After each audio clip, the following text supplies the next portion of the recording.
Pandemic World Online, a combat MMO game in which a huge number of large-scale battles take place. This game is played by a man named Kisaragi. Toya. He is currently fighting against other low-level players compared to him, who are shouting that they absolutely must stop the monster in front of them. It turns out that Kisaragi Toya is the strongest berserker in the history of the game, who has seen countless battles. His level is quite high, 702nd. The player character has light green eyes and metal armor. It turns out that in the world of this game, Kisaragi belongs to the Kingdom of Henrietta, which is located right before another kingdom called Luneta. When players attack the berserker, he skillfully dodges the player's blow. Of Sifansi is also involved in the war.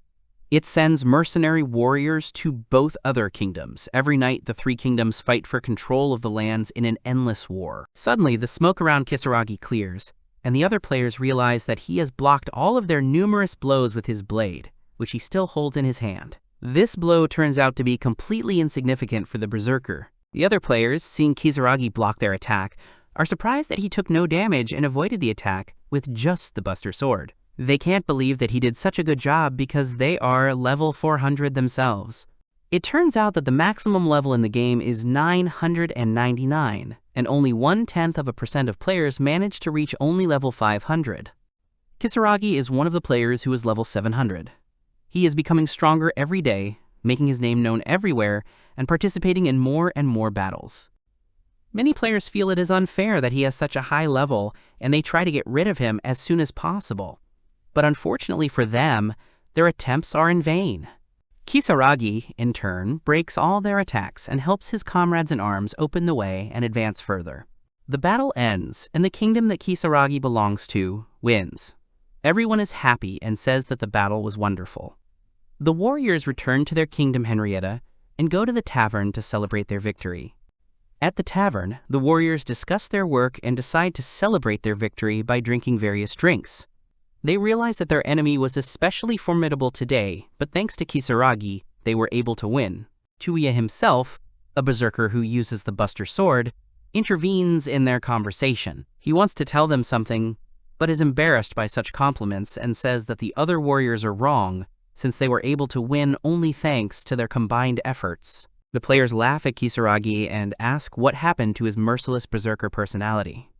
The warriors recall that he was very dangerous when they fought. While Kisaragi continues to drink and act embarrassed, one of them says that he is very happy to have a level 700 player as an ally. It turns out that Kisaragi spent many sleepless nights to reach his level.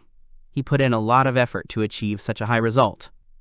Toya thinks it's good that his comrades continue to praise him, and the boy doesn't worry about anything. Suddenly, the players start discussing which monster to go after next. One of them suggests going to Lolarook's cave. Kisaragi hears this and says that he doesn't mind going into the cave, but would like to sort out his things first. It turns out that today's reward is called Robe of the Magician, and it is completely useless for a berserker. Kisaragi asks other players to wait for him. The guy wants to re-log in, that is, to leave and re-enter the game. He points the cursor at the exit button in the game and leaves online, after which he clicks join and returns to the game again. But Kisaragi returns to the game not as a berserker.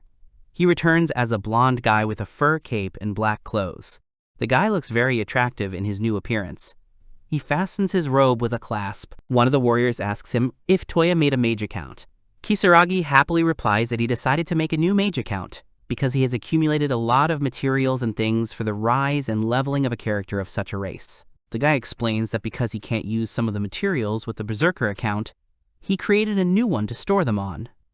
He also adds that he only uses the new account as a storage for things he doesn't need.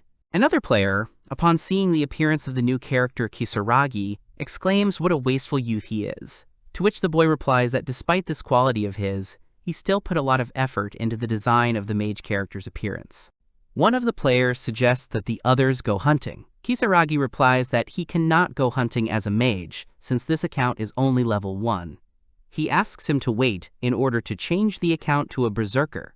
Suddenly, the mage character Kisaragi is surrounded by a white light, and many magic circles appear under his feet. The other players shield themselves from the light, squinting, while Kisaragi exclaims in surprise, as he does not understand what is happening. Players start writing a lot of confused messages in the chat. Kisaragi's confused. The guy doesn't understand what's going on. It seems to him that there was some kind of bug or system failure in the game. Suddenly, an even brighter light appears before his eyes, as if some glass was breaking right in front of his face. Immediately after that, a beautiful and slender blonde girl appears in front of Toya's face. He cannot understand who she is. Suddenly, Kisaragi finds himself in a castle full of other people. This girl is standing next to a priest who is dressed in a monk's robe. Everyone in the castle is happily exclaiming that they got something right the first time. Kisaragi doesn't understand where he is. The guy is in great confusion. He apologizes to the girl he sees and asks her. The guy's voice expresses genuine misunderstanding. He asks everyone present to wait, then asks where the monitor he was sitting at is. Toya looks around and realizes that he doesn't know the place he is in. The girl, with genuine happiness in her voice and a contented expression on her face, suddenly hugs the young man, calling him a hero and saying that everyone was really looking forward to his appearance. Toya is very embarrassed by this gesture and does not know how to react to it. The girl moves away from him, takes a few steps back, and apologizes for not introducing herself first. She says that she is the first princess of the Henrietta Kingdom, and her name is Sharon von Henrietta, and she is pleased to meet Kisaragi. The girl's face shows that she is very nervous. She apologizes to the hero for the second time and explains that she was very excited and hugged him. Without thinking at all, Kisaragi turns away and, embarrassed, asks him not to worry about it. Suddenly, the girl's voice becomes serious, and while Kisaragi is still confused, she asks him in a desperate voice to lend his power to the kingdom. Toya sincerely does not understand what kind of power he should lend. The girl's face expresses genuine sadness. She bitterly tells that their kingdom is at war with the kingdom of Lunita. She also adds that countless lives and lands were taken from them in this war. Suddenly, the princess's face becomes very serious. She says that the people from the Moon Kingdom killed even innocent women and children. Sharon explains to Kisaragi that they have decided to use the power of their national treasure, the Summoning Pearl, to help summon a hero to their land who will save the kingdom. Kisaragi is very surprised by such words. He thinks to himself that he himself is not in the game of the novel, so he cannot be summoned. He decides to tell the princess another important detail about himself. Kisaragi takes a step towards Sharon and says that he is an ordinary worker, 35 years old. The girl looks at him in bewilderment and replies that he seems very young to her. Toya tries to argue with the princess. The guy asks why he seems young to her. Toya starts describing his appearance, starting with his platinum hair, but suddenly notices that he has never had platinum hair. The hero does not understand what has happened to him. The young man stretches his outfit and sees that his body is in very fit and athletic shape. The knights who guard the princess do not understand this gesture. They start yelling at Kisaragi about what he is doing. The girl stops the servants and says that it is absolutely normal that the guy is confused. The princess asks Toya to check his status to prove that the boy is a hero who is called to protect the kingdom. Suddenly, a translucent window appears right in front of the guy's face. He is very surprised by this and exclaims. Kisaragi tries to touch the window but does not have time. Many words appear on the pop-up window. The first thing that is displayed is his name, race, gender, age, profession, title, level, abilities, magic, and special abilities. The guy is genuinely surprised by this, because this list is very similar to the one in the game. Kisaragi looks at the list carefully, but suddenly realizes that the word hero is not written anywhere.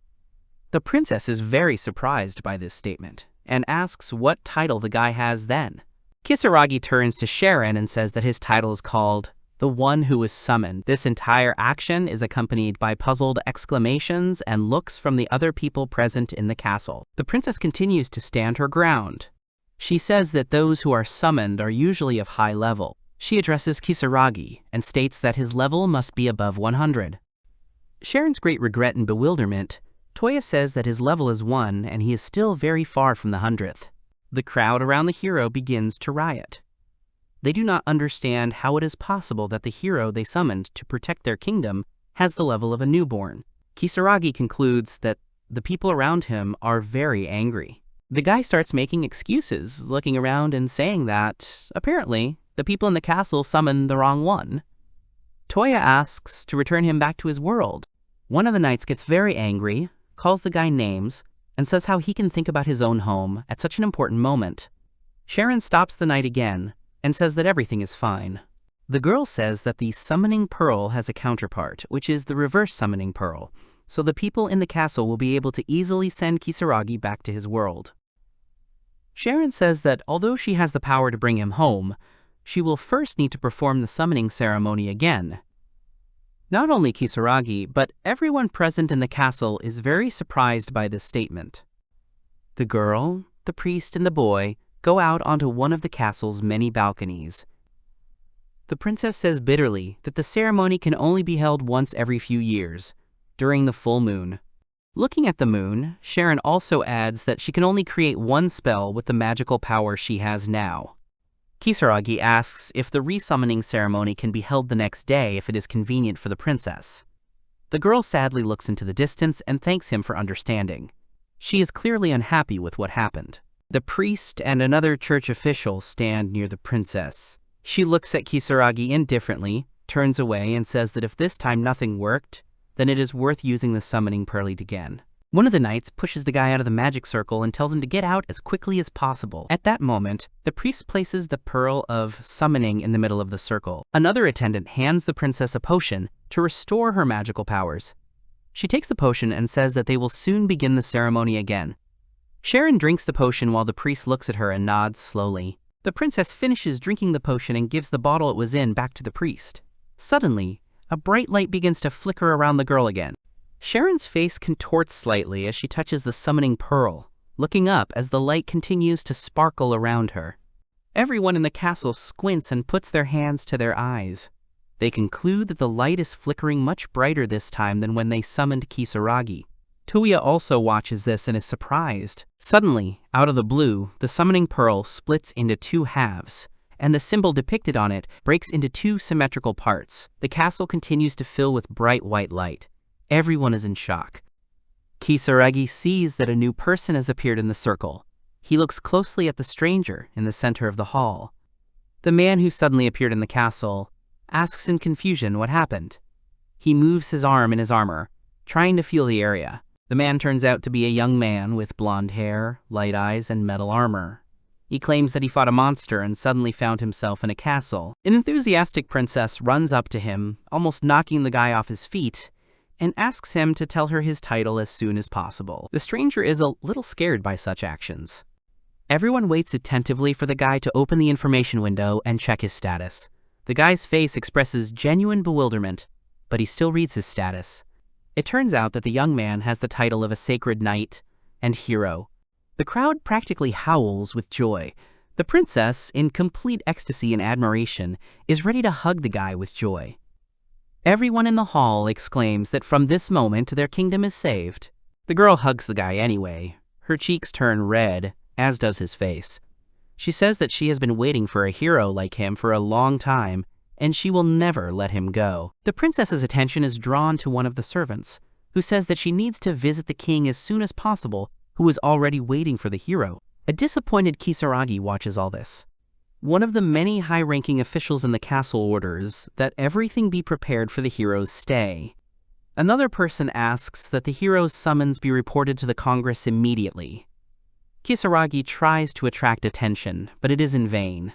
Toya thinks that his stats and skills are incredible from his point of view, and he has a special ability with great potential. The guy is still trying to appeal to someone, but everyone is busy with the newly arrived hero.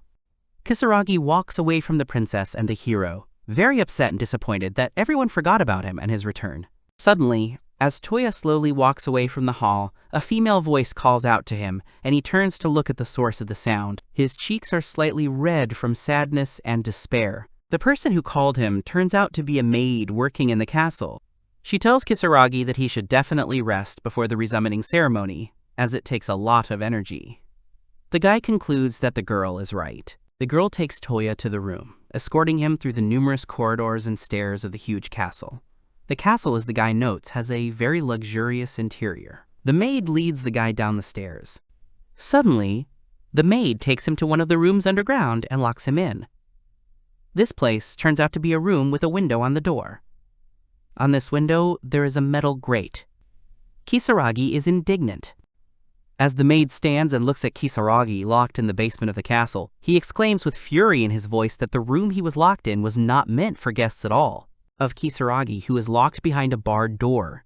She only calmly tells him that she left dinner for the guy in the room. Kisaragi slowly approaches the table, on which there is a plate covered with a metal bowl.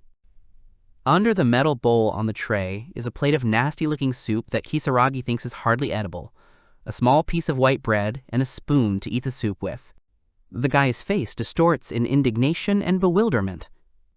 He can't believe his eyes and doesn't want to believe that he was treated so unfairly, first summoned to another world and then locked in a dungeon. The boy no longer argues with the maid, realizing that it is useless. He notices that in the cell he is locked in, there is a mirror on the wall. Toya decides to go to it and look at her new appearance. Finally, Toya looks into the mirror and sees a young boy of 16. He can't believe what he sees. Kisaragi touches his face in bewilderment. Continuing to disbelieve and stare at the mirror, Kisaragi concludes that the one whose reflection he sees is probably the magician that the boy created while he was in his real world. After a few minutes, Toya finally moves away from the mirror and, having walked a few meters to the bed, falls tiredly onto it, completely unable to understand how he ended up in such a place. The question of why he is here is spinning in his head. Toya takes off his boots and sits on the bed, when suddenly his stomach rumbles. The guy realizes that he is so hungry that he can't even sleep. The hero takes off his robe and thinks about how good it would be if in such a situation he had at least some tasty food with him. He looks very upset and disappointed. The guy jumps out of bed, puts his left hand in front of him, and decides to try to open the vault. His look is full of determination and hope that it will work. From the first second, Kisaragi fails to do this, and he gets upset, but he decides not to lose heart and laughs at himself, exhaling heavily. Suddenly, a huge list appears in front of the boy's outstretched hand, which curls up into a ring around Kisaragi. This list contains many different items and materials. The guy reads the name of each of them. Suddenly, Toya realizes that he threw items into the storage on the Mage account that he did not use while he was a Berserker. He scrolls through all the materials he managed to save on the new account with his hand. Suddenly, Kisaragi realizes that there is someone standing behind him, because that someone is addressing him. The youth quickly closes the material storage and turns around, looking at the person who came with apprehension. This man turns out to be the priest who was present in the castle hall during the summoning ceremony. He stood next to Princess Sharon. The priest addresses the hero, calling him a guest from another world. Toya does not immediately understand the purpose of the visit. Suddenly, two more knights appear behind the priest, and he, looking Toya in the eyes, declares that it is time to begin the reverse summoning ceremony, so Kisaragi had better hurry. As they walk to the castle hall, the priest says that the princess is busy at the moment. He also adds that this time the person who performs the resummoning ceremony will be the priest himself. While Kisaragi walks through the corridors of the castle and looks around, examining the interior and the landscape that is visible from the balcony, the priest says that he is a court magician, so the guy has nothing to worry about. While looking at the scenery, Kisaragi suddenly sees Princess Sharon and the hero who was summoned for the second time to save the kingdom, having a nice conversation from the balcony. They are standing and having a nice conversation about something. Kisaragi is a little upset at the sight, but is immediately encouraged by the thought that he can finally return home. Toya abruptly turns away from the view of the city and begins to look ahead. Kisaragi takes one last look at the city he found himself in and realizes that the next day, when he returns to his real world, he will have a lot of work to do. Toya reaches the hall where the ceremony is to be held. He stands in a previously drawn magic circle. On the floor next to him, a man places a pearl of reverse summoning. The court magician declares that it is time to begin the ceremony. The court magician begins to cast a spell. When he says the right words, he also raises the magic wand in his left hand, pointing it toward the ceiling. At the end of the wand is a glass ball. The volume with which the wizards cast the spell increases. A white light appears around Kisaragi. Toya is genuinely happy that he can finally continue his daily life and routine. Kisaragi's health worsens. His cheeks turn red, and something happens to his consciousness. But he still continues to be confident that after some time he will remember the situation as a very ordinary dream. Toya only understands the last words of the priest who says them, but he does not fully understand even them. The minister says that the person who ended up in these lands must be transferred to another place, after which Kisaragi disappears. Finally, the boy gets to his feet and realizes that he is in the middle of a steppe with almost no trees. He looks at the sun and hopes that this is all just a joke. He cannot and does not want to believe what has happened to him. For some time, sitting in the middle of the steppe, the hero still cannot get used to the idea that he has not returned to his world. Kisaragi does not know what he should do in such a difficult situation. Kisaragi sits silently in the steppe for a while and again repeats the question out loud about whether he can return to his world, the answer to which is probably negative. He still can't get used to his new appearance. Toya touches his platinum hair, looks at the robe that is thrown over his shoulders, takes a few steps to the nearest large stones to sit down. He sits down on a rock and decides to take a little rest from the shocks. Suddenly, while the guy is sitting, another important question appears in his head. Kisaragi sits on a rock and looks at the sun. Right now, all his thoughts are occupied by just one short question, but despite this, it is very important. How should he live on?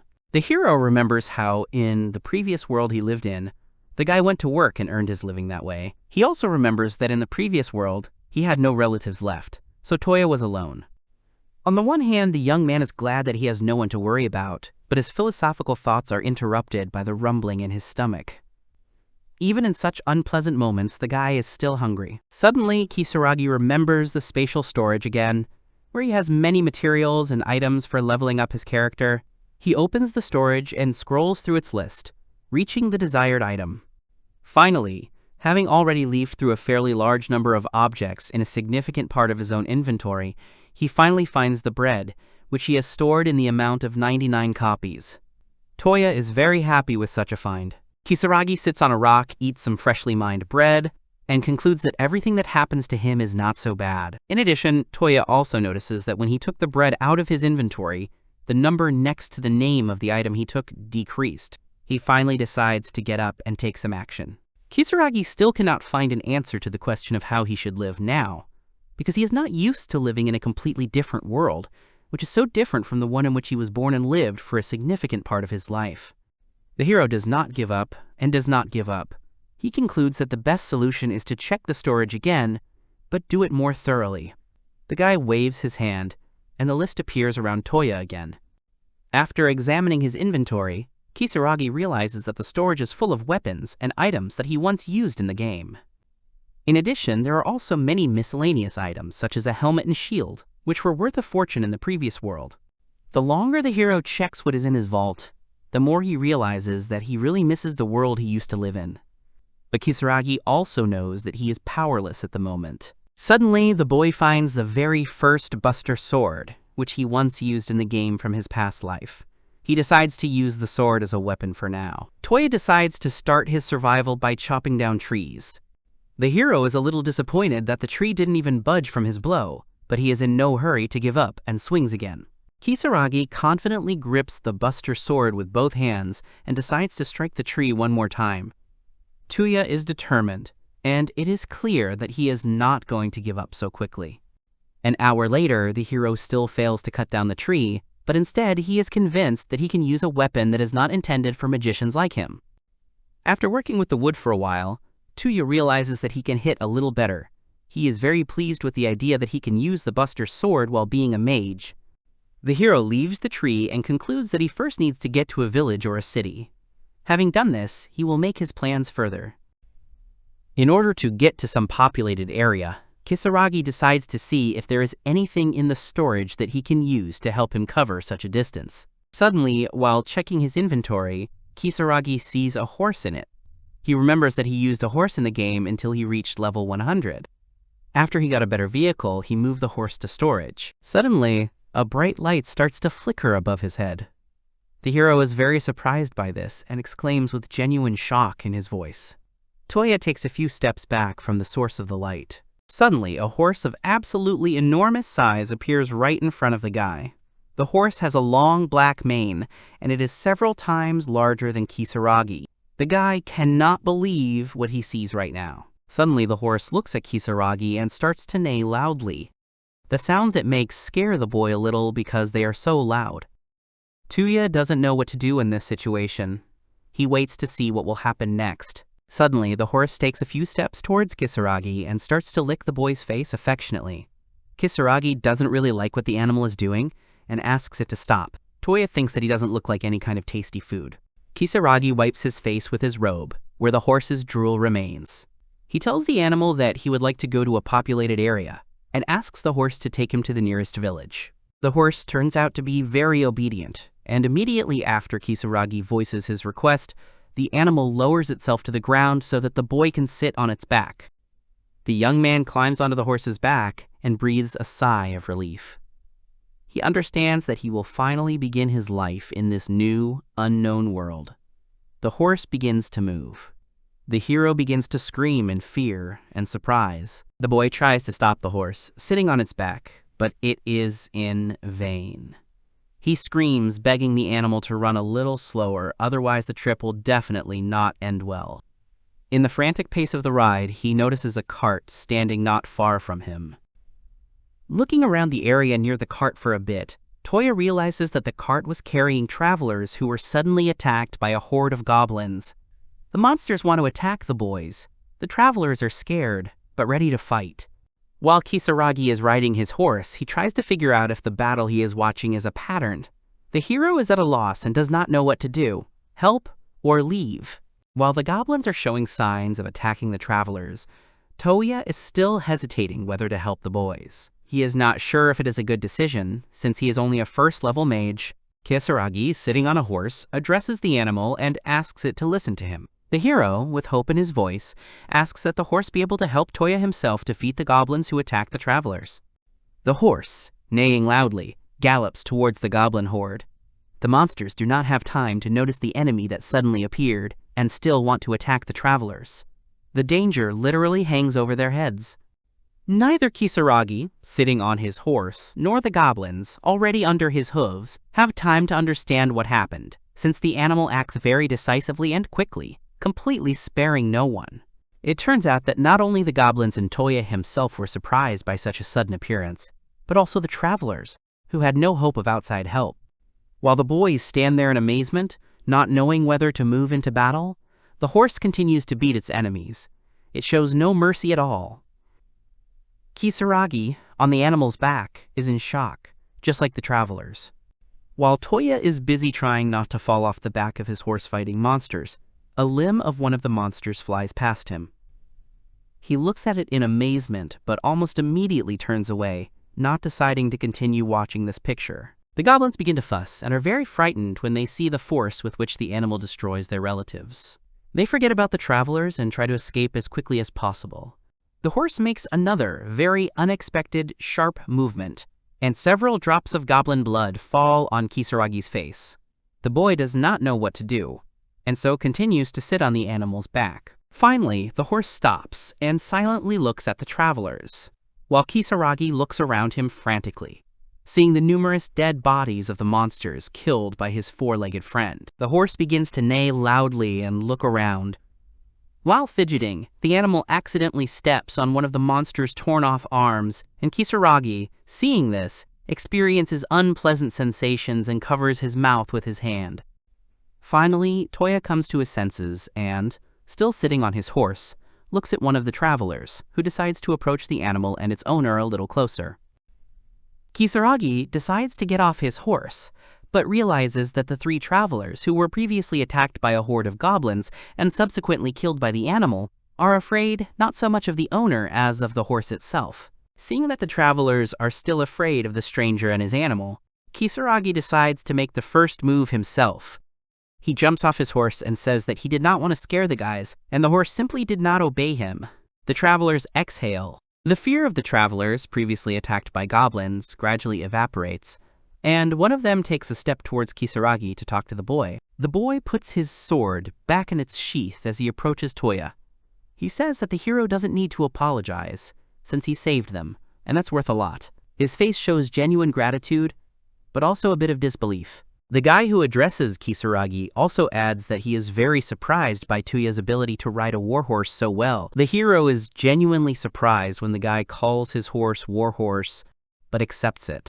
The horse starts licking Kisaragi's face again, thus expressing his gratitude to the hero. Toya says that the horse did everything for him himself, to which the boy replies that even if this is true, the horse still loves his master very much. Toya is a little surprised that the horse has actually become so attached to him. He wipes the animal's drool off his face with his robe once again, and then returns to the conversation. It turns out that the guys the hero saved were accompanying a merchant's cart at the request of the Adventurers Guild. The travelers are packing up their things to continue their building. Kisaragi realizes that the story that just happened to him is very similar to the Isekai story he read in the light novel. Another man, a merchant, gets out of the carriage and thanks the hero for saving him. One of the travelers saved by Kisaragi offers the boy to go with them to the city, explaining that such an offer can be regarded as gratitude for help. Kisaragi listens to the merchant's offer and is delighted. He finds it hard to believe that someone would be able to help him like that. He immediately begins to thank the people who offer to help him get to the city. One of the travelers says that there is a guild in the city where they are heading. The guy offers the hero to get a certificate of conquest, as it seems to him that it will be very useful for Toya. The hero is surprised by this proposal because he does not understand what the traveler means. He asks what a certificate of conquest is and why it is needed. The traveler cannot believe that the hero is asking such questions. The traveler decides to explain what a certificate of conquest is. It turns out that it proves that the person who received it defeated a monster. If you present this certificate to the guild, you can get money for the monsters you kill. Kisaragi recently defeated. He says that for these monsters, the material that needs to be collected is the right ear, as monsters of such a low class do not have a magic stone. Toya says he understands and watches as the traveler cuts off the goblin's right ear. The boy saved by Kisaragi asks permission to do it all for the hero, to repay him for saving their lives. The travelers are genuinely grateful to Kisaragi. They continue to collect trophies from the goblins while happily conversing with each other. Toya sincerely thanks them. In order to not reveal the secret of his appearance in this world, Kisaragi decides to lie to the travelers and tell them that he has lost his memory, so he cannot explain how he ended up in the forest. One of the people sitting around the campfire that the travelers are making asks Toya why he doesn't register with the Adventurers Guild. After all, if he gets a title of adventurer, his life will be a little easier. The hero seriously considers the offer of one of the travelers. He understands that if he wants to continue living in this world, then such an offer is definitely worth considering, because having the title of adventurer is not such a bad idea. Another traveler also notes that if such a contract also exists, Toya will become a member of the guild, then he will be able to make a subordination contract with the horse he summoned. Kisaragi is surprised. It turns out that the inhabitants of the New World use magical tools to make a contract between a master and a servant. But it is important to note that the person who makes the contract must be recognized as a monster. Toya learns that it is rare to have a warhorse on hand in the New World, and even many high-ranking adventurers do not own one. It is Kisaragi's turn to guard the camp set up by the travelers. The hero ponders the travelers' words about making a contract of submission while he guards the camp, his horse sitting next to him. The boy turns to the horse and looks at it carefully. Kisaragi asks the horse sitting next to him whether he considers the hero his master or not. It is clear that Toya is very worried about this question. Finally, the travelers and the hero reach the nearest city where the Adventurers Guild asks to deliver the goods. It turns out that the city where the travelers arrived is called Fendi. Walking through the crowded streets, Kisaragi concludes that the city he finds himself in is quite lively and large. He decides to walk along the shopping streets past the numerous stalls standing close to each other. Toya realizes that even near the stalls, there are an indecently large number of people. Suddenly the hero decides to look at the people walking down the street. He sees one girl, looks closely, and then realizes that beastmen also live in the city of Fendi, which surprises him greatly. After the hero stumbles upon a girl belonging to the beast race, he realizes that from that moment on he finally believes that he is in another world. Kisaragi is very excited by this thought. Suddenly, the travelers who brought the boy to the city approach Kisaragi. They say that from now on they will have to leave the brave hero behind, and therefore say goodbye to Toya. Hearing this, the boy thanks the adventurers once again. Before leaving, the travelers offer Kisaragi a drink together when he is done with his business. The boy, hearing this, happily agrees and accepts the offer of the merchants and adventurers. Toya looks up at the sky, takes a deep breath, and exhales easily. He walks closer to his horse and confidently declares that he is going to become an adventurer from now on. As the hero has already heard, in order to become a real adventurer, you need to register in a guild, so now his path lies precisely to its building. The guild of the city of Fendi has a simple coat of arms, a crossed axe and sword. In order to enter the guild building, Kisaragi first needs to leave his horse in the stable. The guy takes his pet there, but it does not want to say goodbye to its owner. The horse tries to escape from the stable where Toya left him, but the hero makes it clear that he will not abandon his pet, and therefore asks him to at least wait outside. Kisaragi's requests work, and he manages to hand over the horse to the stable. The young man orders his pet to stay in place and stand still, and also forbids him to go anywhere. The people around him, seeing such a horse, are surprised by him. Before leaving, Toya once again looks back to look at his pet. It is clear from the hero's face that he sincerely hopes that everything will be fine. Finally, Kisaragi reaches the guild building. The decoration and luxury of the room he enters pleasantly surprises him, so the hero cannot help but sigh in surprise. It turns out that in the guild building, in addition to Toya himself, there are many people who are busy with their own affairs. Life in the building is in full swing. Each person came to it to take a certain task and complete it. The more Kisaragi looks at the people in the guild building, the more worried he becomes. He understands that these people have their own business, but it still doesn't ease his anxiety. The people in the building are talking loudly about their daily routines. Some of them are standing near the assignment board. Kisaragi passes two boys who are drinking something from wooden cups and hopes that everything will be okay with him. Finally, the guy reaches the information desk. Behind it, he is met by a young girl who asks how she can help him, to which Kisaragi begins to answer incoherently, embarrassed. Still, the hero manages to concentrate on his goal and formulate it clearly. He quickly and sharply says that he wants to register in the guild as an adventurer. After waiting a few seconds, Toya also adds that he would very much like to make a subordination contract with the horse he owns. The girl realizes that the guy she sees in front of her is new to the guild. Suddenly, the girl replies that horses do not need a subordination contract. Kisaragi, in turn, says that he does not own an ordinary horse, but a combat one. The girl at the counter's expression immediately changes after hearing Toya's words.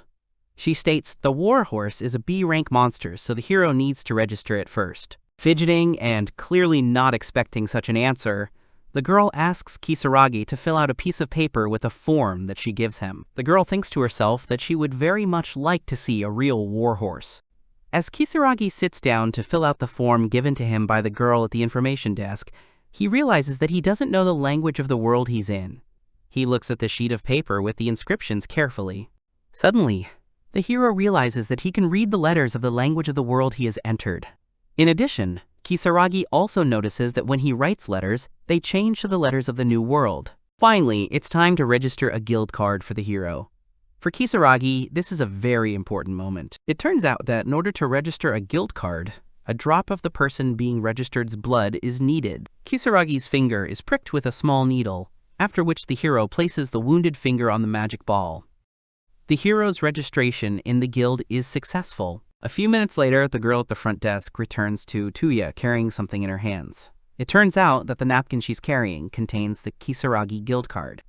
This card is also an ID card, so it can't be lost. The girl explains that when the person holding the card holds it close to their body, it automatically sucks in their magical power and calls up their registration information. Kisaragi decides to try it. The hero holds the card close to his chest for a couple of seconds, then brings it to his eyes to see what is written on it. The guy peers at the card and realizes that it really does contain his registration information. In addition, the girl also explains to the hero that he can do quests one level higher than his guild level. She also adds that in Toya's case, these will be E-rank buildings. In addition to the information card when registering for the guild, Kisaragi also received amulets to form a subjugation contract with the warhorse. He walks through the building and rejoices in becoming an adventurer. In order to conclude a subordination contract, the master must wear a bracelet from the amulet set. He must put the necklace on the monster with its consent. Only then can the contract be considered concluded. The girl also gives Kisaragi a certificate of the servant's identity, which other people perceive as the contract itself. The girl asks Toya if he has any more questions. Kisaragi, without thinking twice, asks if the girl knows a place where he could leave his warhorse. The girl at the information desk thinks to herself that the guy should not worry about the horse under any circumstances. She begins to consider possible places where Toya could leave his warhorse. The girl finds several possible options. She immediately rejects one of them, saying that renting this place is very expensive. Kisaragi, seeing how the girl is trying to help him, sincerely thanks her and says that she helps him a lot. Suddenly, the girl realizes that she never introduced herself to Kisaragi. She apologizes to him for such a mistake and says that her name is Milia. The girl also adds that she is very pleased to meet Toya. After the girl introduces herself, Kisaragi's face becomes more enthusiastic, and the guy says that he is also very glad to meet her. Suddenly, Milia leans over to Toya and tells him that she has something to say about his warhorse. The boy is surprised that she found the information he needed so quickly, but is still willing to listen to what the girl found. Suddenly, the girl's words are interrupted by a noise and crash coming from behind the door of the guild building. Kisaragi quickly turns around to see what is the source of such a loud sound. Out of nowhere, the door to the guild building opens with a bang, and a man, crudely tied with ropes, falls through the doorway onto the floor, clearly in terror. The people around him are frightened and surprised. Someone in the crowd in the guild building shouts that the huge horse in the guild stable has suddenly gone berserk. Kisaragi realizes whose horse it is. To his regret, he learns that the horse he rode to the guild building on has gone mad. The people on the street and the merchants behind the counters are very scared. They don't know what to do. The runaway horse can't calm down. Finally, the owner himself comes running to calm his pet down. To the surprise of the townspeople, he almost manages to cope with the task. Some people, as Toya later understands, are guys from the guild, order him to get rid of the horse as soon as possible. Naturally, the hero is not going to listen to them. The young man demands the horse to calm down once more, but more insistently. He adds menacingly that if the horse does not obey him right now, he will continue his journey without it. Hearing this, the horse instantly calms down, and the anger in his eyes dissipates and is replaced by sadness. Toya is not actually angry with him. The hero would have continued to scold the horse. But at that moment, one of the men standing behind the counters calls out to him. The old man turns to the guy and says that what happened is not the horse's fault, but the fault of the people. The man explains that a horse of such black color is quite rare. The old man also says that the guys from the guild tied it with a rope and tried to take it away, so this made the animal go crazy. The man behind the counter says that the horse has a pleasant personality, and in fact the animal simply did not want to be separated from its owner. These words leave Kisaragi confused and embarrassed. The old man continues to talk and says that the adventurer's daily life is similar to the day of the incident. He also adds that he does not pity the guys at all, since they themselves were to blame for what happened.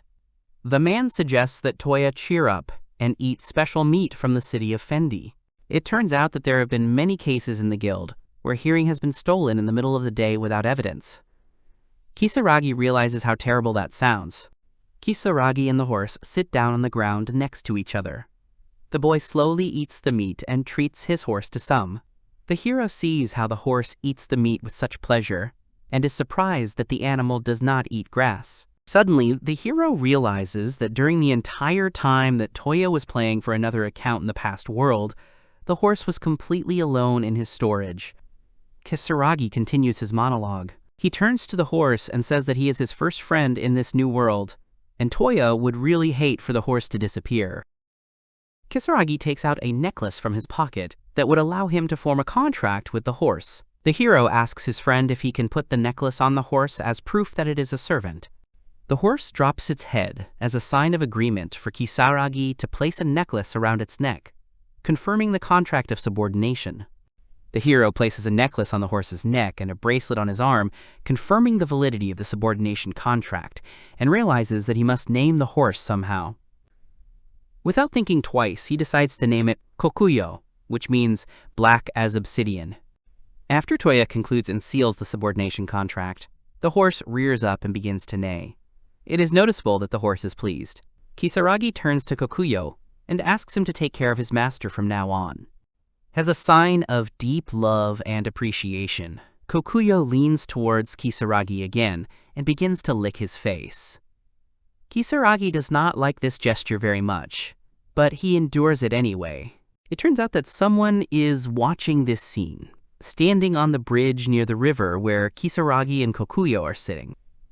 While Toya yells at his pet to stop licking him, this someone is watching them very carefully. It turns out that a short, dark-haired girl is watching them. Looking closer, the girl notices that next to Toya is not an ordinary horse, but a war horse. While the girl watches what is happening, she slowly chews bread. It turns out that the girl belongs to the unpainted people, which can be determined by her pointed ears. After watching what is happening for a while, she concludes that the warhorse is very attached to Kisaragi. She is genuinely surprised by what is happening. During his stay in the city of Fendi, the hero decides to temporarily settle in an inn called Foxtail Rest Stop, which the guild recommended to him. The inn looks very cozy and nice. It turns out that this inn is run by the parents and children of beastmen. This place is famous for its cooking, especially for its orc stew. On another day of Kisaragi's stay at the inn, a girl comes to him and says that she has prepared food for him. Suddenly, the girl who came to visit Toya sees that the guy is still sleeping. She is surprised that he slept through everything and concludes that the hero is very tired. The hero barely hears what she says, as he is still half asleep. In response to the girl's question, Kisaragi mumbles something unintelligible and continues to lie there with his eyes closed. Finally, Kisaragi wakes up completely and gets ready to do important things. He is very happy that he was finally able to get a good night's sleep after a long time. While the hero goes to check on his horse, he thinks that he is sincerely surprised by his ability to shamelessly sleep, even in such difficult situations. Finally, Kisaragi reaches the stall. Approaching the right enclosure, he greets Kokuyo. In response to the question, the horse once again begins to lick his face. Kisaragi regards this gesture as a positive answer. As the hero wipes the animal's drool off his face with his robe again, he thinks that he absolutely must learn more about the world he finds himself in. Kisaragi recalls that he discovered that he could buy things in this world with in-game currency. He recalls an incident where he went to check into a hotel and paid a small amount of money to rent a room for 10 days. Besides this, Toya also realizes that he doesn't know the value of the money he has. He decides that he must definitely study the economy of the city. The hero warns the girl who accompanied him to the stable that he will be leaving for a while. He turns around and is about to leave when the girl calls out to him. The girl thanks Kisaragi for his help and, while pouring water into a basin for Kokuyo, asks the hero to return to the inn early. She explains her request by saying that the inn is serving orc stew for dinner that day, and Kisaragi must definitely try it. The young man is reluctant to accept the offer, so he feels a little awkward. Once outside, Toya's first task is to find out the value of money in the new world. He begins his study of the economy of Fendi City with a walk through the local market. After spending some time around the market stalls, Kisaragi realizes that he doesn't have to worry about money. While he's walking around the market, a woman offers to buy him some apples, and the hero agrees to buy them. He walks down the street and eats an apple. The hero continues his walk through the streets of Fendi City and suddenly stumbles upon a gun shop. Kisaragi decides to go in and check out what they sell. The guy is very pleased that he found a gun shop in the city. Without wasting a minute, Kisaragi enters the weapon shop. He remembers that in fantasy worlds there must always be weapons. He decides to try one of the swords on the counter and picks it up. After carefully examining the weapons in the weapon shop, Toya concludes that he needs a weapon of a higher rank than the one he has. He goes to another rack with various types of weapons but finds nothing of value there. Suddenly, a blacksmith in a weapon shop forging another sword approaches Kisaragi. He asks Toya if he is a magician. After receiving a positive answer, the blacksmith suggests Kisaragi to look into a shop for magic tools. Kisaragi can't believe his ears when he hears this proposal. His joy is almost beyond words. He excitedly asks if there is such a shop in Fendi City and if it sells magic books. The blacksmith replies that it does. Toya remembers that he has never used magic in the game before, but he should still check out the magic tool shop, as it could be very useful. The hero goes outside and decides to go to the magic tool shop. He remembers that the shopkeeper told him that the shop was called Twilight Pavilion. He also remembers that the shopkeeper was described as a bit strange. The hero reaches the store. Without thinking twice, Kisaragi opens the door to a store called Twilight Pavilion and greets the shopkeeper. He sees a very young girl in the shopkeeper's place, and at first he does not recognize her as a living being. It seems to him that the girl on the chair looks more like a doll than a person. Kisaragi looks at the girl more closely and realizes that she is an elf. Suddenly, the girl opens her eyes. Toya realizes that he was wrong about her being a doll. Suddenly, the girl says that she remembers Toya very well. She yawns lazily, and Kisaragi doesn't understand how she can remember him. He doesn't have time to ask a question before the elf interrupts him and asks if he is looking for something. The hero is a little surprised that the owner of such a store is only a little girl. It is noticeable from his face that he is very surprised by the age of the store owner. The elf seems to understand what the hero is thinking. She angrily says that she is actually much older than a man like him. The elf states that even if she looks small, she is still a full-fledged adult girl. Kisaragi laughs at the girl's violent reaction. It's obvious that the guy feels a little awkward. He asks the girl if his own face gave him away. Neither the elf nor Kisaragi decide to continue their argument. Toya immediately says that he is looking for magic books. He also adds that despite being a novice adventurer, he still knows how to use magic. It is obvious that the girl is very knowledgeable about the products she sells. She says that the price of books for beginner mages is 10 silver coins, for intermediate ones, 50 silver coins, and for high-level ones, 2 gold coins. The elf brings several books and places them on the table in front of Kisaragi. The girl explains that if he is a beginner, he should start with the beginner's book, as this book contains spells for everyday life. Kisaragi thinks that while walking around the city, he has already figured out the value of the money he has. It turns out that 1 copper coin is equal to 100 yen, 1 silver coin is equal to 10,000 yen, and 1 gold coin is equal to 1 million yen. Kisaragi is in his thoughts for quite some time, as he can't decide which purchase to make. He doesn't know if he should buy all 3 books at once, or if it will be too expensive for him. Finally, having made a balanced decision, the hero says that he would like to buy all 3 books, suggested by the elf working in the store. The girl is very surprised by Kisaragi's decision. After the elf hears Kisaragi's decision, she says that the hero is unusually special, even though he is still very young. She asks the hero's name, to which he replies that his name is Toya. The hero realizes that he needs to pay for the purchase, so without thinking twice, he puts his hand in front of him and calls for the item storage to open. The storage appears and Kisaragi takes out a bag of money. The elf sees that the hero can use the storage, and she says that she is a little surprised by this. Kisaragi confirms that he can use this skill. Suddenly he realizes something important. Toya asks the elf if he was being careless when he used the storage summoning skill in public. The girl calmly says that he doesn't need to be so careful. She mentions that the skill the hero uses is certainly rare, but if Toya used it, the elf will do the same.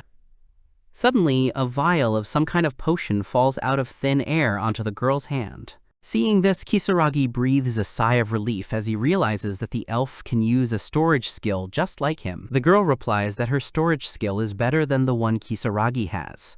The elf proudly says that the storage skill she uses is called Natalia's Twilight Sage storage skill, which can store up to 5,000 kilograms of inventory. The hero understands that 5,000 kilograms, which can be stored in the inventory storage, can always come in handy.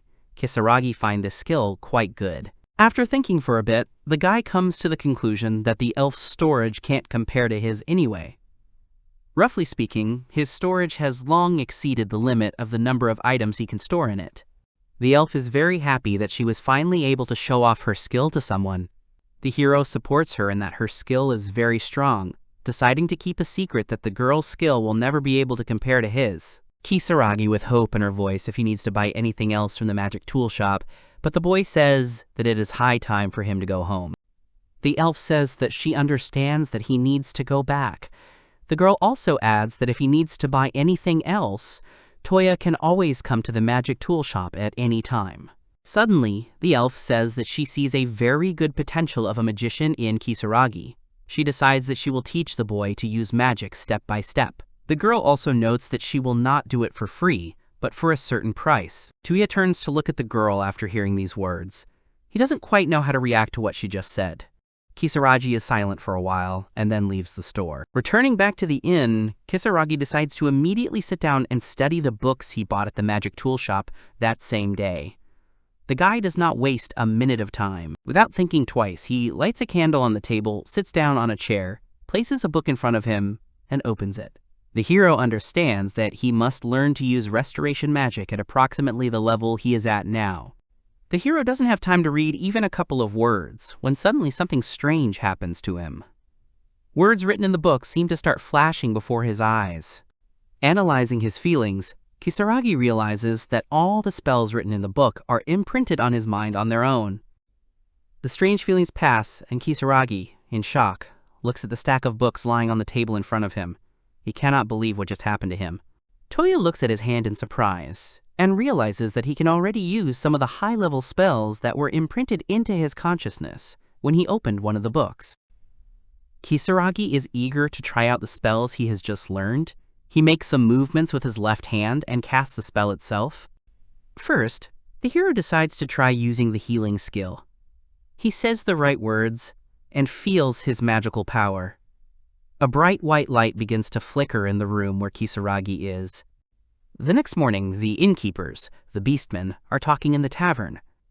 The girl asks her father, who is standing behind the counter, if he saw something glowing during the night. The man is a little surprised by the question, but looks cheerful. The girl's father replies that, to his surprise, his health has improved dramatically since last night. He notices that his body feels great. Kisaragi comes down from his room to the tavern. He is greeted by a girl who has already managed to become friends with the hero during his stay at the inn. She says anxiously that she was very worried because Toya didn't come to dinner. The guy replies that he was very tired after he went to the city, so he went to bed as soon as he came. Kisaragi sits down at the table while the girl decides to go and cook him a delicious and filling breakfast. After some time, the girl brings a delicious hot homemade soup and 2 buns for Kisaragi. She tells Toya to eat more, since yesterday he was hungry almost all day. The guy thanks the girl very much. Just as he begins his meal, the hero thinks that he still feels very tired. He slowly lifts the wooden spoon with soup to his mouth and prepares to try the soup that the girl brought him. Kisaragi tastes the dish. He realizes that it is very well cooked and tastes wonderful. The girl replies that the soup is only delicious because it contains a lot of orc meat.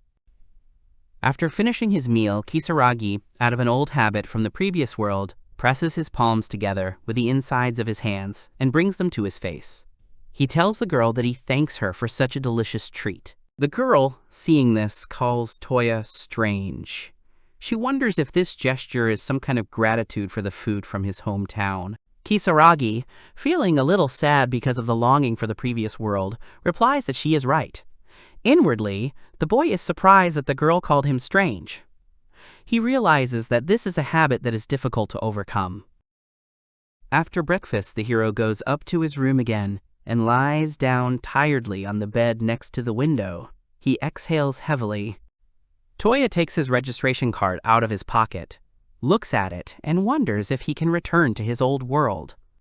He also wonders what will happen if he stays in the new world for the rest of his life. Kisaragi recalls the kingdom of Henrietta, which he found himself in when he was summoned by Princess Sharon, and realizes that it is a country within the game. After this, Toya realizes that the city of Fendi, in which he is located, belongs to the kingdom of Sarandi, which was never mentioned in the game at all. Toya remembers the step he found himself in after he participated in the reverse summoning ceremony. He doesn't know if the world he found himself in is similar to the world in the game. The only thing Kisaragi is sure of is that he can still use the storage room, which should contain a lot of valuable inventory.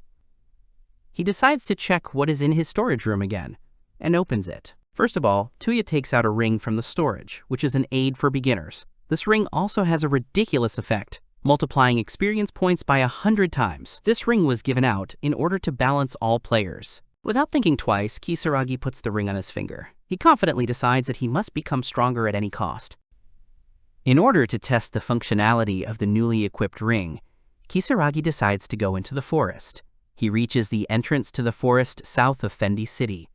The hero takes his warhorse with him on a short expedition. When they reach a certain place, Kisaragi asks Kokuyo to stay on him. He promises to return after he checks something very important. Kisaragi decides not to leave the horse hungry or thirsty, so the hero pours him some water using everyday magic. Kisaragi sees the horse start drinking water and thinks that everything is fine and the horse is smart enough. He also remembers that the people at the inn said that there are no strong monsters in the forest. The hero takes out the Buster Sword, which he intends to use in case of danger, and goes deeper into the forest, looking around carefully. Kisaragi realizes that he should act carefully. As the hero makes his way deeper into the forest, he thinks about how many monsters live there. Suddenly, Kisaragi notices a group of goblins sitting in a circle and eating an animal they killed. The hero, continuing to sit in the bushes, realizes that it didn't take him long to find several monsters. Kisaragi decides not to attack right away, but to think about his plan of action. He hides in the bushes and reflects on how he was an ordinary office worker in the previous world, so he is not sure that he can defeat the goblins. Toya is especially unsure about defeating the goblins that walk on two legs. He looks at one of these monsters with uncertainty. Suddenly, Kisaragi is sobered by the thought that the goblins are still his enemies, so he should not doubt his decision. The hero takes a deep breath and sneaks up on one of the unsuspecting goblins minding his own business. Kisaragi slashes him across the back with his Buster Sword, dealing a fatal blow. The sudden attack is noticed by the remaining group of goblins. They rush to attack Toya and begin to move rapidly towards him. The goblins say something, but their language is not clear to the hero. Kisaragi continues to mercilessly strike the monsters attacking him with his sword, killing them one by one. He moves very dexterously and quickly, not giving his opponent a second to think about his actions. After killing a few more monsters, Kisaragi looks at his shaking hand and realizes that his feelings are different from what he experienced in the game. This time, he is risking his own life by fighting monsters in reality. Finally, having defeated absolutely all the monsters that were previously in the territory that Toya discovered, he decides that the number of monsters he has killed is more than enough. He stops for a moment to catch his breath. Right after that, the guy opens his registration card to check what the battle with so many monsters gave him. The result he sees there pleasantly surprises him. Kisaragi can't believe that he managed to raise 6 levels in just one go. Right after that, Toya realizes that the effect of the ring he put on at the inn is actually working. The guy realizes that now that he has learned how the leveling system works in the new world, he knows what he should do next. Without thinking twice, Kisaragi sets out to find the orc pack, and, without spending much time on it, finally finds it. He hurries to deal with higher-level monsters. The hero completes the task, mercilessly killing them all. He collects materials from the monsters he has killed, of which there are an incredible number. The hero decides that it is time to return to Kokuyo, his horse. Without thinking twice, he turns around and looks at the monsters once more. Kisaragi waves his hand over them and decides that it would be best if he puts the orcs he killed into his storage. Toya's inventory. Now the boy can calmly go to meet his horse. It takes him a lot of effort to get out of the forest. He sees Kokuyo, but notices that the horse is dirty. The hero hurries to approach him as quickly as possible. Kisaragi breaks into a run and runs up to his faithful friend. He realizes that his horse is covered in blood, and is very scared by this. Suddenly, coming out onto the road where the hero left his horse, Toya looks back and realizes that the blood in which the horse is stained does not belong to him at all, but to the goblins he killed. Kisaragi praises his friend for a job well done. He says that he expected nothing less from Kokuyo, a brave warhorse. It is noticeable that the horse is very pleased when he hears such pleasant words from his master. Kisaragi looks around carefully, standing on the road, studying how many goblins his horse has killed. The hero counts more than 30 monster corpses. He sincerely does not understand what he should do with so many dead monsters. Kisaragi notices that Kokuyo is sticky from the blood he got while killing goblins. Toya promises that when they return to the inn, he will be sure to wash the horse with his magic. Before returning to the inn, Toya goes to the Adventurers Guild building to hand over the material he obtained from the monsters. The girl at the counter, seeing so many bags of materials brought by Kisaragi, asks in surprise how many monsters he managed to kill in one day. Toya sheepishly replies that he just got carried away. The hero also happily adds that, in fact, there are still some materials left in his storage. For example, a bunch of orcs. Kisaragi is about to say something else when he is interrupted by the girl standing behind the counter. She, hearing the word storage from him, asks Kisaragi to wait a little. The hero is a little surprised by such words, but still agrees to the request. The girl explains to Toya that she will lead him to a storage room at the back of the building and tells him where he needs to go. Upon hearing the word storage, the people in the guild building turn to look at Kisaragi. The girl explains to the hero that he should still keep the fact that the guy can use the vault a secret. It turns out that the vault is a skill that many people desperately want to get their hands on. The girl says that if the other teams find out that Kisaragi has a vault, they will definitely try to recruit him. Toya, hearing this, understands that he would not want that to happen. Finally, Milia and Kisaragi reach a storage room. They are noticed by a young man working there, who asks the girl if they brought any materials to the room. The guy comes a little closer to Milia and Toya and asks if the hero got them. It is noticeable that at first glance, the worker treats Kisaragi a little strangely. It turns out that his name is Dalek, and he runs the workshop. The hero decides to introduce himself and says that his name is Toya. Dalek replies that he has never seen the guy in the guild before, so he asks if Kisaragi is new to the guild. He also asks where the materials are. Toya hesitates to admit where he actually keeps the materials he has obtained. After thinking for a while, Toya finally answers that they are in his storage. Dalek is pleasantly surprised that the guy knows how to use the storage, so he immediately asks Kisaragi to put all the items he got on the table. The hero replies that there are quite a lot of them, and he is not sure whether it is worth putting them all out. Dalek confidently says that everyone who works in this shop is a professional, so he has nothing to worry about, and the newbie has no one to be ashamed of. Kisaragi replies that if Dalek insists, he will definitely lay out all the items he has obtained. The hero opens the storage with a wave of his hand to take out everything he needs. Dalek and Milia watch in silence. First, Toya takes 200 goblin ears from the vault. They are followed by 10 orc corpses, followed by 30 wolf carcasses. Suddenly, while the hero continues to take the wolves he killed from the vault, Dalek stops him. The workshop worker, in absolute shock from what he has seen, tells Kisaragi to stop taking seemingly endless materials out of storage. Almost the entire workshop is filled with corpses of monsters. Dalek admits defeat and says he was wrong about the hero's abilities. The man asks the boy to stop taking materials out of the vault. It turns out that the bodies of killed monsters do not rot in the vault. The worker also adds that if Kisaragi brings back such a huge number of bodies from his hunts every time, it won't end well. Toya convinces Dalek that he doesn't plan on hunting anytime soon. Dalek asks Kisaragi if he is a high-ranking warrior, to which Milia replies that Toya is an E rank. Kisaragi also adds that he only reached E rank because the travelers he saved helped him collect goblin ears, causing his level to increase. Dalek replies that he understands everything. After waiting for a while, he approaches Toya and says that he realized that there is an amazing newcomer in the guild. As Toya is about to leave the guild building, Milia tells him that the evaluation of the materials obtained will be done the next day. The girl is also confident that the hero will increase his rank. Milia says that because Kisaragi is an E rank, the balance of the materials obtained is strange. The guy says that he understands everything. The girl hesitantly asks Toya if he is really an ordinary magician, as his skills do not match his abilities. Milia adds that she would rather consider Kisaragi a berserker than a mage, since he is quite strong. Toya, hearing that there is a berserker job, is truly delighted. He wants to change classes. The girl is frightened by such enthusiasm. It turns out that Kisaragi wants to be a berserker who kills all his enemies when he encounters them. Such a berserker goes beyond the ordinary warrior, but achieving such a status is extremely difficult. Milia sadly says that the berserker in their world is just a legend. She does not remember anyone who ever passed the 100th level. As Kisaragi returns to the inn with Kokuyo, he thinks that it's really weird that no one knows about the possibility of changing jobs after level 100.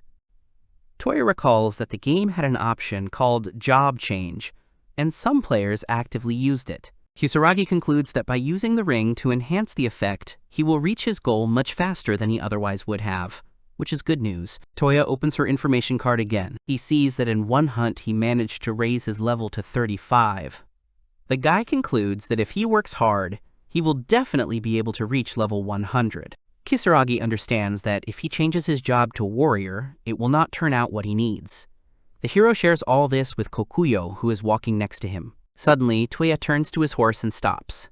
He happily and confidently declares that he will definitely become a berserker in this new world. He asks Kokuyo if he will fight him, to which the horse, as a sign of his love and devotion to his master, begins to lick his face again, which the guy does not like very much. Toya seriously says that he must become stronger. The hero says that he is eager to begin his cultivation as soon as possible, so he and Kokuyo continue their way to the inn at a faster pace. Suddenly, the hero realizes that something bad has happened near the hotel, judging by the excited cries around it. Kisaragi and Kokuyo approach the temporary residence faster and see the worried faces of its owners. The girl and her father turn to Kisaragi. While the girl is worried, her father stands with a completely calm expression on his face. He turns to Toya and says that the hero needs to leave the hotel the next morning, which unpleasantly surprises the hero. After hearing the bad news that the heroes are being kicked out of the inn, he returns back to the guild building. Milia, hearing this, cannot believe Toya's words. She asks again if it is really true. The girl turns to Kisaragi and asks if he is a criminal despite his appearance. The guy replies that there was a terrible misunderstanding. He tells Milia the reason why the owners asked Kisaragi to leave the inn. It turns out that Kokuyo is scaring the other horses in the stable. Milia can't believe it's true. Kisaragi says that he's having problems because some of the guests left the inn because of the horses that were scared of Kokuyo. The hero realizes that this sounds pretty ridiculous. Kisaragi stops telling the story. His face becomes serious, and he asks Milia to find him another hotel. The girl replies that the same story could happen anywhere. Milia's head. She suggests that Kisaragi rent not a room, but a mansion. Toya, hearing such a proposal, is very surprised. He asks if renting a mansion is really cheap. Milia answers that there is also cheap real estate in the city. Milia adds that there will be one special condition for the hero when renting the mansion she wants to offer him. In addition, the owner of the mansion is strange. Kisaragi and the girl reach the store that Toya has been to before. Milia happily enters the building, sees its owner, greets her, calling her Natalia, and says that they haven't seen each other for a long time. It turns out that the owner of the building is the elf girl who sold the magic books to Kisaragi a few days ago. She sleepily looks up at the unexpected guests. Natalia stretches lazily and, seeing Milia, says that only a lady from the guild came to visit her. Milia replies that she and her companion would like to talk about the mansion. Natalia is disappointed and asks if someone has come to try their luck and rent the mansion again. The girl also adds that people never learn anything. She asks who exactly came to her. Kisaragi appears at the door, and Natalia immediately recognizes him. Milia, watching this, is very surprised that the two are familiar. Toya waves to the elf. Kisaragi explains to the guild girl that he used to come to Natalia to buy a couple of magic books from the magic tool shop. Natalia says that she understood everything perfectly.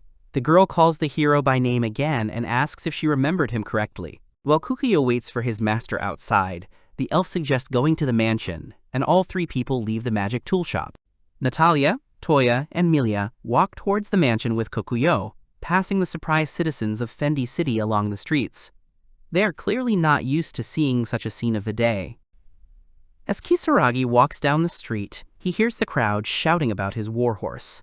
The townspeople are surprised by the size of the animal. Kokuyo scares many with its menacing appearance.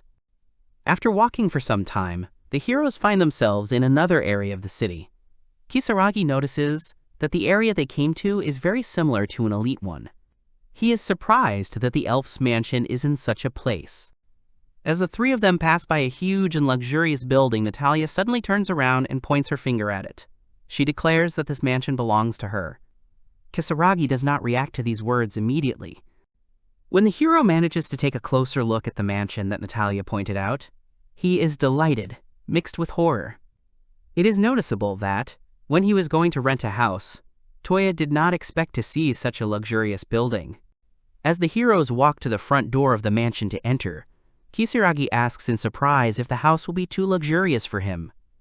Natalia replies that if the young man rents the mansion, he should not worry about it. Besides this, the elf also adds sarcastically that it is only up to Toya whether he can live in such a mansion.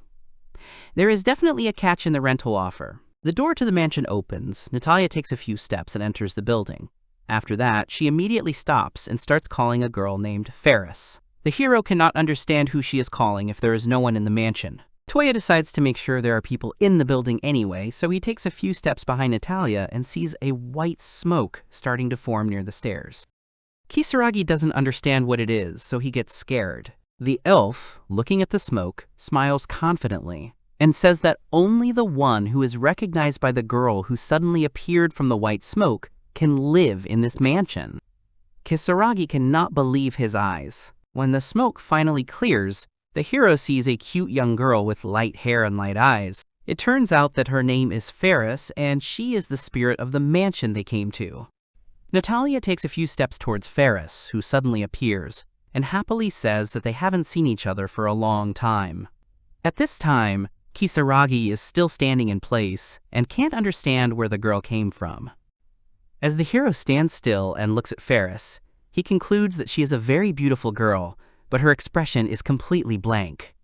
Kisaragi compares her to a doll. Toya decides to find out more about the girl. He turns to Natalia and asks if the spirit of the mansion means a ghost that lives in the building. The elf turns to him disappointedly and asks if he really doesn't know that. Milia intervenes in the conversation and explains that the spirit of the mansion, as its name suggests, resides in the building itself. This being is the one who protects the house and brings good luck. Toya anxiously tries to remember what this reminds him of. The hero realizes that the spirit of the mansion is similar to Zashiki Watersafe from his past world. The guy is a little scared by this thought. It turns out that the house spirit chooses who will live in the house it belongs to. Kisaragi realizes that even if he owns the building, he still won't be able to live in it if Ferris doesn't recognize him. Kisaragi cautiously asks what he needs to do to get a confession from Ferris. Natalia says that he doesn't need to do anything, and that getting a confession is very easy. The elf addresses the spirit of the mansion and asks the girl what she thinks of Kisaragi. Ferris looks closely at Toya, and the hero sees himself reflected in her light eyes. Kisaragi for a while. Instead of saying anything in response to Natalia's question, she just nods silently and reservedly, letting the guests know that she gives her consent for Kisaragi to live in the mansion.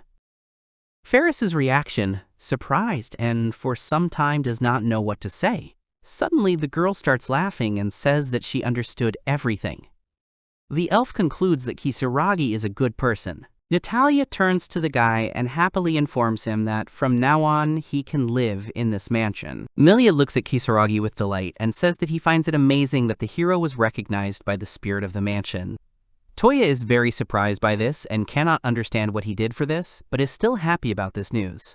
While Kisaragi shares his joy with Milia, Natalia thinks about how he was recognized not only by the warhorse, but also by the spirit of the mansion. The elf finds this very strange.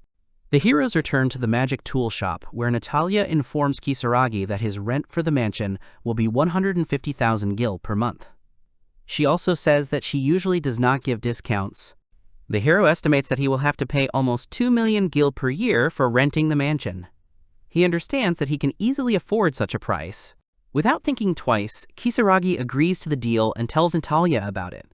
The girl replies that during the time they were in the mansion, she managed to get hungry, so she wants to eat something. Suddenly, Kisaragi waves his hand and says that they need to celebrate the deal. After that, several plates appear on the table in front of the heroes, on which pieces of cake appear. Natalia is very surprised by what she sees. Toya asks the elf if this is her first time seeing a cake.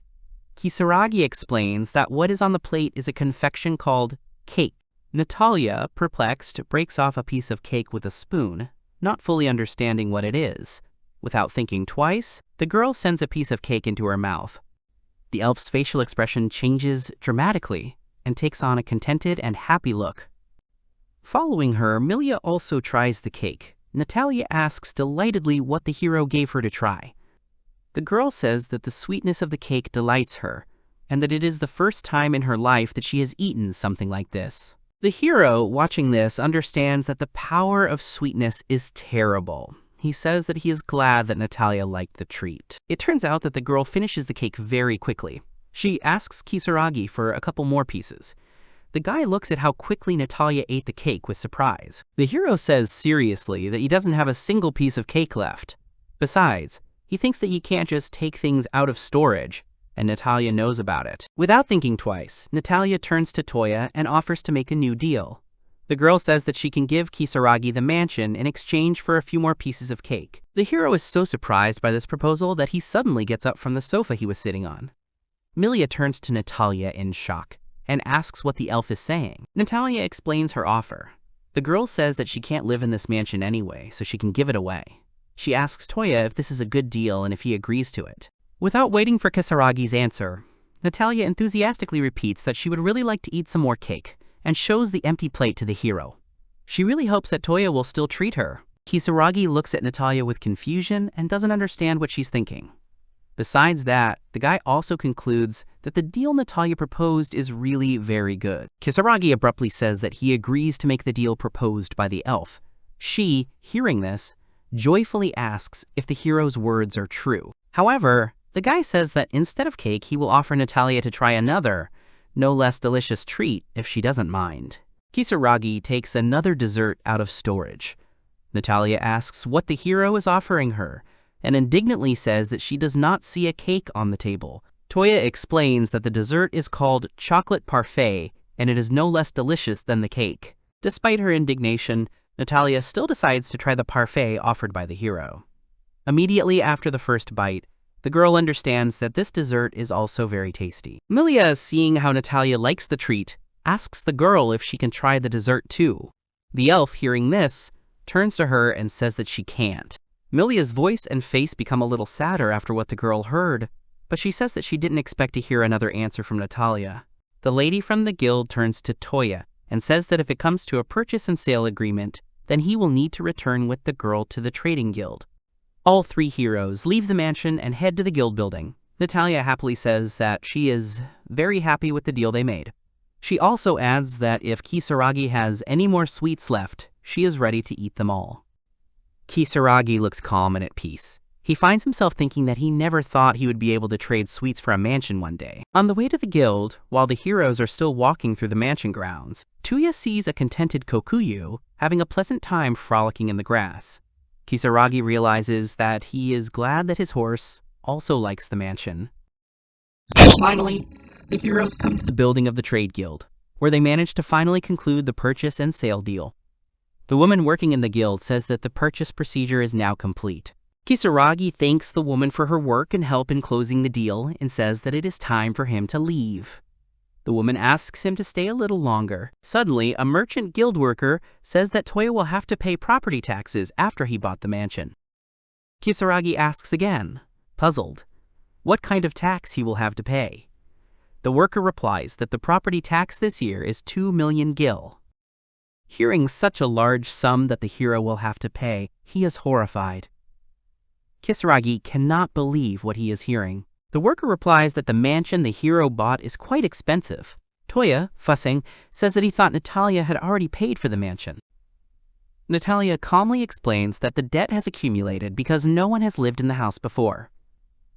The girl also adds that she did not expect that someone would appear who Ferris would recognize. The elf says that she has decided that she cannot sell the mansion with the spirit to someone the spirit does not recognize. The worker turns to the elf and says that she is an exception. Natalia asks Kisaragi not to pay attention to this.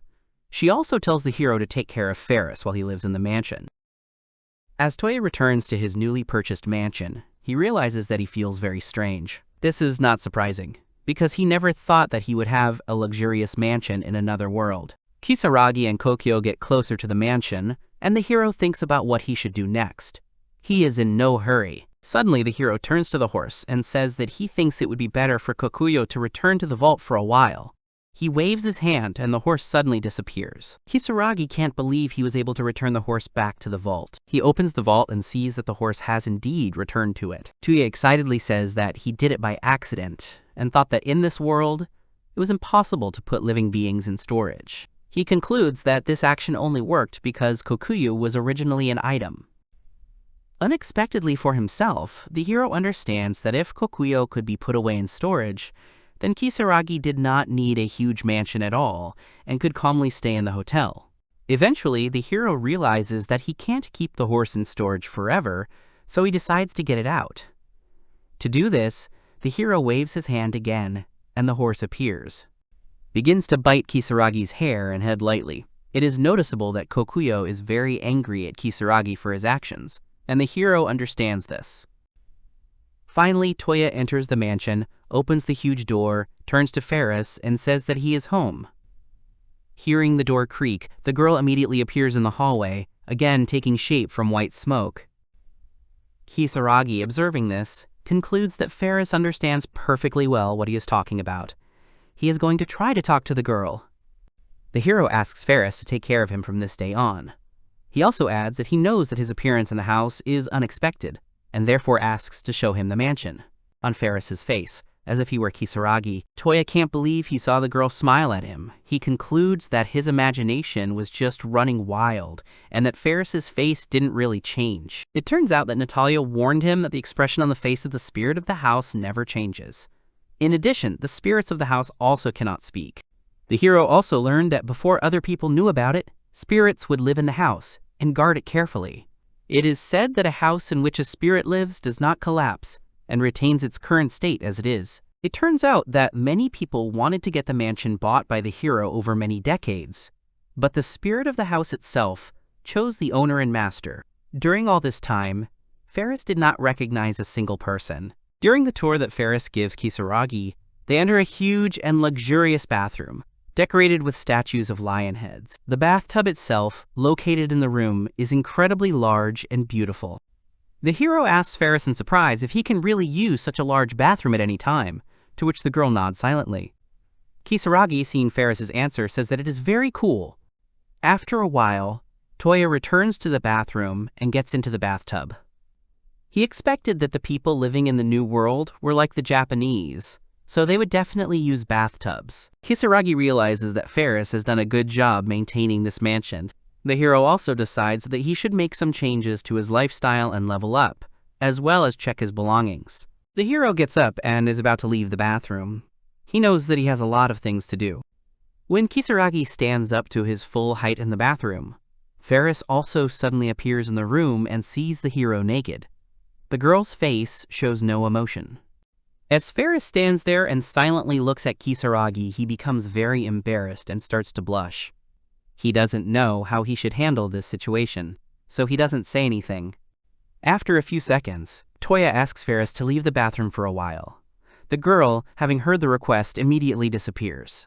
Kisaragi feels uneasy about the situation. He remembers that he was told that the house spirit would take care of him, but he realizes that such care is not needed in the bathroom. Suddenly, Kisaragi notices that a set of clothes has appeared in the place where Ferris was standing when she appeared in the bathroom. The hero realizes that a girl brought it. Even before he starts getting dressed, Toya decides that he should properly thank Ferris for bringing him a set of clothes. He says that it has been a long time since he took a bath like this. Kisaragi realizes that Ferris will do all the housework for him, so he concludes that house perfume is truly a great blessing. The hero sits on a chair and thinks about why the girl recognized him. Toya understands that he is very interested in this question, and therefore decides to ask her about it directly sometime. While the hero thinks about what will happen if he talks to Ferris, he slowly falls asleep. At that very moment, the girl herself appears in the room and covers the hero, who is sleeping on the chair, with a blanket. After Ferris covers Kisaragi with a blanket, she squats down next to him and looks into the hero's face. The girl looks at him very tenderly. The next morning, the hero turns to Ferris and tells her that it is time for him to go. He also adds that he is going to make some guild requests and level up a bit, so he will stay in the forest for 3 days. Ferris, hearing this, looks very worried. Kisaragi, in turn, asks the girl to take care of the mansion during his absence. Toya notices that Ferris looks worried. He doesn't understand why she has such a worried look. Toya says that everything will definitely be okay. The hero also says that despite his appearance, he is still quite a strong warrior. He convinces Ferris that he will return home soon. Saying goodbye, Kisaragi puts his hand on the girl's shoulder, but his hand goes through Ferris. He immediately apologizes to the girl in the form of how, after his touch, her shoulder begins to burn. Can't people touch the house spirit? Eventually, Kisaragi leaves the mansion and tells Ferris that it's time for him to go. The girl remains in the house, touching her shoulder and looking at him. Kisaragi goes to the central part of the western forest. The hero takes a D-rank request to subdue the orcs. He needs to collect the right ears of the monsters. He copes with the task wonderfully and kills all the monsters one by one. After the battle, Toya sits down tiredly on the body of one of the orcs he killed, while Kokuyo stands nearby. Toya deduces that he is working to pay for his house after coming to another world. The hero understands that this means that the reward for the request should be sufficient. However, the hero decides that he should earn a little more money. The hero looks at the ring he took from the vault and says that with the effect of this ring, his level increases much faster. Kisaragi remembers that Ferris said that he would return home in 3 days, but despite this, the hero decides to stay in the forest a little longer. He wonders if everything will be okay if Ferris is looking after the house. While the hero spends time in the forest, leveling up, Ferris is still in the mansion waiting for him to return home. The girl is very worried that he doesn't show up at home. During the time Kisaragi was absent from the mansion, he defeated every monster he encountered, and he stored each monster he killed in his vault. It turns out that the hero's storage does not increase in weight, despite the fact that the number of items in it increases significantly. Besides this, spending time in the forest, the hero discovers various interesting things during battles.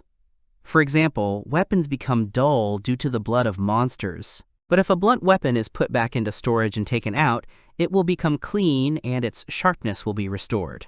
The same thing happens with torn and dirty clothes. After a long hunt and recycling of materials, the hero finally decides it's time to open the status and check it. Kisaragi is worried. Seeing the result that Toya achieved, he thanks the ring, which increases the experience gained by 100 times, calling it cheating. It turns out that during his stay in the forest and killing many monsters, the hero finally managed to reach the cellular level. He is very happy and satisfied with his result. Kisaragi turns to Kokuyo and happily declares that he has finally made progress towards becoming the berserker he so badly wanted. The hero is so happy that he trembles with anticipation. Suddenly, the hero sees an option asking if he wants to change jobs. Kisaragi happily states that he does. He is very happy that he can finally change his job to a warrior, but after he clicks yes, his face darkens. It turns out that Toya is frustrated because the only jobs he can move to are High Mage and High Priest. He is very upset that the possible jobs are also related to magic. Out of despair and disappointment, Kisaragi falls to his knees and asks the information window if it seriously means that the other job is also related to magic. He sincerely does not want to believe it. Toya says that he read the magic book and learned all the restoration magic.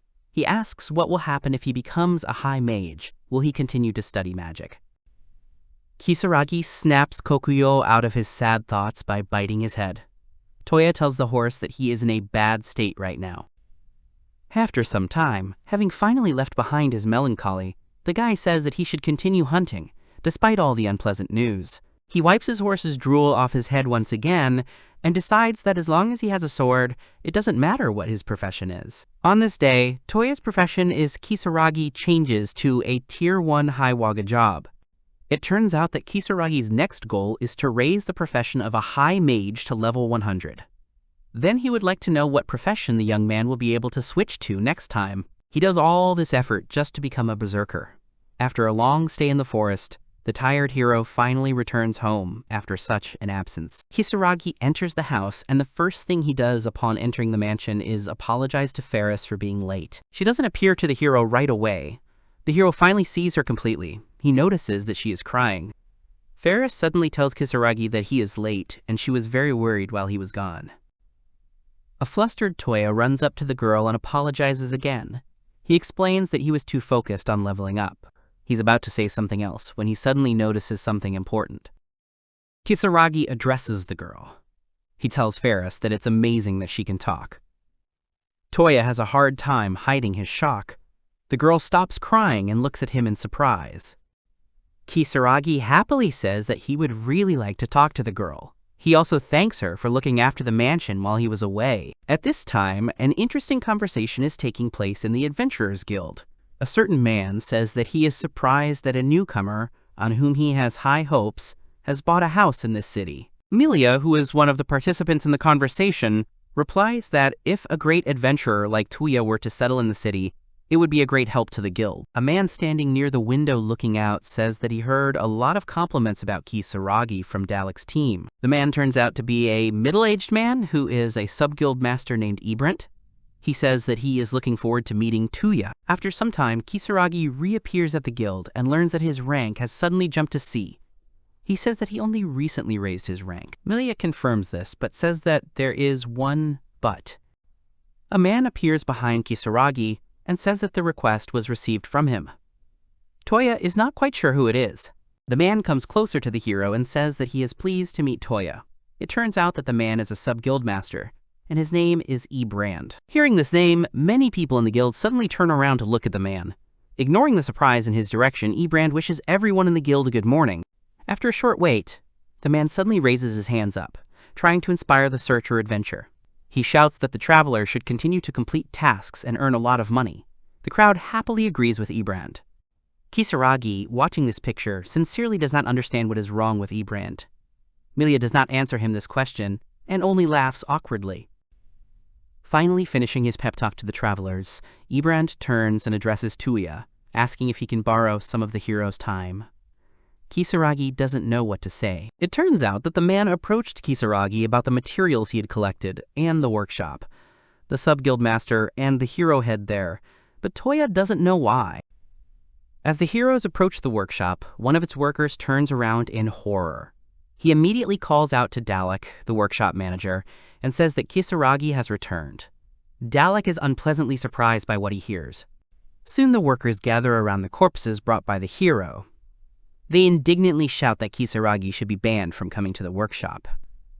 One of the workers tearfully asks Toya not to joke about bringing even more materials. The heroes smile awkwardly and decide not to tell the workshop workers that he still has a lot of materials left in storage. E-Brand decides to start a conversation and says that Kisaragi has become a full-fledged adventurer since he became a C rank. He thinks that the materials the hero brought will be enough for the guild for now. Toya, hearing that he is already called a full-fledged adventurer, is very pleased that he is considered as such. Suddenly, E-Brand says that he was waiting for Kisaragi.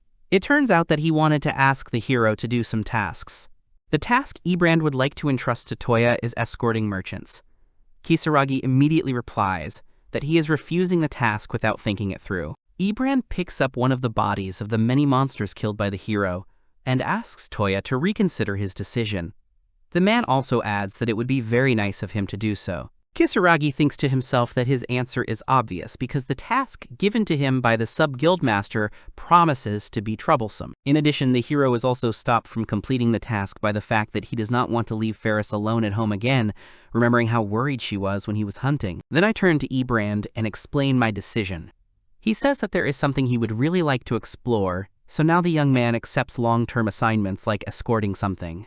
Suddenly, Kisaragi and E-Brand are distracted from their conversation by Milia, who suddenly bursts into the workshop and calls for the sub-guild master.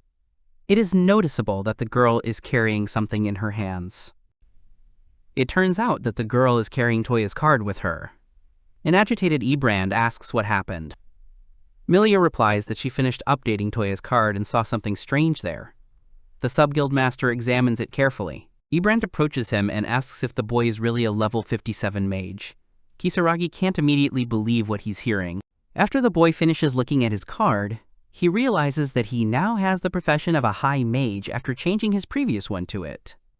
The boy realizes that this change is not reflected in the card. It turns out that to change something in a card, you need a special tool, since there is no person in the world who could change a name or profession, because cards are artifacts, the principle of which has not been studied until now. Kisaragi is overjoyed that he doesn't have to worry about anyone finding out about his job change. An astonished E-Brand says he can't believe what he sees on the card. The man says that he heard Kisaragi changing levels quickly, but that such a change is extremely abnormal. He also says that the highest rank of adventurers in Fendi City is A rank. E-Brand talks about a guy who took 20 years to reach only level 42, thus comparing him to Kisaragi. Suddenly, the sub-guild master says that, judging by the hero's level, he should have been ranked S long ago.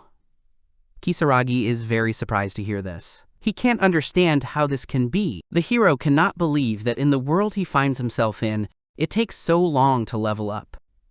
On the other hand, Toya realizes that if he thinks about it, in the new world, no one has an item like a ring to multiply experience points. He concludes that there is no way for others to know that they can change jobs after reaching level 100. Ibran says that if such talent as Kisaragi's becomes known to the public, the boy will undoubtedly be invited to work in the royal palace and will be retained in every possible way. The man says this while cutting up the carcass of another monster. On the other hand, the sub-guild master says that maybe working for the royal family isn't such a bad decision. Milia says that if he starts serving the royal family, his career as an adventurer will end. Toya, hearing about the royal family, remembers the unpleasant moments that happened during his stay in the castle of this family. Kisaragi's expression immediately becomes very serious.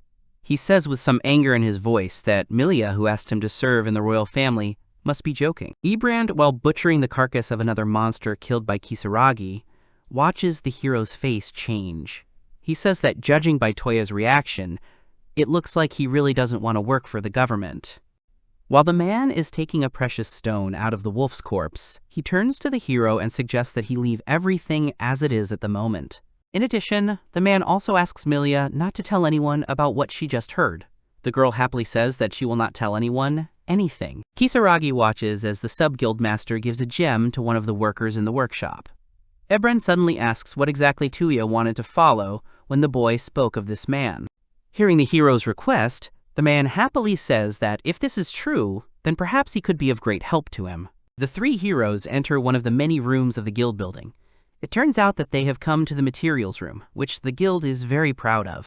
It really does contain many different items. The hero is very happy that he was offered such a service. The man says that information about the history of the country, neighboring countries, and many other things can be stored in this room, and Kisaragi may be able to find what he is looking for. The guy turns to Ibrand and asks if it's really okay if he uses the stuff in the materials room. Ibrand's face takes on a slightly confused expression, and the man says there's one small but.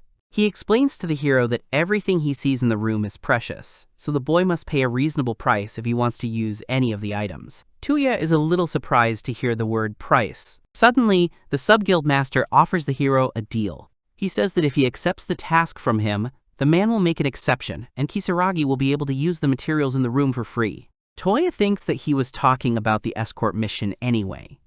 He realizes that if he thinks about it, the deal sounds very good and beneficial to him.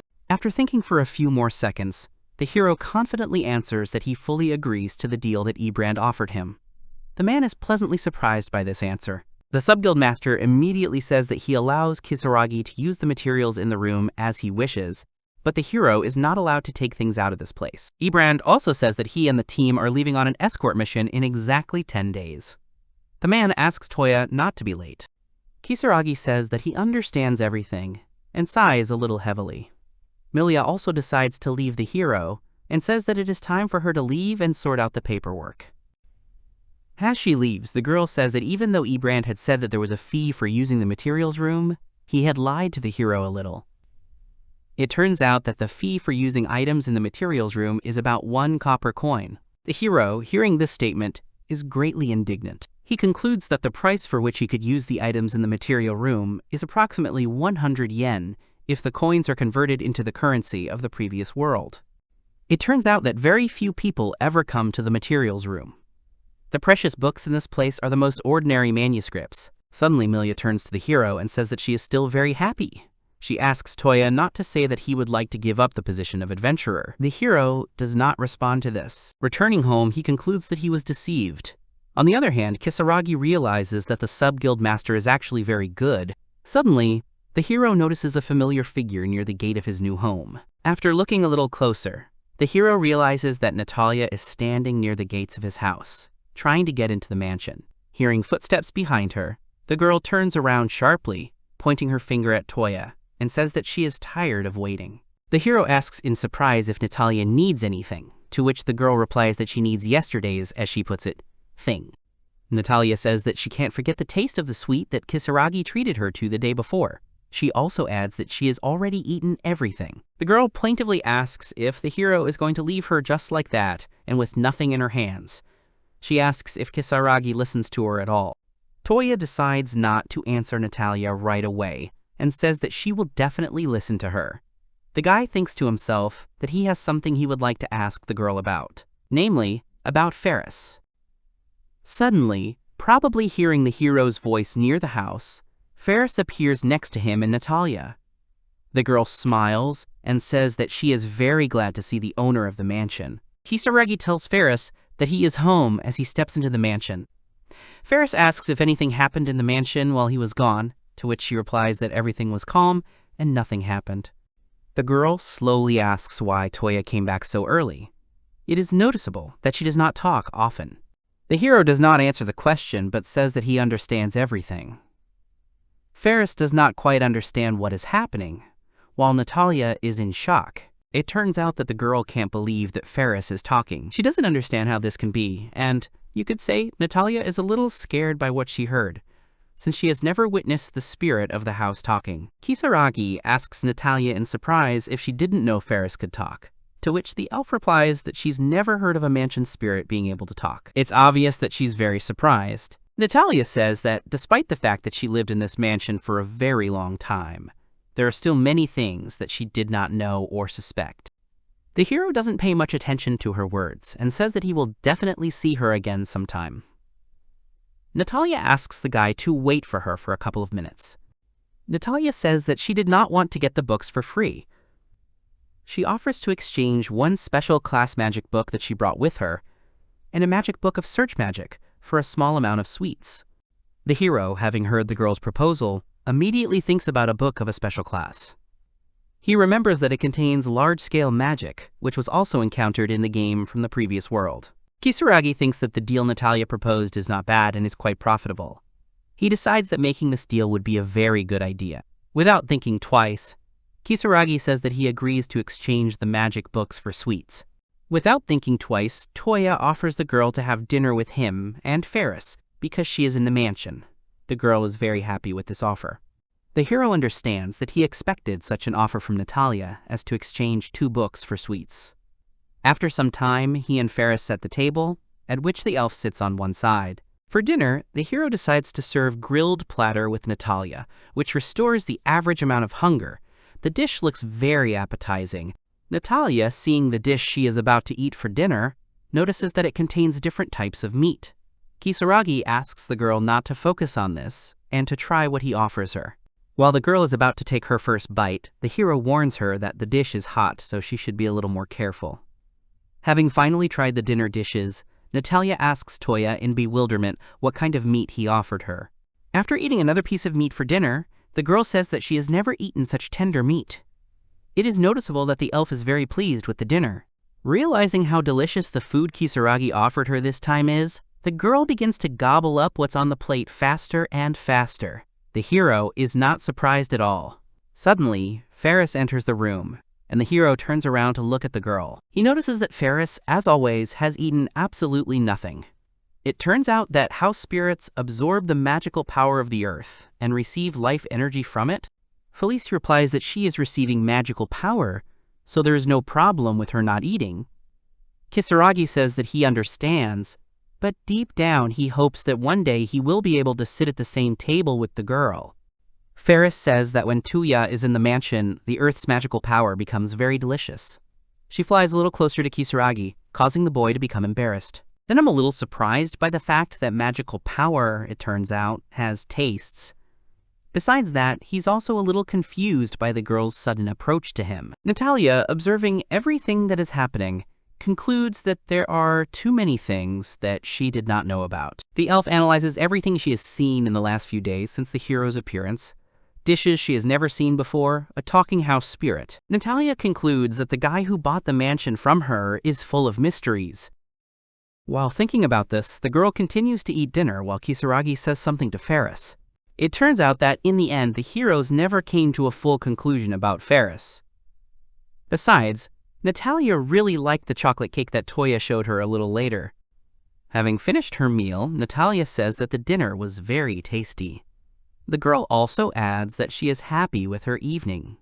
The elf says that it is time for her to return home. Almost stepping over the threshold of the mansion, Natalia turns around and says that she won't mind if Toya brings her souvenirs from time to time, to which the hero replies that it's time for her to leave. Kisaragi can't believe that Natalia actually came to the mansion just to eat some candy. While Toya is thinking about this, he holds one of the books he exchanged for the candy in his hand. Returning back to his office, the hero places 2 books on the table in front of him. One of them is a special class magic book, and the other is a magic book of search magic. As soon as the hero opens one of the books, the information described in it is immediately absorbed by him. He says that everything is clear to him. It turns out that, theoretically, the magic of transference in space is possible. Toya deduces that the magic the wizards used on him in the Henrietta Kingdom teleported him to the exact location he ended up in. Kisaragi says that even with the explanation written on the pages, understanding everything quickly is quite a challenge. He also notes that the book Natalia gave him is amazing. He is intrigued by the author. He opens the page near the spine of the book and sees that Natalia is listed as the author. The hero is disappointed and outraged that the author is his friend. He waves his hand with the book, intending to throw it on the floor. However, the guy stops before he can throw it, and says that despite its author, the book is very interesting. Toya looks thoughtfully at the starry sky outside the window, and asks himself if it is possible for Natalia to be such an amazing person. The hero decides that before the day of departure on the escort mission, he needs to look into the materials room for his research. He wants to get as much information about this world as possible.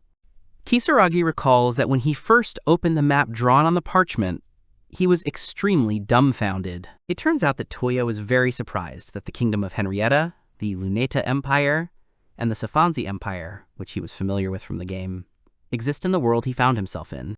In fact, Kisaragi realizes that he expected the countries he encountered in the game to be present in the world he entered. However, the hero notices that in the new world, there are several countries that he has never heard of before. For example, the kingdom of Sarandi, in which he is now, is one of these countries. While the hero is trying to find the city of Fendi on the map, where he is currently located, an unfamiliar figure of a girl appears behind him. It turns out that the girl standing behind him hears him looking for the city of Fendi on the map. She approaches Kisaragi and points out the place where the city is on the map. The girl tells the hero to look more closely. The girl asks with interest whether the hero is studying the escort route, looking so attentively at the map. Toya does not immediately pay attention to her question, being very interested in her appearance. Immediately after this, Kisaragi jumps back in fear. The girl, watching this, apologizes to him for scaring him. It turns out that she already knows the hero's name. The girl introduces herself and says that her name is Lumina, and she is the leader of this escort mission that Toya is participating in. Kisaragi remembers that there are 2 more groups of adventurers going on the mission with him. He shakes the girl's hand. Lumina says Ebrand called them early this morning. She says she's still hungover from the day before. Lumina prepares to leave the materials room and tells Kisaragi that it was nice to meet him. She also says that she has high hopes for him, while calling the hero a rookie. Kisaragi watches Lumina slowly leave the room, confused and surprised. He doesn't know what to say to that. In the end, he decides to remain silent. Lumina rather quickly, Kisaragi looks at the map again. He thinks that according to the map, the kingdom of Henrietta is not far from the one he is in now. Toya is genuinely curious about whether he would be able to return to his world if he were to return to the kingdom of Henrietta again. He decides that at least there he might find a clue on how to return. On the other hand, the guy thinks that he will hardly be able to leave the world he found himself in so suddenly, since he has already gotten used to it. Finally, the day comes for the hero to go on a mission. Early in the morning, he is near the mansion, on its territory, and calls Ferris. The girl immediately appears before Kisaragi, who calls her Sandek Sumbo. He stands next to his horse. It is noticeable that the hero is happy to see the spirit of the house. It turns out that Ferris hasn't shown up since Kisaragi told her he was going away for a while. He tells the girl that he'll be back home in 8-10 days at the most. He asks Ferris to watch the house while he's gone. Ferris's eyes fill with tears. She asks Toya, upset, to hurry up and come back as soon as possible. It is noticeable that the girl does not want the hero to leave her. Seeing how upset the girl is that the hero is leaving the mansion, he considers not participating in the mission at all. In the end, he says goodbye to the spirit of the house. When the hero arrives at the gathering place, he sees Lumina there, who says that their mission is to escort the merchants to the city of Dumbler. Their job is to ensure the safety of the cargo and the merchants to their destination and back. One of the teams is called Grassland Fangs. This team consists of young guys. Lumina still says that everyone was notified about the appearance of high-ranking monsters on the way, so everyone should be ready to attack. While Kisaragi is looking around the gathering place, one of the merchants approaches him and says that he heard about the hero from his friend. He adds that his friend told him about how Kisaragi helped the group in the forest. Toya says that he remembers what happened. The merchant says that the hero is very young for a C rank. He thinks that the boy is a great adventurer. The merchant asks Kisaragi to take care of them. All the travelers taking part in the mission seem serious. Lumina says it's time to go. The heroes, riding their horses, begin their journey. Kisaragi rides Kokuyo. He looks determined. Toya turns to the horse and tells him that they should hurry and finish the mission quickly in order to return home as soon as possible. One of the travelers who follows the hero says that he looks funny because he behaves very smugly. A young man named Dal approaches him. He is convinced that Toya only received a C rank because he was on a strong team. He claims that a mage like him cannot kill even a goblin on his own. Dal tells Kisaragi not to act tough just because he has a higher rank than the other members, and says that they are the only ones who can fight properly. Kisaragi's spirits are a little down. He thinks that it's not surprising that the boy probably won't believe that Toya handled everything on his own. Kisaragi has accepted a request to escort traders to a western town called Dumbler, and is currently working on it. While they are on their way, one of the warriors accompanying them, a young man named Dal, states that he is very bored and hopes that at least one goblin will appear on their way. A girl sitting in the cart he is driving turns to him and tells him that he should not say such words. She believes that it is better when the journey is safe. Dal tells her that he can't help but show his true strength to the seemingly arrogant Kisaragi. Dal looks at the hero and says that he doesn't want the guy to behave so inappropriately. The hero doesn't know how to react to such words. Suddenly, Lumina speaks to Toya and tells him not to pay attention to Dal. She says that it is true that during adventures, the people here look down on mages. Kisaragi asks why this is happening. The hero thinks that healers are important to the team in games, so he does not think of them as useless. Lumina replies that healers are underestimated by many, since they often stand in the rear. The girl also adds that if the vanguard is killed, the healer, who cannot attack monsters, will have no choice but to flee to avoid being killed. Lumina says no one wants to see their buddy abandon them. It turns out that this is especially true for teams where everyone is close to each other. Lumina says that if Toya is fighting alongside someone, then he must understand that. However, Lumina also adds that being a healer is not a bad decision. Kisaragi continues to move, thinking to himself that joining the team isn't such a bad decision. While the hero is thinking about this, his horse calls out to him. Toya decides to break away from the carts with the merchants and turns a little deeper into the forest. Stopping at a small clearing and jumping off Kokuyo, the hero touches the ground and declares that the place he stopped at suits him perfectly. The hero folds his arms down and uses the search skill, causing magic circles to appear around him. It turns out that the search spell is a theory that Toya took from a book on magic research that Natalia wrote. He only took the theory from the book, but completed the spell himself as his own. Toya uses a skill that subtly spreads magical power within himself, thereby creating a thread of magical power that senses the movement of surrounding enemies. In simple terms, it forms a kind of web. Using a recently learned skill, the hero concludes that there are 3 forest boars within a radius of 200 meters from him. After Toya learns the location of the enemies, he uses a single attack spell he learned after changing jobs to a high mage. This spell is called Air Blades. With their help, the hero cuts down the trees that block his view of the forest. After the trees fall, Toya immediately sees the hidden boars. They charge, but he kills them immediately.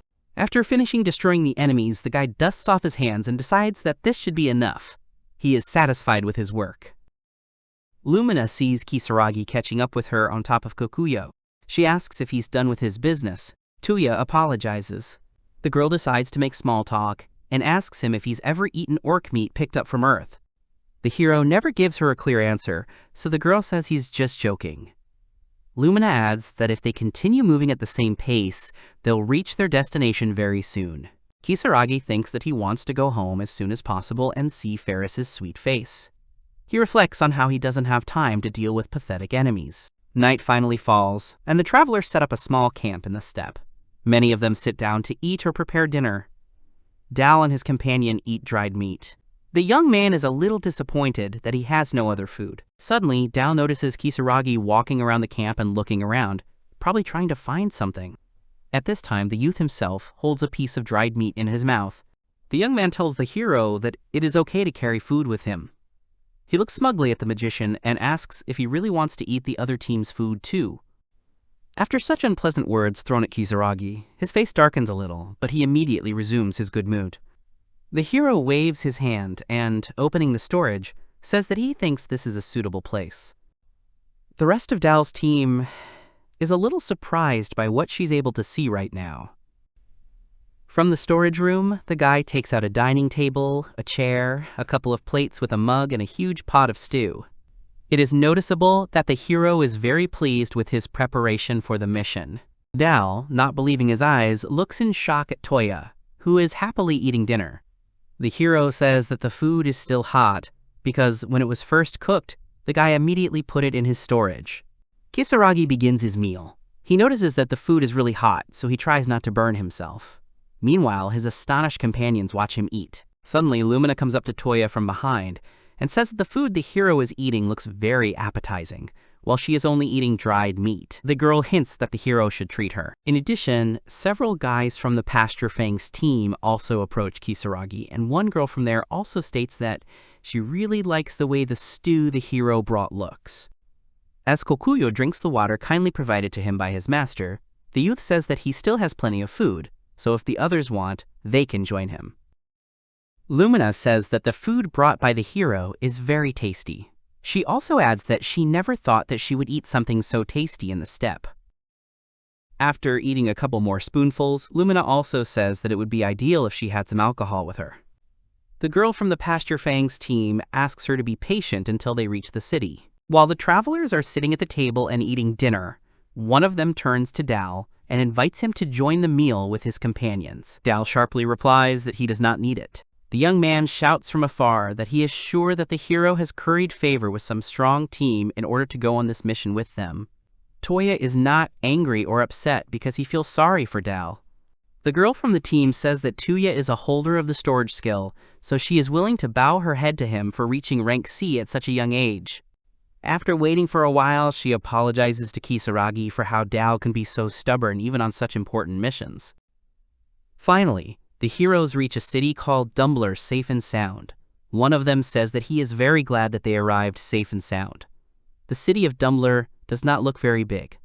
Lumina approaches one of the merchants and says that they were very lucky this time, as they did not encounter any monsters on the way. The girl also says that they will not be able to relax their vigilance on the way back. After talking with the merchant, the girl turns around and sees Kisaragi combing his horse's mane. She feels a little disappointed that she might never see how much power Toya actually has. Their successful journey to the city of Dumbler at a local tavern, ordering several mugs of beer. They clink glasses and joyfully shout, "Hooray!" Some of them are happy that the next day is their day off. Lumina, in turn, suggests that her comrades drink until they pass out, to which Kisaragi replies that they are already drinking. Lumina, holding a glass in her hand, comes a little closer to the hero and says that he should drink with the whole team. Kisaragi lifts the mug to his face and thinks that he is not a rabid liquor hater, but in this world, there are still some things about this drink that he does not like. The guy is disappointed to think that the ale in the new world is too warm. It is so warm that the hero can't even drink it. Kisaragi decides that he can use magic to make his drink colder. Lumina sees Toya using magic to change something in his drink, and the girl rushes to ask the hero what he is doing. She takes the glass of cold liquor from his hands and asks what Kisaragi just changed in his drink. Kisaragi awkwardly explains to Lumina that he simply used magic to enhance his drink, and Toya asks the girl if she wants to try what he made. The girl takes a couple of sips and suddenly realizes that she really likes the taste that came out. She immediately points her finger at her glass to Kisaragi, indicating that he should cool the liquor for her as well, which Kisaragi immediately agrees to do. After Lumina learns about the change in taste, she tells the other travelers. Toya chills the drinks of the entire crew. One guy says he didn't know the taste could change so much just by chilling the liquid. Lumina also approaches the embarrassed Delu. The girl says that he must definitely try the cold liqueur. At first, the guy refuses. Lumina asks for a taste of her cold ale a little more insistently, and Dal says he understands. He takes the mug from her hands and takes a few sips. The guy honestly does not understand what can change in the drink if you just cool it. Suddenly, Dal realizes that what he just tasted is a very tasty thing. The guy asks what it is. A joyful Kisaragi hears this and says that if the guy liked it, he can cool a couple more mugs for him. The hero says contentedly that the mage can be a very useful member of the team. It is noticeable that Toya is very happy with such a good ending to the evening. Dal, admitting that he had been wrong before, sheepishly agrees and looks away, nervously fiddling with his wooden mug. Suddenly, Lumina approaches Toya again and says that she wants to have a serious talk with the hero. He does not expect such words, and therefore, upon hearing this, he is very embarrassed. Lumina takes a few steps towards him and suddenly asks him to stay with her forever. Kisaragi is surprised and asks what she means. The girl happily jumps on the table and asks the guy to cool her ale for the rest of his life. Dal and Toya look at the drunk Lumina with a hint of incomprehension in their eyes. The next morning, Kisaragi wakes up before everyone else and leaves the place they stayed for the night. He decides that if the other travelers drank so much, they should still be sleeping. It turns out that today is his day off. He remembers Milia's words, who said that if someone is a member of the guild, then finding a job in another city will not be difficult for him. Without thinking twice, the hero decides to go to the guild. Dumbletown doesn't have any local specialties that stand out, but as a market town, it's quite lively. The streets are lined with stalls that locals rush to visit. Finally, the hero manages to find the guild building in the city of Dumbler. As he is about to enter it, someone grabs him by the cloak and he turns around. Turning around, the hero sees a small boy in front of him. The boy decisively asks him if Kisaragi can use healing magic. Toya asks if the boy really wants him to heal his wound, to which the child replies that he is not asking for help for himself. The boy takes out 3 copper coins and says that these are all his savings. He offers them to Kisaragi in exchange for his help in curing the illness of a girl named Saya. Kisaragi is a little surprised by this request and looks at the child carefully. He thinks about what he should do. The child says that he asked everyone he met for help, but everyone told him that 3 coins would not be enough. Suddenly, someone distracts the boy standing next to the hero. The child is called a disparaging name and asked why he is still wandering around the guild. It turns out that 3 adult men who look very self-confident are approaching the boy. One of them says that a stray child from the slums should not be near the guild. Another man says that no adventurer would listen to a request that would require such a small payment. Another takes up his words and asks why the child does not learn anything from life. Kisaragi listens to the men speak negatively about the children raised in the orphanage and clearly doesn't like what they say. One of them comes closer to the child and tries to grab his hand. He says that even if the hero helps the boy, he will not get anything worthy from him in return. Suddenly, the hero grabs the man by the hand. Toya furiously says that he doesn't remember asking a stranger's opinion. He twists the arm of a stranger. The man screams that it hurts a lot. His 2 companions immediately go berserk and start yelling at Toya. As the hero is about to strike again and engage in battle against the 2 remaining men, the doors to the guild building suddenly open and a girl comes out, shouting at the fighters as she goes. It turns out that the girl came to scold people because fighting near the guild building is prohibited. Fighters have to let each other go. One of the 3 men puts his sword back in its sheath and says that he will remember what happened. The group goes away, leaving Kisaragi and the boy standing in the middle of the square. The girl who came out of the guild building looks at the men leaving, and it seems to her that they look very familiar, but Kisaragi does not pay any attention to it. The boy, now with more confidence in his voice, addresses the hero again. Toya, in turn, says his name. It turns out that the boy's name is Liol. He is clearly happy to have met the hero. Kisaragi addresses him. The hero squats down to be on the same level as the child and tells him to give him all his money. Kisaragi strokes the child's head. He confidently declares that he accepts Liol's assignment, which makes the boy extremely happy. He is so happy that he is ready to burst into tears at that very moment. After walking several streets, the heroes reach the slums, where, as it turns out, Liol lives. The houses in this area look terrible, as do the people who live in them. They are all very poor. Kisaragi is very surprised that the slums are not very far from the center. Many people living there look very emaciated. Toya understands that since the city is a trading city, there is always a large influx of people. Finally, the heroes reach the place where the boy wanted to take Kisaragi. He happily points his finger at a small house standing nearby. The house where the children live does not look as bad as the other buildings in the slums. As soon as the heroes enter the house, they are met by a group of children who greet Leo. They find out if the boy managed to find someone who can help. The boy happily replies that he brought someone who can use healing magic. One of the girls in the group approaches Kisaragi and asks if he is a healer.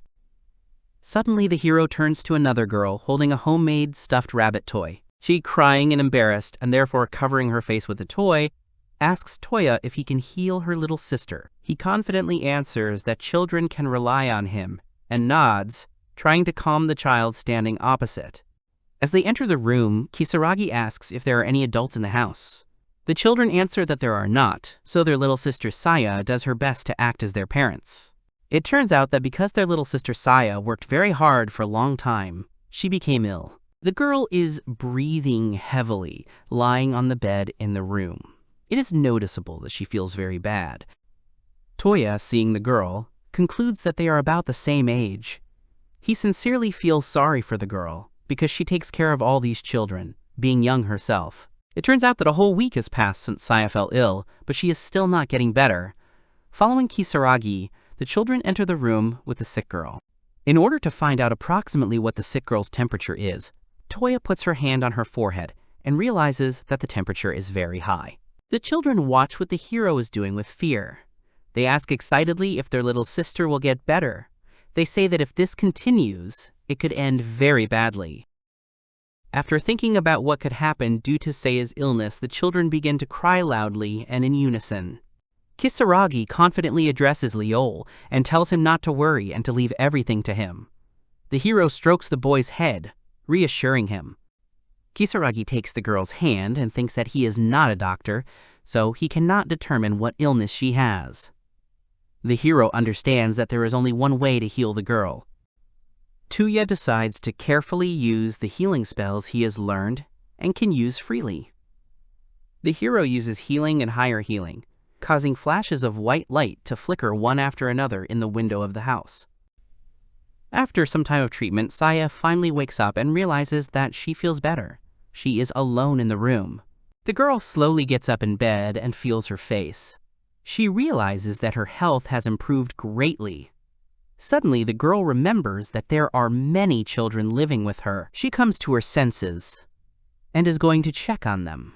Once in the dining room, Saya sees a deliciously laid table and hears that there is a lot of food on it, so the children can eat as much as they want, which makes them all very happy. She sees a stranger sitting at the head of the table. At this time, the other children turn around and look at their recovered sister. The girl, who clearly didn't expect this, freezes for a second. She clearly likes what she sees. Finally, the children she cares for run up to Saya. They happily say that Toya cured her with his magic, which surprises the girl greatly. Suddenly, Saya realizes that she is dressed very inappropriately in pajamas. Realizing that there is a guest in the house, the girl becomes embarrassed and says that she will leave as soon as possible to change. After Saya changes her clothes, she goes down to the dining room again and thanks the hero. She says that not only did he use magic to heal her, but he also fed the children.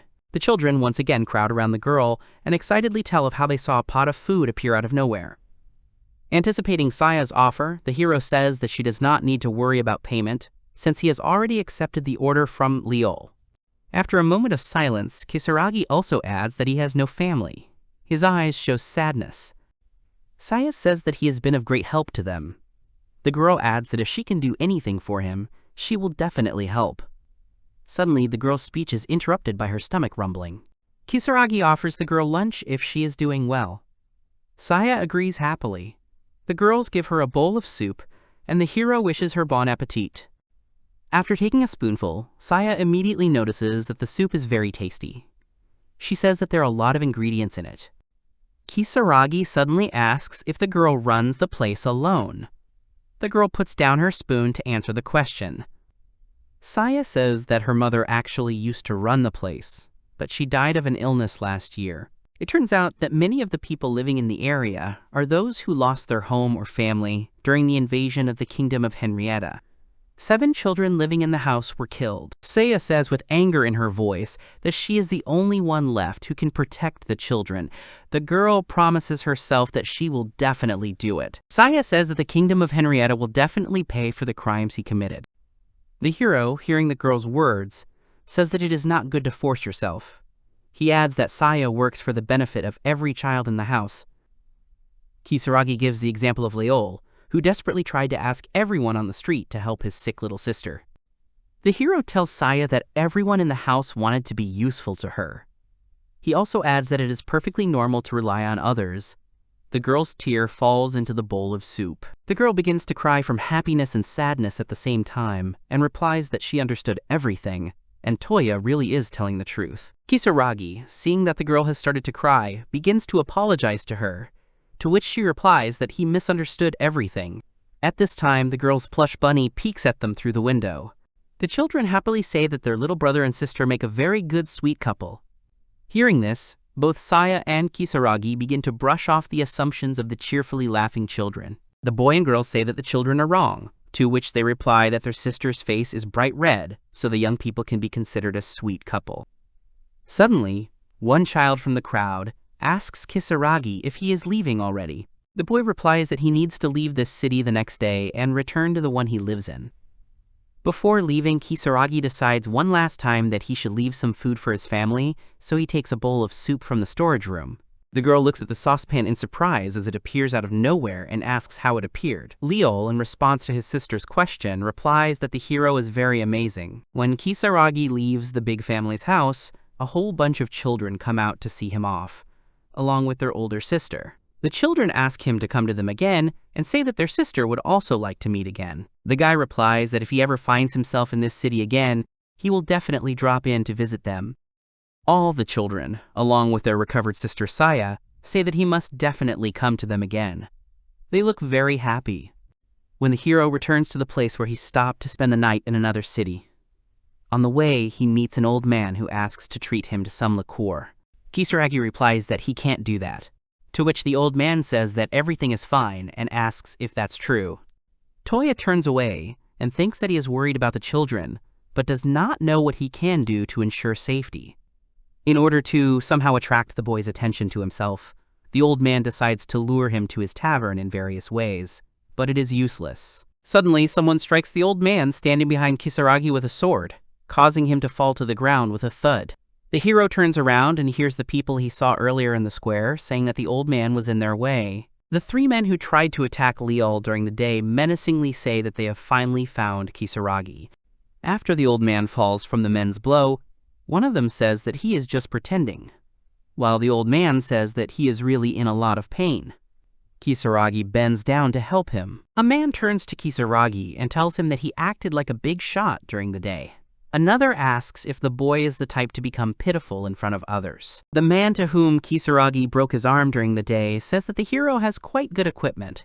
He asks if Toya is a rich guy. Another says that since they are in the slums, no one will notice one dead adventurer in them. The old man, still conscious, tells Toya to run away as quickly as possible, to which the young man replies that the man should not worry. To help the old man, the hero uses the healing skill for the second time that day. The old man rises to his feet in surprise and says that his back no longer hurts. Kisaragi asks the man to leave the scene of the upcoming battle as soon as possible. One of the 3 men, watching Toya help the old man, asks if the hero is a priest, and, without waiting for an answer, adds that the only thing priests are capable of is escape. Suddenly, a guy with a hand injured during the day grabs the hero by the collar and presses him against the wall. The old man runs away in horror. The guy says that he heard that a nice girl lives with Kisaragi and says that they will take care of her.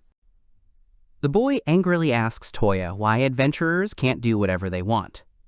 The hero gets tired of listening to this speech and decides to start acting. Suddenly, Kisaragi takes out a sword from the storage room, thereby hitting the guy standing in front of him in the chin with the hilt. The other men are shocked to see that the hero is using the Buster Sword. They can't believe they attacked a person with a storage skill. Toya confidently and decisively declares that from now on, he will do whatever he wants. The hero realizes that he has never fought anyone one-on-one, but he realizes that Saya will be in danger if he leaves these guys. The 2 men, deciding that Toya is bluffing, say that they won't fall for such a cheap trick, so they run at him to attack. The hero gets into a fighting stance. He understands that he needs to remember something. It is noticeable that Toya is absolutely not afraid of men. Kisaragi decides to fight like he once did in the game. He easily dodges one man's attack, then attacks him himself. He shows no mercy whatsoever towards his opponent, and Kisaragi mercilessly sends him flying with a single blow of his sword while his shocked comrade watches. Finally, Kisaragi decides to attack the last opponent. He dishonorably attacks from behind while the boy is looking the other way. He is about to kick the hero. Suddenly, Toya turns around sharply and with one kick knocks the weapon out of the last opponent's hands, at the same time kicking him into the wall. The man smashes his wall through a wooden door, groaning loudly. He clearly didn't like the attack. The guy the hero hits in the chin with the sword handle asks if a priest can really wield a sword and do martial arts. Kisaragi understands that anyone can become an adventurer, even those who are rotten inside. To the men defeated by Toya, the hero seems like a monster. The first of the three, the man, decides to take his last chance and runs towards the old man to attack him and escape. He swings his weapon at the helpless old man and shouts for him to leave as quickly as possible. Suddenly, the sword the man raises above his head is cut into two horizontal pieces. He looks at his sword, seeing only a small part of it, and can't believe what just happened to him. The hero turns to the man and tells him that he needs to stop acting like trash. The old man watches this. Kisaragi uses his magic blade skill again and says that he doesn't think he can stop himself from killing the man. He eventually brings the three tied-up men who attacked him to the Dumbler City Guild building. The girl on duty there orders that these three people be taken to prison as quickly as possible. Toya looks at his hands and realizes that it was a pleasure to fight. He expected this result. The girl working at the guild says that the men the hero brought were under their suspicion, but there was no evidence to find them guilty. She happily states that this time they have a witness, so the guild will finally be able to bring the criminals to justice. The girl apologizes for involving a man from another city in their problems, so if there is anything she can help with, she will fulfill the conditions. Kisaragi says there is something she can help with. He tells her that there is a girl named Saya who lives in the slums and runs her own shelter. At this time, Saya is busy with paperwork. She opens the window to air the room and looks out. While the girl is looking at the starry sky, the hero and the guild ask the workers to take care of the children in that orphanage. Toya explains that children can't live in a place where there are all sorts of criminals like those guys. The girl says that she understands everything and that the guild will take responsibility for this shelter. Kisaragi is very happy with this news. The girl addresses the guy by name. She says that she envies him because there are such good adventurers living in the city of Fendi. The guy is very pleased to hear such a compliment. The old man, whom Toya saved, tries again to invite the guy to the tavern, which he refuses, explaining that he needs to get up early in the morning. The hero returns to the hotel, where he is staying with peace of mind. He is very happy that he no longer has to worry about Saya and the other children. On the way to the hotel, looking at the starry sky, the hero decides to buy some souvenirs for Natalia. The next morning, a scream is heard in the Adventurers Guild of Fendi City. Natalia is surprised and asks if Toya will be away from the city for a while. The girl says disappointedly that she won't be able to eat Toya's cooking. Milia replies that the hero will return in 2 days. Natalia still doesn't know what to eat. Two men in the guild watch two girls talking, and one of them asks who the short girl is. The other one answers him almost immediately. It turns out that Natalia is an elf in charge of the magic tool shop, who proclaimed herself a sage. The girls pause their conversation briefly to glare at the men. Suddenly, Natalia tells Milia again that she must disturb her. It turns out that the girl wanted to ask the lady from the guild something. This question concerns the hero. Over a cup of tea, two girls discuss Kisaragi. Milia says that she became the hero's personal secretary. Natalia asks if the girl really wanted to ask her something about him. Milia asks if Natalia found it strange that Kisaragi was recognized at home almost immediately after his arrival. The elf replies that she doesn't know. She says that the only one who knows why this happened is the spirit of the house. However, there are people who are loved by spirits from birth. Natalia says that she once knew such a person. The elf calmly says that she once lived in a country where she was a mage of an immortal shrine. Milia, hearing such an unusual fact about the past of the girl she is talking to, is very surprised that she was such an important person in the past. Natalia tells her that it sounds very rude. The country where the elf lived was different from those where the human race outnumbered others. In this country, everyone lived without oppression. Natalia's abilities were quickly recognized in that kingdom, and she worked there for a long time as a mage of the immortal shrine. Natalia recalls a conversation with the emperor of that kingdom. He asked her if she really wanted to quit, to which she replied that the invasions of the kingdom of Henrietta had died down recently so she could leave her position. She also added that she was resigning because the man she remembered from his early years had finally grown into a wonderful emperor. The emperor asked her what she was going to do after leaving the palace. Natalia replied that she was going to relax and go on a trip, and then open her own shop somewhere. Besides that, she also wanted to know how to become the supreme sage that was written about in an ancient elven book in the village. The emperor replied that he knew Natalia. He was sure that she could achieve this. The girl replied that this was indeed so. Before leaving, the man asked Natalia to visit Charlotte, as she loved the elf very much. It turns out that the king had a daughter named Charlotte. This girl was given special powers at birth. The king's daughter had an unusual ability to be loved by spirits. All magical creatures were attracted to her like a magnet. Natalia found Charlotte in the garden when she wanted to say goodbye to her. The girl was once again spending time with the spirits. Natalia asked if she had disturbed the girl. The girl, seeing the elf, happily called her aunt. Natalia, hearing such an address, menacingly asked the girl to call her big sister. Charlotte replied that Natalia had always been inside the castle ever since her dad was a child. Natalia told the girl to still call her big sister, despite this fact. The girl noticed that her mentor was going somewhere. Charlotte asked where she was going, to which Natalia replied that she was going to a place that was not far from the castle. The girl asked curiously when the elf would return. Natalia answered that she did not know. She assumed that she might return by the time Charlotte became a bride. She asked her mentor in bewilderment. Natalia told her that Charlotte was the future empress, and also an integral part of the good future of this country. In addition, the girl also added that Charlotte is loved by spirits, so one day she will grow up and be able to use spirit magic. Natalia was about to pat the girl on the head when suddenly their conversation was interrupted by a child's voice. The girl who was looking for Charlotte said that she had finally found her. A girl with horns growing on her head came running after Charlotte.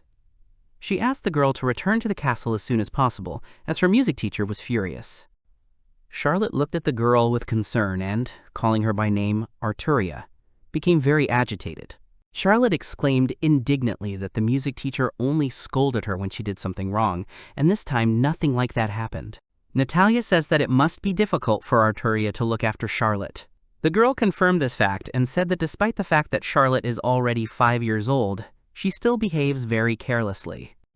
Suddenly, Natalia asked if the girl was even 5 years old. Without waiting for an answer, she added that people grow up very quickly. Suddenly, Arturia asked Natalia why everyone in the castle called her Lolly Sage and what it meant. Natalia, hearing this, became furious. A fire lit up at the end of her finger. She asked who said that. The girl promised that she would teach them a lesson that they would never forget. Arturia grabbed Charlotte's hand and said that it was time for them to leave, while Natalia looked at her burning finger. Finally, Charlotte turned around and said goodbye to Natalia once again, calling her aunt again. The elf says, with disappointment, that she asked the girl to call her big sister, not aunt. 10 years have passed since then. Natalia, remembering this, looks out the window and hopes that those children were raised properly. She remembers that when she bought the mansion, Ferris didn't recognize her. There was a small misunderstanding with the merchant guild. Of course, Ferris did not allow Natalia to live in this mansion, but she then thought that a mansion with a spirit was quite interesting. Mile asks what needs to be done to make the spirit of the house recognize you. Natalia replies that there are a lot of things in the world that she doesn't know about. The elf once again plays this thought over in her head that there are many things that exist without her knowledge, and she gets angry at these thoughts. She thinks that if there really is a path to becoming a sage, then Toya might be the one to follow it, which doesn't really suit the girl. While Kisaragi and the other travelers return to Fendi City, they decide to stop for a short rest and set up camp at the place that Lumina suggests. She hopes that during their stop, the surroundings will be as peaceful as during their entire journey. The hero says that he agrees with her. Lumina approaches Kisaragi and says that many adventurers dream of having a warhorse. Toya replies that the horse fell into his hands by chance. The hero realizes that he cannot tell the girl that Kokuyo was in his storage.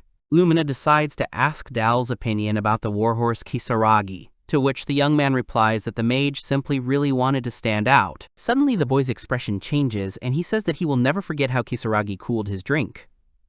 The boy admits that Toya is not bad. Kisaragi realizes that Dal's attitude towards him has changed a bit since he cooled off the L. Someone from Dal's team asks the boy if he liked Toya's soup, to which he replies that he did. Suddenly, the hero is distracted from his conversation by his horse, which probably sensed the approaching danger. The hero, without wasting a minute, immediately goes on reconnaissance. He uses his search skill again, but this time he sees a whole group of monsters. Kisaragi realizes that he won't be able to defeat that many monsters using only long-range magic, as there are too many of them. Toya immediately informs the Aluminum that a huge group of monsters is approaching their camp. The travelers are terrified when they hear the sound of the approaching herd of monsters. Lumina says that this sound is made by orcs. The girl sees a huge number of them coming out of the forest. Hearing a loud and terribly piercing roar, Lumina understands that only one monster can make such terrible sounds, and these are orcs. The merchant is very scared when he hears such a statement.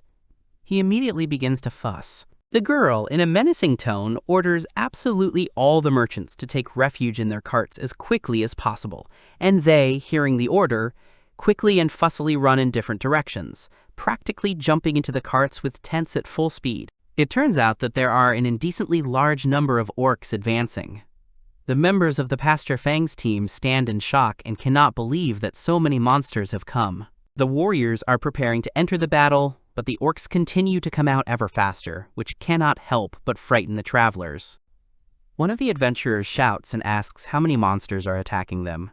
Kisaragi looks at the giant monsters that continue to emerge from the forest with determination and confidence. It is noticeable that the guy is completely confident in his strength, professional skills, and combat abilities, so he is not afraid. Lumina answers the questioner about the number of orcs that there are about 30 monsters that have come.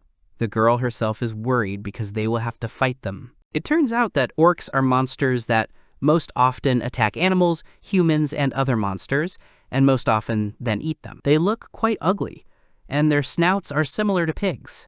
Kisaragi decides that he absolutely must use the spell he recently learned, when suddenly Lumina calls out to him, addressing the hero by name.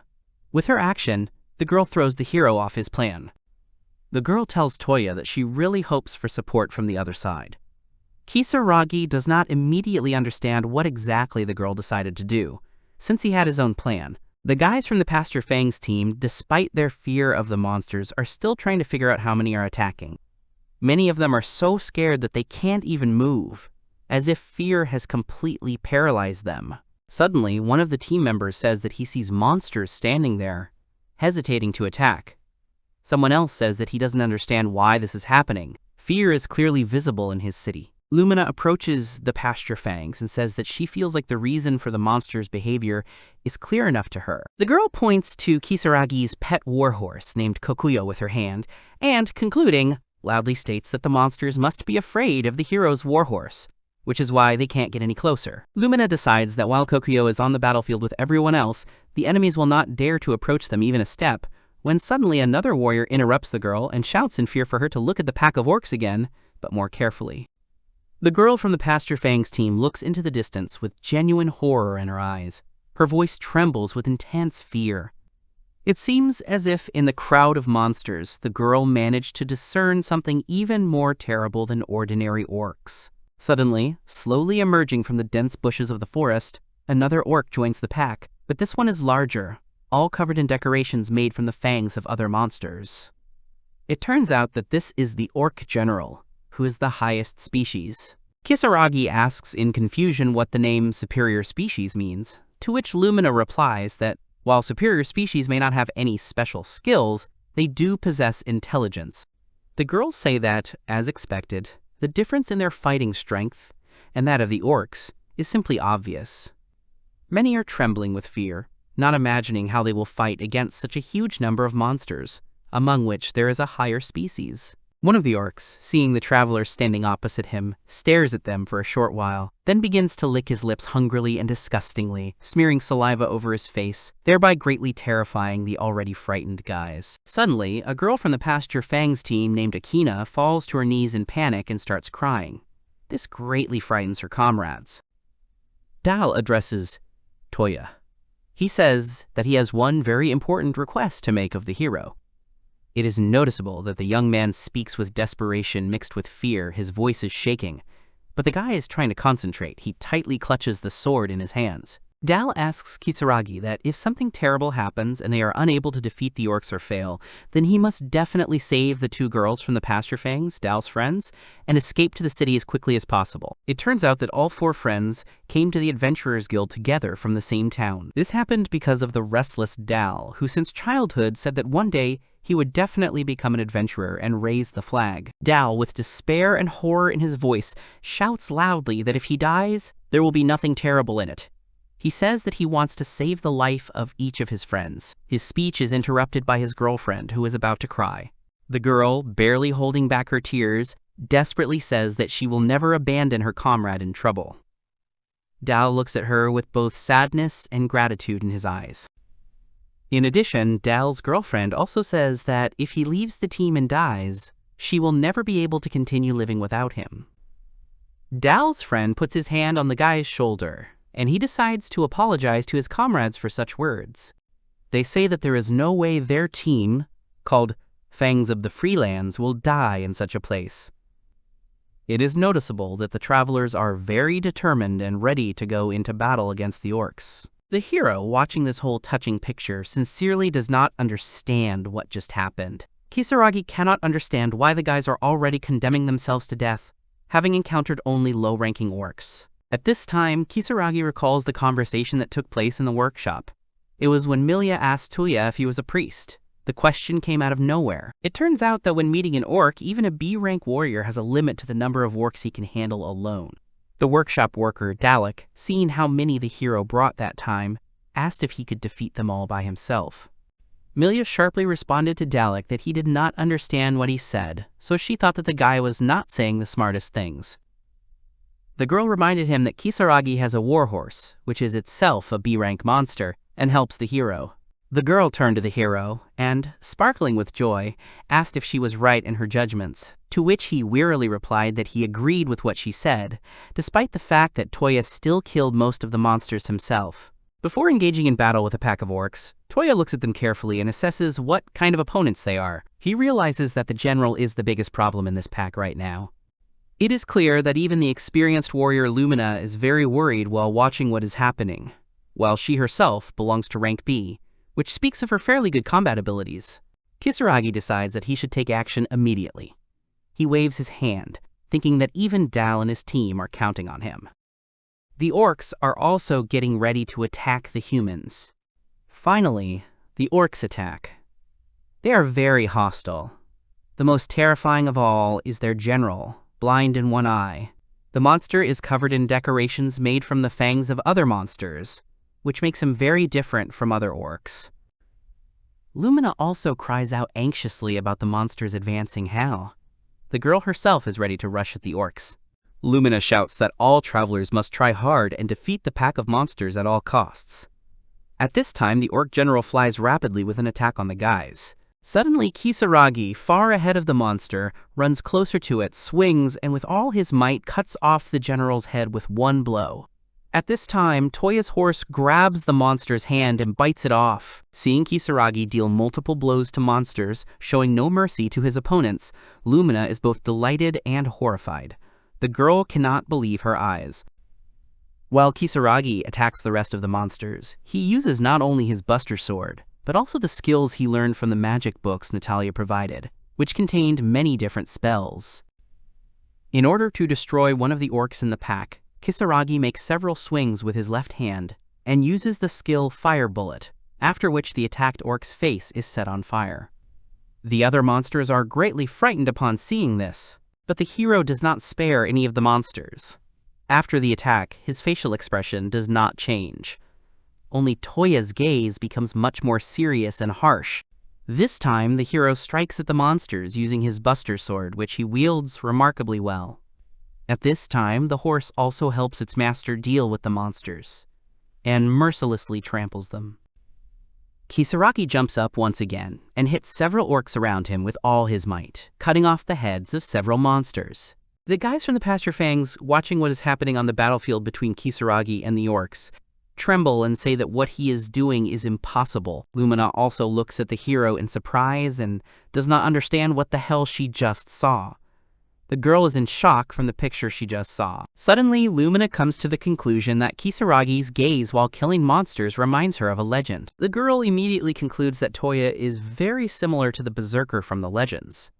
At this time, a happy and joyful Kisaragi turns to the team and asks if they will go to help him. He decided to attack the monsters himself. The surprised travelers look at him in horror, not daring to move at all. Lumina wipes the drops of orc blood from her face. Without thinking twice, Lumina orders everyone to follow Kisaragi. They walk a little further into the forest, and someone asks if she is serious. Dal happily says that they are still alive. Lumina replies that this is indeed the case and there is no need to doubt it. At this time, the travelers stand next to the corpses of the orcs. At this time, Kisaragi approaches his horse and thanks Kokuyo for his hard work and help. Lumina says that the one who destroyed all the orcs was the hero, not the horse. The girl also notices that he has a very unusual fighting technique. She has never seen anyone use a huge sword along with magical attacks. He, in turn, says that he always fights together with Kokuyo, so this time, nothing at all unusual happened during the battle.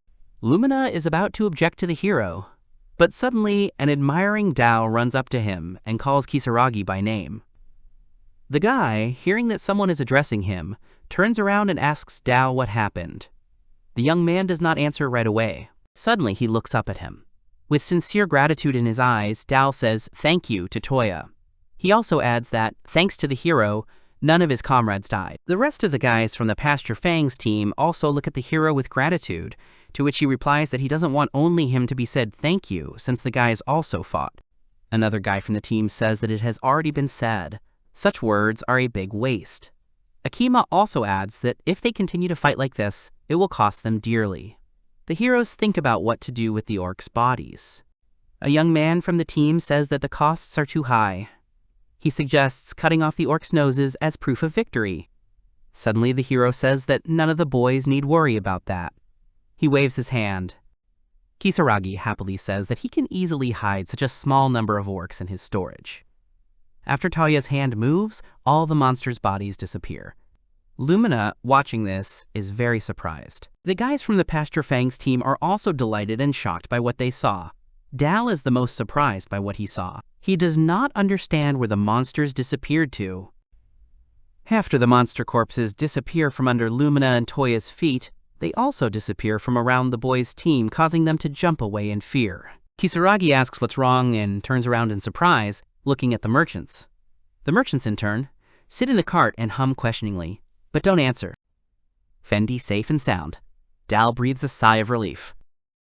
Toya enters the guild building, where Milia greets him and thanks him for his hard work. The girl also addresses the guy, holding something in her hands. The guild lady happily tells Kisaragi that she congratulates him for finally being promoted to B rank. The girl hands Toya his information card. The hero takes the card, and after reading it carefully, he exclaims with satisfaction and surprise that he has indeed reached rank B. It turns out that, according to the guild's rules, in order to reach rank B, you only need to successfully complete the escort mission. Milia tells the hero about this. Ebrand's idea and goal to promote the hero as quickly as possible. At this time, Ebrand himself goes down the stairs to the common room. The sub-guild master, upon seeing the hero, immediately changes his expression. He begins to happily wave to Kisaragi and smile. The hero understands that everything is clear to him. Suddenly, from talking with Milia, Toya is distracted by a guy who approaches. His voice sounds a little guilty. It turns out that Dal has approached him. Kisaragi asks what happened, to which Dao replies that he apologizes for calling Toya by some unpleasant names and treating him poorly. Suddenly, another girl from the Pasture Fangs team chimes in and says that it is very rare for a Dao to apologize. The boy becomes embarrassed and asks her to keep quiet. Kisaragi says that it is nothing to worry about. Lumina approaches Dalu and Kisaragi from behind. She hugs the boys and says that no matter how you look at it, if they all completed the mission together, then they are adventurers. The heroes are embarrassed. While Ebrand and Milia watch the travelers, Lumina suggests celebrating the mission's completion with orc stew at the Foxtail Inn. Someone else suggests drinking some chilled Toya's ale. Upon hearing about orc meat, someone in the crowd shouts out that they don't want to eat it, because these monsters can feed on humans. Kisaragi hears this and chuckles. The hero remembers everything that happened to him and everyone he met during the mission, and understands that, in the end, he feels pretty good. Kisaragi finally returns home to the mansion, and, upon entering the building, immediately calls out to Ferris. The girl appears immediately, and the hero apologizes for being late. She looks dejected. Ferris's eyes fill with tears again. She says she's so glad Toya has finally come home. She greets him and says she's been feeling lonely. Kisaragi, seeing Ferris crying, doesn't know how to comfort her. He suddenly lands on one knee and says that he too felt very lonely on the mission. The hero says that throughout the entire trip, he really wanted to go home, because he knew Ferris was patiently waiting for him in the mansion. The girl, hearing this, is very embarrassed. Kisaragi is still standing in front of Ferris when suddenly the girl raises her hand. Toya asks what happened to her, as her face is red and tears are streaming down it. Toya remembers hearing many people say that people can't touch the spirit of a house, but he still decides to test the theory and try to do so he reaches his hand towards the girl's face. Suddenly, Ferris takes Kisaragi's hand. Feeling this, the hero blushes a little and is very surprised. Unexpectedly for Toya, Ferris puts his hand on his cheek and smiles sweetly and tenderly at the hero. It is clear that the girl is pleased. The touch doesn't last long. As soon as Kisaragi touches Ferris's cheek, the girl turns into white smoke. Toya looks at his hand in surprise and realizes that the feeling he just experienced was very unusual. A few seconds later, Ferris appears next to the hero again, materializing from white smoke. She says that this touch is her limit for today. She smiles sweetly at Kisaragi and looks at him affectionately. The girl addresses him by name. Ferris says that she was very happy that Toya touched her. Meanwhile, Kokuyo lies in the grass under the windows of the mansion, sleeping. At this time in the Adventurers Guild building, Ebrand is talking to Lumina. He thanks her for her work. While Lumina stands at the door with a serious expression, the sub-guild master asks the girl what Toya was like in battle. Lumina walks into the room and sits down on the couch before answering the man. She tells Ebrand that on their way back they came across a group of orcs led by an orc general. Ebrand is very surprised by this. While the tea offered to the girl by the sub-guild master is cooling in the mug, Lumina says that, having encountered such a pack of monsters, the girl was already preparing for death in the worst case.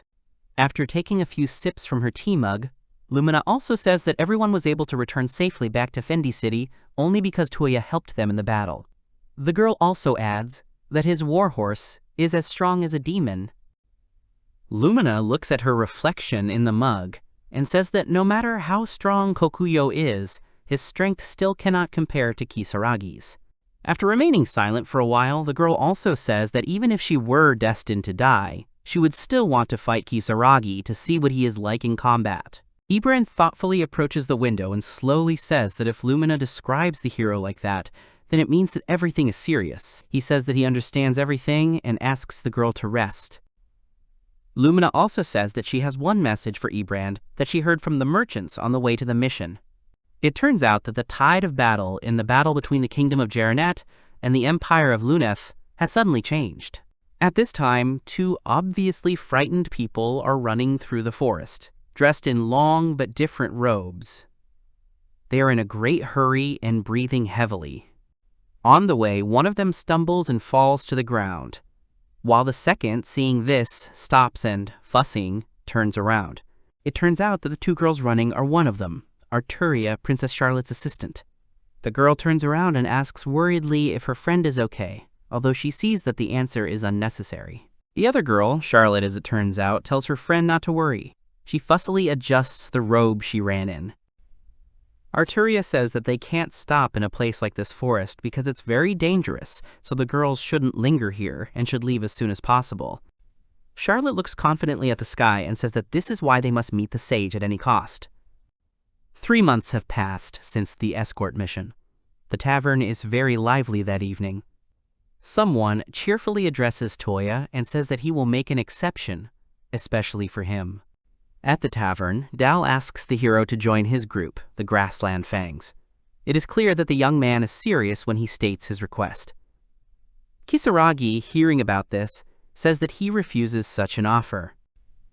No, why would the hero refuse to join the group after all the hardships they went through together? Kisaragi says that he only wants the boy to join the group for the chilled ale. The girl tells them to stop arguing, as they have just finished work and are very tired. Suddenly, one of the young men, a member of the group, Pastor Fangs, says that he heard something interesting from his client. It turns out he heard that the war between the Kingdom of Henrietta and the Empire of Lunette has begun. The guys look at the girl who said this instead of the guy in surprise. But there is something else that the heroes should know. It turns out that there is a hero on the side of the Kingdom of Henrietta.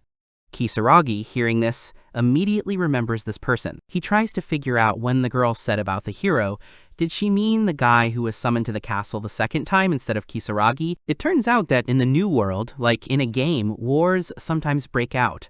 The Kingdom of Henrietta, which began a battle with the Lunette Empire, was pushed back. This stalemate, due to the balance of power, continues year after year. The guy says that the hero of the kingdom is so strong that he is considered a monster. Some cities on the Lunette side have already been destroyed. The boy, holding a mug of ale, says that if the tide of battle turns, the current neutral kingdom of Sarandi will also be undermined. Kisaragi asks if the boy means that Sarandi might be involved in the war. Dal says there is no need to worry, as Lunette has the best general on his side. At this time, a waitress with fox ears approaches him and apologizes for the wait. The girl says that one of the guys' order is ready. Suddenly, Dal says in horror that if the Kingdom of Henrietta wins the war, every beastman in that nation will be doomed. The girl, frightened, drops the tray of food. Dal, seeing this, apologizes. His girlfriend indignantly shouts at him. The frightened waitress quickly collects everything from the floor. Kisaragi turns to the girl and realizes that if the Henrietta Kingdom is victorious in the war, it will definitely make slaves of everyone except humans. Suddenly, Toya remembers that the princess of the Henrietta Kingdom, Sharon, said that their country would also take part in the war. Suddenly, a girl named Akima, sitting next to the hero, asks who others think is stronger, Kisaragi or the hero of the kingdom, Henrietta. Toya from behind and says that the guy is surprisingly strong. To this, Kisaragi dejectedly replies that they should not forget that they are facing a hero. Toya leans back in his chair and remembers that, in the end, it was because he didn't have the title of a hero that he was thrown out of the castle like trash. It upsets him to think about it. When Kisaragi returns to the mansion, he is greeted by a slightly indignant Ferris right at the door. She greets Toya with her hands on her hips, but tells him that it is not good for him to drink as much as he does. Toya concludes that the spirit of the house's vocabulary is growing every day, which the boy cannot help but rejoice at. Kisaragi asks the girl for forgiveness for the fact that he often drinks, according to Ferris. The girl says that she forgives him. The girl warns Kisaragi that she has prepared a bath for him, for which he thanks her. While the hero is heading to the bathroom, he asks the girl if something happened in the mansion today. Ferris says that Natalia came to the mansion to have some food. Toya, hearing this and preparing for the water procedures, laughs at the elf, while Ferris stands next to him. Suddenly, the hero turns around and tells Ferris that she can't go into the bath with him. The girl looks disappointed after these words, but tries not to show that she was upset by Kisaragi's request. It turns out that after escorting the mission, the girl followed Kisaragi around the mansion wherever he went, which caused him some inconvenience. Kisaragi recalls how one day when he went to sleep, Ferris said that she wanted to go with him.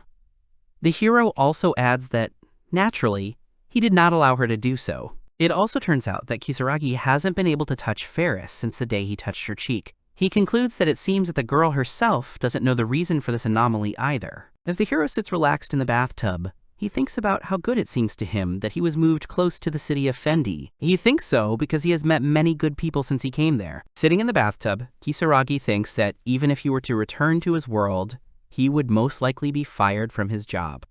He realizes that he does not want to go back and wants to leave everything as it is. Toya realizes that in the city of Fundy he could just live a quiet and moderate life without having to worry about anything. Suddenly, the hero turns his head and sees Ferris peeking out from behind the wall and looking at him while he is sitting in the bathtub. The girl leans her hand on the wall and looks at Kisaragi. He sits up a little in the bathroom and asks what happened, after which the girl abruptly turns away. It is noticeable that Ferris is very focused on something. She says almost nothing to the hero. Before disappearing, she only says that she was wrong. Toya does not understand what happened. Milia apologizes to him for something. The girl apologizes to Kisaragi for suddenly calling him to the guild. The hero does not respond to this. Toya says that Milia mentioned that Ebrand had some request for the boy. The first thing the hero sees when he enters the room where Ebrand is sitting is that the man is carving an orc figurine out of wood. The sub-guildmaster happily says that Kisaragi has finally arrived. The man, almost without looking up from his wood carving, turns to Toya and says that he has urgent business for him. On the table near the wooden figure, there are many different tools for work. Kisaragi sincerely does not understand why Ebrand is carving an orc out of wood in his office. The sub-guildmaster says that Milia will explain all the details of the task to the hero. The girl opens the book and begins to speak. It turns out that there is a small village in the northern forest. In this village, the locals sell fabrics to the city of Fendi. The problem is that nothing has been heard from the villagers for weeks. Milia says that the group of C-rank adventurers that the guild sent to check on the villagers before also didn't return. Kisaragi is very surprised to hear that the adventurers were C-rank. Ebrand says that the monsters have become active these days because they have been affected by the war that is going on in the north of the Luna Empire. Milia says decisively that she would like Toya to investigate the disappearance of the villagers. Ebrand also says that with his horse, the hero will be able to immediately go on a reconnaissance mission into the forest. At this time, Kisaragi remembers Kokuyo. Toya thinks that even if the guild workers think so, the trip will still be very problematic. Ebrand decides to set a condition for the guy. The sub-guild master says that he will ask Dela to take all the materials of the monsters that Toya hunted. The hero, hearing this, enthusiastically agrees without thinking about the task for a minute. Milia, having heard the conditions that Ebrand will set, thinks that the workshop workers will complain not only to the sub-guild master, but also to the girl herself, and the man knows this very well. Kisaragi thinks that this offer came at the right time, as he would like to try something. Ebrand says that if the hero successfully completes the mission, he will give him something else. The secret gift turns out to be an orc figurine. The sub-guildmaster confidently says that he will give it to Toya for successfully completing the task, to which the hero replies that he has no need for it. At the same time, a real battle is taking place in the northern forest. Someone is fighting against the goblins living in this area. It turns out that Charlotte and Arturia were attacked by goblins, but the first girl dealt with them. Charlotte asks her friend if she is okay. Charlotte looks very guilty and apologizes to Arturia for having to go so far for the girl. Arturia, hearing her friend's words, says that everything is fine and that protecting Charlotte is her responsibility. The girl tries to catch her breath, but she has trouble coping with it. Arturia says that she is sure that they will soon find a way out of this forest. After finishing speaking, she falls to the ground, and Charlotte does not have time to catch her. The girl falls to the ground, and Charlotte can only carry her on her back. After Charlotte takes Arturia on her back, she declares that the Empress will never let difficulty stop her. The girl staggers on her way. It turns out that a month ago, the kingdom of Henrietta suddenly launched an invasion. The Empire, of which Charlotte is a princess, immediately deployed troops. But something went wrong.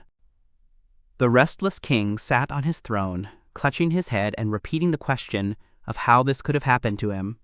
And what about the war came daily? The girl reported to the king that their army was defeated, period. He could not believe it. Suddenly, the leader of the army came into the throne room and asked the king to send the knights of his squad to war. The subjects, seeing the man who entered the throne room, were overjoyed. They happily said that they had Garrett Dono, so they would never lose the war to the kingdom of Henrietta. Arturia approached the army leader, Father. She called him Father, and he addressed her by name. Having not seen his daughter for a long time due to frequent battles, he patted her head and said that the girl had grown up. Arturia was very worried about her father wanting to go to war. The man replied that she did not need to worry about it. Charlotte suggested her friend to believe in the invincible Garrett and not to be afraid that something bad could happen. The girls were optimistic. In the end, Garrett's war-hardened knights went to war. The people had no doubt that they would win. Suddenly, terrible news appeared in the castle. Arturia could not believe what had happened and screamed that it could not be. The girl could not and did not want to believe that her father was killed in the war. It turns out that at the very end of the battle, Arturia's father himself went out to fight one-on-one against the man who called himself a hero. The king, hearing this then, abruptly rose from his throne. The warriors who returned from the battle said that the enemy army was moving too fast, and that all the roads in the kingdom would be blocked within a few days. The king, having learned this information, turned to Arturia and asked the girl to take Charlotte with her. The man decided to take desperate measures. The king turned to the girls and asked them to go to a neighboring kingdom called Sarandi as soon as possible. He looked very downcast and serious. Charlotte screamed that she couldn't run away alone, leaving her family in a kingdom that was being attacked by a neighboring country. The girl was ready to cry. The king answered his daughter that she would not run away under any circumstances. He explained that the kingdom needed Natalia's strength, the strength of a sage. The king said that he was asking those who were very close to the girl to find her. Arturia and Charlotte are scared. Finally, the two girls got into the royal carriages and left the castle to go to another country. Charlotte's dad and mom were watching. They were very excited. The king said that when Garrett was defeated, he wondered if the battle would change with Natalia's arrival. The king's wife clung to her husband in fear. The man promised that he would pray that Natalia would take care of the children who had come looking for her. It turned out that the only ones who managed to escape from the kingdom were Charlotte and Arturia. However, their pursuers were fast, and the escort knights had to sacrifice themselves to save the girls. While Arturia is unconscious, Charlotte tries to get her drunk to bring her to her senses, and the girl succeeds in doing so. Arturia regains consciousness and realizes that she is sitting near a tree. Charlotte happily says that she is very happy that her friend has finally woken up. Arturia sees the empty flask lying next to her and apologizes to Charlotte for not having any more water. After a moment of silence, Arturia also apologizes for being such a troublesome royal knight. Charlotte remains silent. The girl asks Charlotte if they can really meet Natalia. She wonders where this elf might be. Charlotte tells her friend that they are used to many things. The girl recalls that since they joked with Natalia, they got used to hiding from her a lot. Both girls remember these moments with warmth. With a smile on her face, she remembers how Natalia sometimes got angry at the girl. The girl understands that it was a long time ago, but in her head, the memories of her mentor remain the warmest.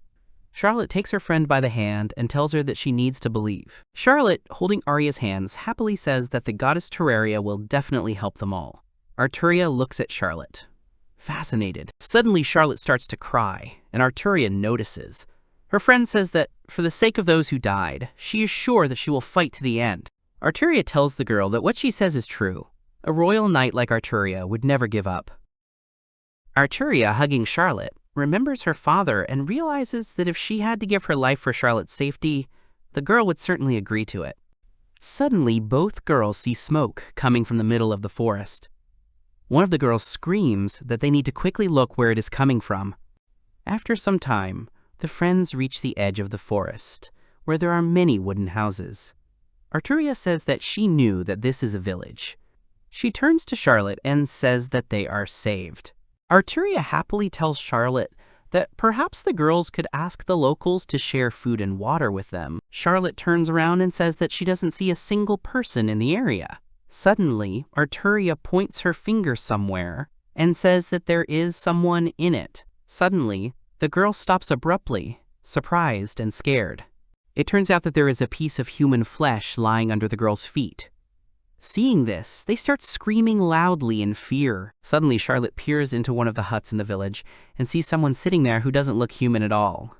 She suddenly realizes who is actually in the building. 3 orcs are watching them from the darkness, eating a human corpse. The orcs, to the great regret of the friends, notice the girls. Seeing the girls, the orcs begin to move towards them quickly. Charlotte screams in horror that this village has become an orc settlement. At this time, a whole horde of monsters is already standing and preparing to attack the girls. Suddenly, 2 of them start running towards the girls to attack them. Arturia stands in front of Charlotte as she has to protect her. Charlotte falls to the ground and screams in horror as Arturia draws her sword from its sheath to attack the monsters. Charlotte begins to cry and desperately asks God to help them, so that the girls are not killed by the monsters that day. One of the orcs who ran up was already swinging his club at Arturia to hit her. Charlotte silently begged for at least someone to help them. The girl takes a deep breath and starts screaming for someone to save them as soon as possible.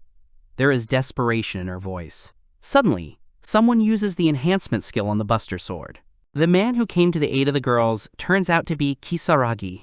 He, running at the orcs, killed 2 monsters with 1 blow of his sword. However, the hero fails to maintain his balance and break in time, so he, trying to stop his movement with his sword, loses control, and having killed 2 orcs, flies into the wall of a wooden hut. Kisaragi crashes through the door of the hut, which breaks with a loud crunch under the weight of his body. The girls hear and see this, and they feel a little sorry for the hero. However, Toya is not discouraged, and happily says that he knew there were survivors in the village. He explains that he felt a presence that was different from the monsters and rushed to help the possible victims. Suddenly, the hero gets up and looks around. In the hut he flew to, the guy sees many human corpses. He concludes that these people are the group that came to the village from the guild earlier.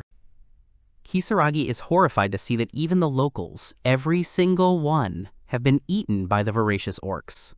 Arturia asks who Toya is. The hero says he will explain everything to the girls later, but for now he asks them to hide. A pack of orcs are about to attack Kisaragi, but he confidently declares that he will deal with the rest of the monsters. The hero holds the Buster Sword with one hand. Taking off his glove, Toya deduces that, based on his search spell, there are 10 orcs in the pack. He also decides to try something, since there are no other humans in the village. While Arturia takes Charlotte to a safe place, the girl thinks about what kind of person Kisaragi is. At this time, the guy is preparing to cast some kind of spell. It turns out that the hero concentrates wind magic in his left hand, and fire magic in his right. He is very determined and looks confident. Kisaragi connects his hands with different magics together and rushes at his opponents. It turns out that magic that mixes others is called combination magic. Charlotte, watching what is happening, turns to Arturia and says that she has never seen such powerful magic before. The hero increases the volume of the mixed elements and creates a firestorm. It looks both scary and beautiful at the same time. He is going to attack the orcs. Charlotte covers her face with her hand as she watches the magic that Kisaragi uses. She asks her friend what kind of spells they are, but Arturia doesn't know either. Toya kills the monsters one by one with a fireball. Finally, the battle ends, and Toya's sword is stuck in the ground. Charlotte and Arturia, watching this scene, are in awe and delight, while Kisaragi is focused. The hero is very pleased with himself. He realizes that this is the first time he has combined fire and wind magic. It turns out that he expected this idea not to be very good, but it turned out great. The girls who were saved by Kisaragi try to attract the guy's attention to themselves. They stand at a distance and still decide to come a little closer. Toya turns to them and with a smile on his face apologizes and asks if the girls are okay. At this time, a huge figure of a monster rushes towards him. The girls scream worriedly that there is someone behind the hero. Charlotte and Arturia are scared. A huge orc, covered in decorations made from the fangs of other monsters, rushes at the hero from behind. He swings his club at the guy to hit and kill him. Kisaragi turns around in surprise and, seeing the monster, is surprised that a higher species of orcs lives in such a place. The hero does not try to run away, because his faithful comrade runs to his aid. The sound of hooves is heard behind him. Taking a few steps forward, Toya says that he's leaving this monster to his partner. Suddenly, Kisaragi's horse, Kokuyo, jumps on the orc and bites off its head. The girls can't believe their eyes. Arturia and Charlotte loudly exclaim that they just saw a warhorse. After the last enemy is killed, Kisaragi approaches the girls and asks if they are okay, while Kokuyo mutilates the head that was bitten off the monster. Charlotte really hopes that the person who saved them is not their enemy. Without thinking twice, the girl thanks Toya. Kisaragi asks Charlotte if she knows where the villagers are, to which the girl replies that she and her friend are only in the middle of their journey. She explains that they came to the village by chance. Suddenly, one of the girls says that they forgot to introduce themselves. She says that her name is Charlotte, but the hero can call her by her shortened name, Char. She also introduces her friend, calling her by her first name Arturia. Arturia looks angry. Kisaragi notices Arturia's horns shaking. Suddenly, the girl lowers her head even lower, which Toya is very surprised about. Charlotte feels a little awkward. Suddenly, his friend Charlotte lifts her head and looks at Kisaragi with a loving gaze. She suddenly asks if Toya has a wife. The girl trembles all over. The hero, clearly not expecting such a question, repeats it himself in bewilderment. He feels both embarrassment and awkwardness, because the situation seems very strange to him. Suddenly, Charlotte grabs her friend, who is about to attack Kisaragi, and asks her to calm down. Arturia, in turn, tells the hero that if he marries her, he can do whatever he wants with her. Kisaragi's horse looks menacingly at the girl, and she immediately calms down.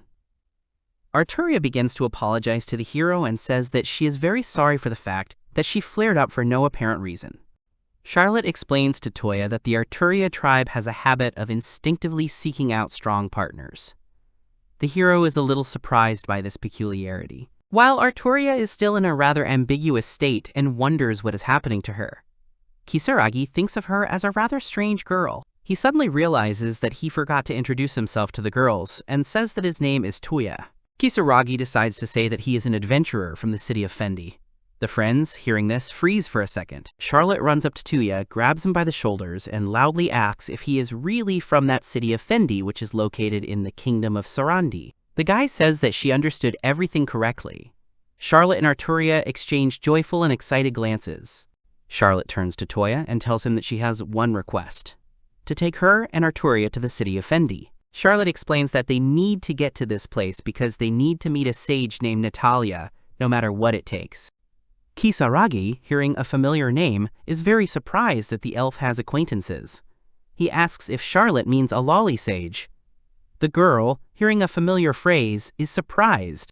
Charlotte and Arturia excitedly ask if Kisaragi knows Natalia, to which the hero replies that this girl comes to visit him every day to eat.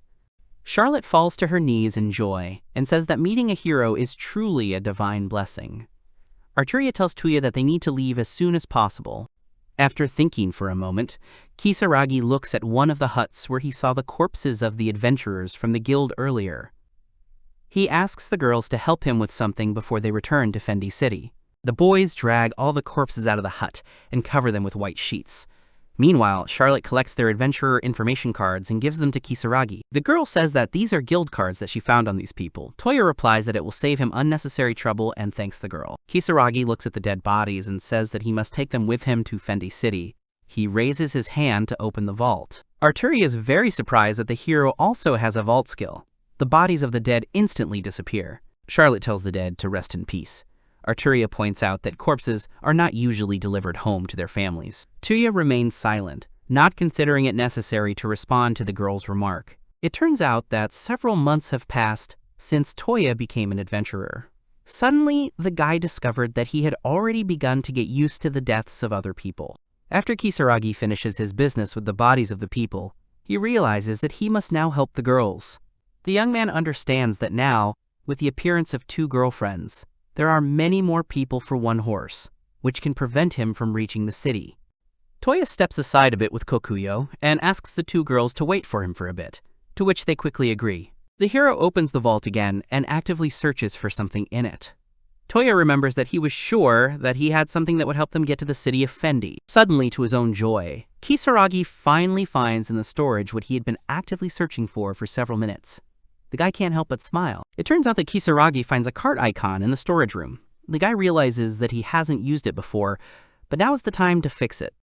The girls, seeing the kind of transport Kisaragi offers them, are delighted after the carriage appears in their field of vision. As the cart with Kokuyo harnessed to it approaches the girls, they all shout in unison how luxurious this transport looks. Kisaragi looks at the carriage he took out of storage and realizes that it looks much more luxurious than he imagined. At this time, the girls also notice that the carriage is pulled by a warhorse. Arturia is amazed to realize that even the royal guards do not ride such transport. Charlotte tries to bring the girl to consciousness. Kisaragi, having come closer and having heard a little of the conversation, asks himself if he thought Arturia mentioned something like the royal guard.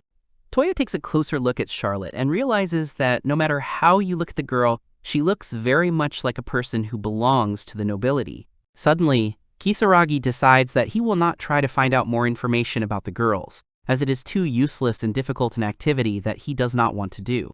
Suddenly, Charlotte turns sharply to Toya and, without a drop of embarrassment, asks the hero if he is a nobleman, not trying at all to hide her interest in this question. Charlotte adds that even in the Empire, there is no one who could possess such an amazing thing as this carriage. Arturia hints that Charlotte is behaving inappropriately. Kisaragi finds the girls a bit strange. The hero says that it would be better if the girls were not too curious, otherwise he would not question them either. Arturia replies that she understands everything.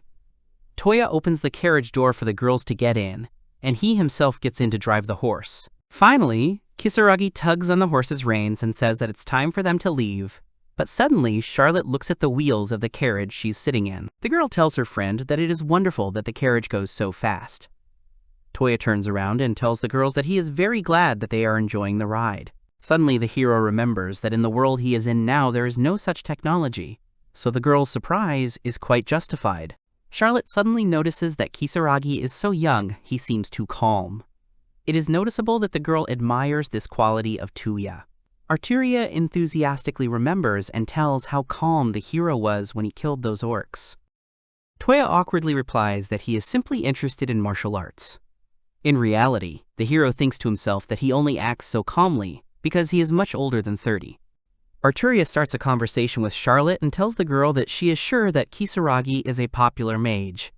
Charlotte replies that she has never heard of the magic that the boy used before.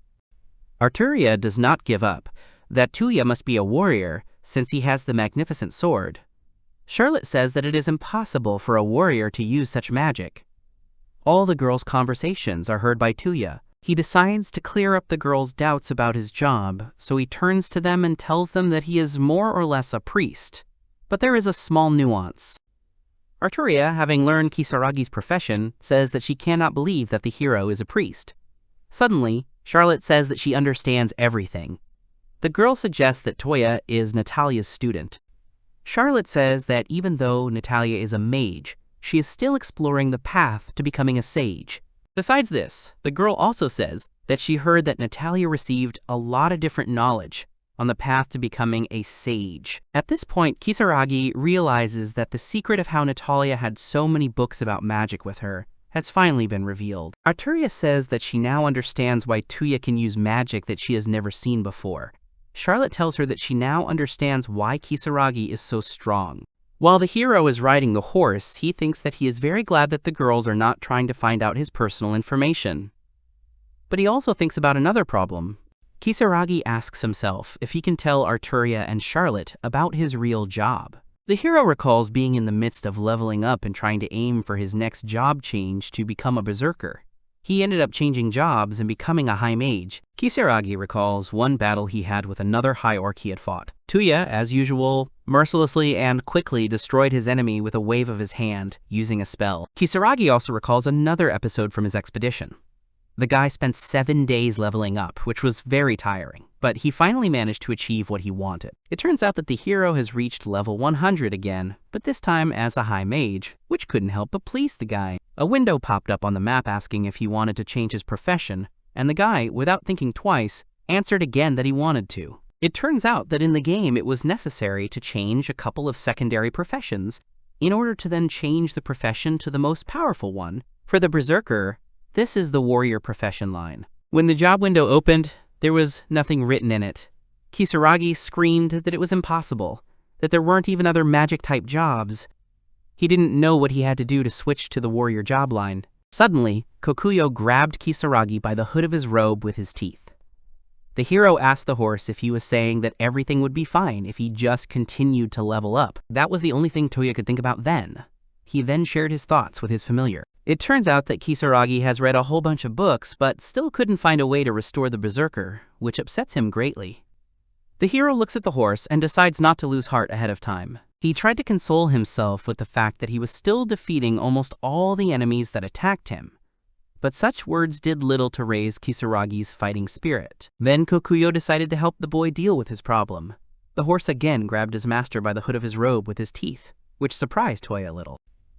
Suddenly, the horse, still holding the hood of Kisagi's robe in its teeth, swung and threw the boy as far away from itself as possible. Toya's landing was not soft.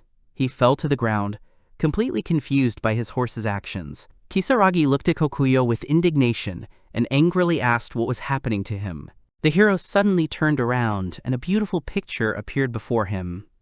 He saw the natural landscapes of the country he was in. The lands were huge. This view struck Toya's imagination. He turns to Kokuyo again and asks if he really means that the world they live in is very well written.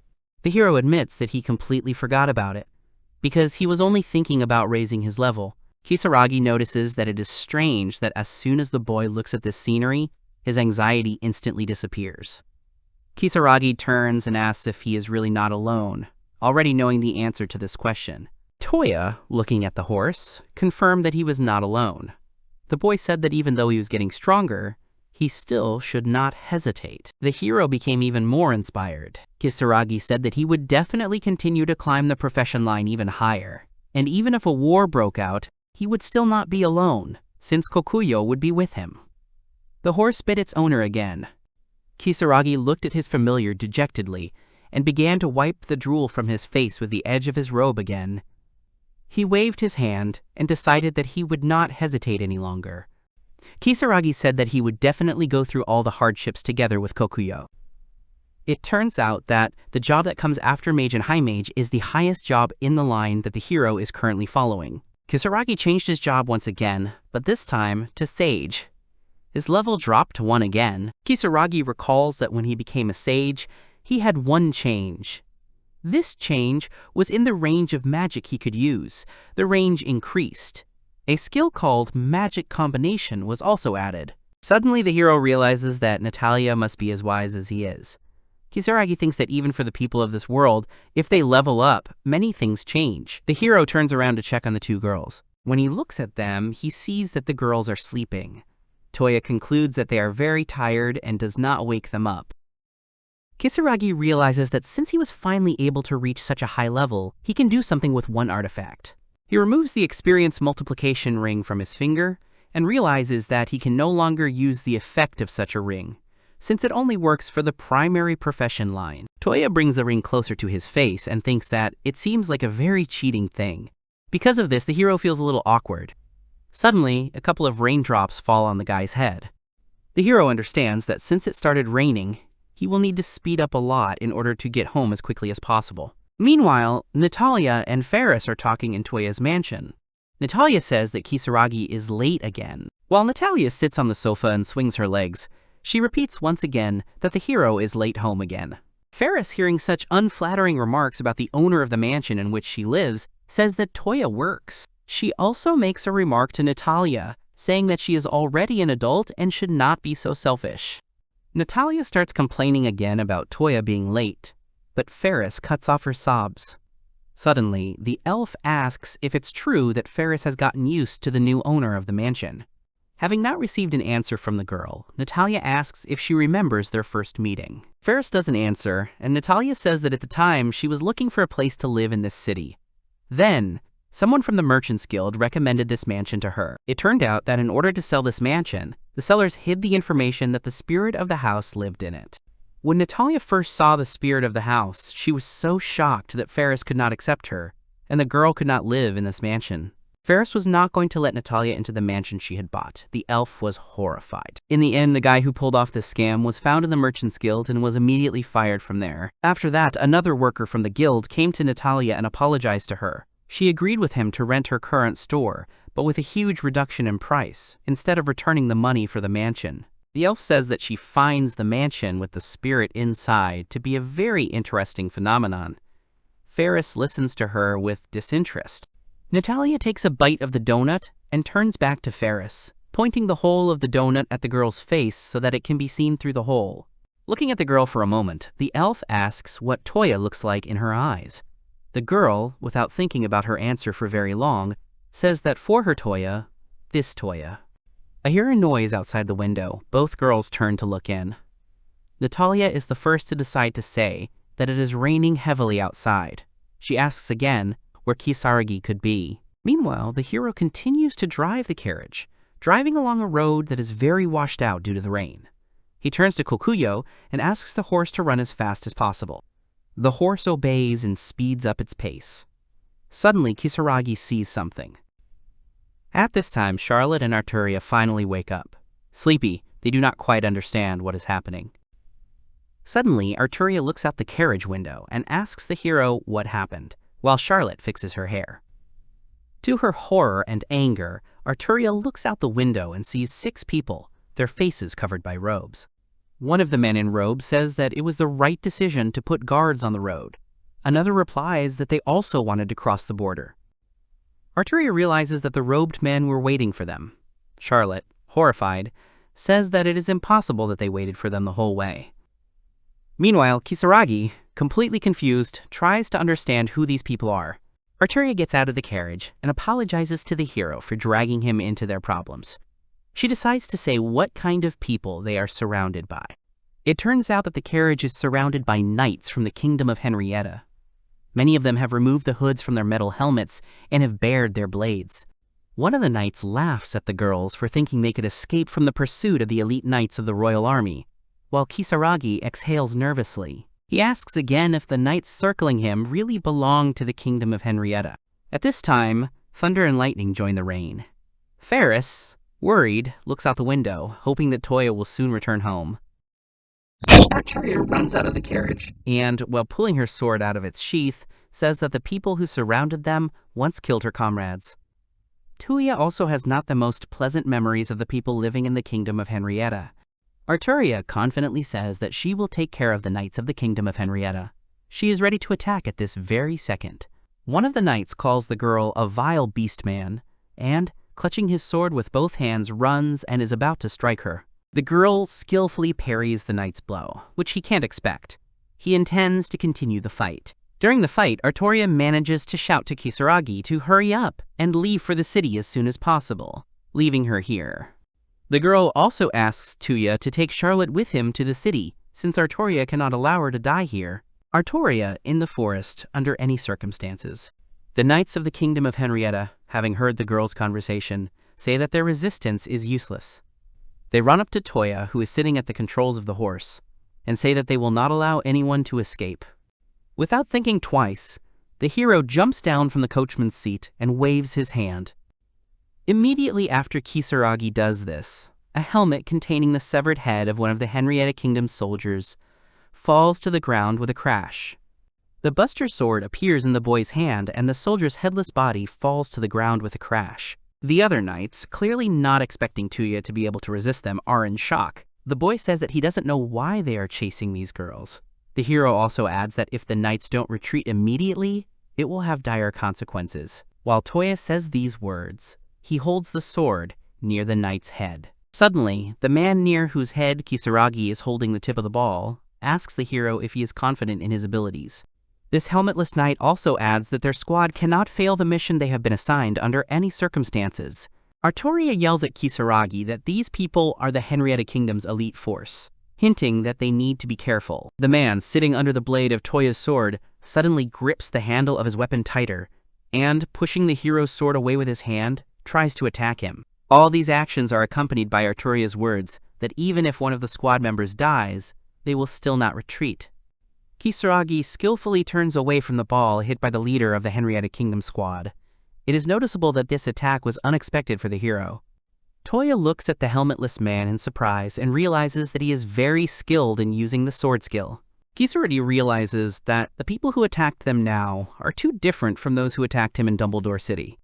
Toya understands that if he holds back his strength in this battle, he will definitely die. The hero thinks that he has already understood that people die. He has long since resigned himself to the idea that they are killed with swords or burned with magic. While Toya thinks about this, his sword is sharpened again. Kokuyo expresses a desire to join the fight with the hero, but Toya stops him by blocking his way with his hand. A member of the squad without a helmet notices that the resisting boy's horse is not an ordinary one, but a combat one. He takes a step towards Kisaragi and says that his squad will definitely capture this horse, after which he will hand it over to the kingdom of Henrietta. Kisaragi is in no hurry to attack the squad leader. He slowly and angrily recalls how the kingdom of Henrietta summoned him to this world. Toya decides that there is no time to hesitate. He has long since prepared himself for the fact that he will have to kill people. Kisaragi realized this the moment he drew his sword in the world he found himself in. The boy is determined. Toya deftly dodges the team leader's attack and hits him with his blade. At this moment, the hero thinks that he knew that the day he would kill someone would definitely come. Toya understands that it is better to kill than to be killed. Charlotte watches this. Kisaragi's blow hits the guy right in the stomach, causing him to immediately fall to his knees. The man realizes in shock that he has greatly underestimated the young man, but at the same time he realizes that it is too late to worry about it. The pain that pierces his entire body causes the man to bend in half and finally die. The other knights are shocked to see how a normal guy just killed their squad leader. Meanwhile, Kisaragi looks at the man he killed, but decides that now is not the time to indulge in philosophical thoughts, so he turns away. Without wasting a moment, Kisaragi pushes off the ground, uses the power-up skill, and rushes towards the remaining knights of the Henrietta Kingdom squad. The warriors tense up. Suddenly, a white sphere comma forms around the hero, and he manages to slip past 2 knights at once, mercilessly killing them. The rest cannot believe their eyes. The hero is moving too fast. Kisaragi quickly slips between the knights, mercilessly killing them one by one. It seems as if the blood flying from the dead soldiers mixed with the rain. Finally, Toya kills the last of the knights standing nearby from the detachment sent by the kingdom of Henrietta. Suddenly, the hero stops. Around him lie many corpses of the soldiers he killed. The guy is clearly too serious, and he is filled with anger. Kisaragi is ordered to stop where he is by the knight who captured Artoria. He holds his sword near her throat, indicating that he can hurt the girl at any moment. Artoria is scared and tries not to move. The 2 surviving knights, in turn, look at Toya angrily. Charlotte jumps out of the carriage completely, wanting to somehow save her friend. One of the knights holding Artoria captive asks Kisaragi with malice in his voice who the guy is. He continues to talk to the hero and says that the knight himself is not as stupid as the guy Toya just killed. He offers Kisaragi a deal. Artoria, hearing what the knight is telling the hero, shouts that he should under no circumstances talk to these people. In order to silence the girl, the knight holding her captive along with his comrade pierces her shoulder with a sword, causing her to scream loudly. Charlotte, watching this, begins to scream and cry so that the knights will stop mocking her friend. The knight holding Artoria by the hair turns to Kisaragi and says that if the hero lets them go, he will let this girl go. The knight orders Toya to drop his sword. Without thinking twice, the hero takes his sword in his hand and turns it over. It is clear that he is thinking about what to do next. Artoria continues to be pierced in the shoulder by the sword, and she screams loudly in pain, so the hero gets rid of his sword as quickly as possible. He waves his hand and sends the sword behind his back. Artoria, seeing what Toya just did, calls out his name and trembles. One of the knights, who holds the girl captive, begins to laugh at Toya and says that he will throw it into his weapon. The hero should accept his gratitude, since he saved the soldiers from unnecessary trouble. One of the knights grips the hilt of his sword tightly with both hands and runs towards Toya to attack the boy. He tells the hero not to dare laugh at him, as he is powerless without his sword. Suddenly, Kisaragi makes a slight movement of his hand, and a practically invisible weapon flies at the knight, which he dodges. It turns out that Kisaragi uses an air blade to continue fighting the knights of the Henrietta Kingdom squad. Meanwhile, another knight continues to injure Artoria's shoulder. Kisaragi's attack realizes that the boy can use offensive magic and is horrified. Toya, in turn, says that his appearance is deceiving, but he is not as young as he seems.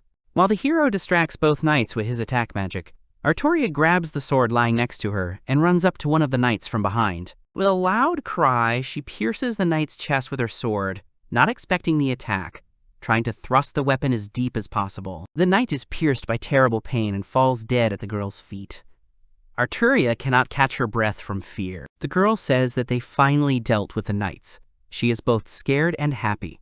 An excited Charlotte runs up to her friend, calling her name and trying to get to her as quickly as possible. Seeing the wound on Artoria's shoulder, Charlotte asks in horror if her friend is okay, to which she replies that the wound is just a scratch for the girl. Suddenly, Arturia grabs her shoulder, which is pierced by a sharp pain, and cries out. Charlotte apologizes to her friend, crying, and says that everything happened because of her. Saying this, she tries to make a bandage for Arturia's hand from scrap materials. While Toya is busy examining the knights they killed, Charlotte bandages her wounded friend's shoulder. Suddenly, Toya is distracted from his thoughts by a crying Charlotte, who says that she is very sorry that the guy was involved in their problems. It is clear that both girls feel guilty about what happened. Kisaragi takes another look at all the knights he killed from the Henrietta Kingdom. He suddenly realizes that the rain that started in the middle of the trip hasn't stopped yet. Toya wonders why he was summoned to this world. He compares his travels to a light novel. When someone is summoned to another world, there is always someone like God who teaches the heroes. But in Kisaragi's case, this does not happen. The hero finally collects his thoughts and moves away from the dead bodies. He passes Kokuyo and reaches the girls sitting on the ground. He turns to Arturia and asks if he can examine the wound the knights gave her. Arturia's injured shoulder and uses the skill Ultimate Healing, causing a white light to appear near the girl's hand. Suddenly, Arturia realizes that the pain is gone. It seems impossible to her. Charlotte is very happy that now her friend feels well, and nothing prevents her from moving. Kisaragi asks Arturia if she can do it on her own, to which the girl replies that there is no problem with that. The hero also turns to the girls and says that they can in no case leave these corpses lying in the forest as they are now. Kisaragi asks Arturia and Charlotte if he can ask them for help one more time, but the girls unanimously answer that they will definitely help Toya. Soon, Arturia and Charlotte are back in the carriage, and Kisaragi is in the driver's seat. The hero looks at the sky and concludes that the rain will soon stop, period. He tells the girls about it. After some time, the hero turns to Charlotte and Arturia and tells them the good news. They have almost reached the city. The girls are very happy about this. They say that they will finally be able to meet Natalia. As they approach the city gates, Toya remembers that the gates close at dusk, so they should rest somewhere nearby and continue on their way early in the morning.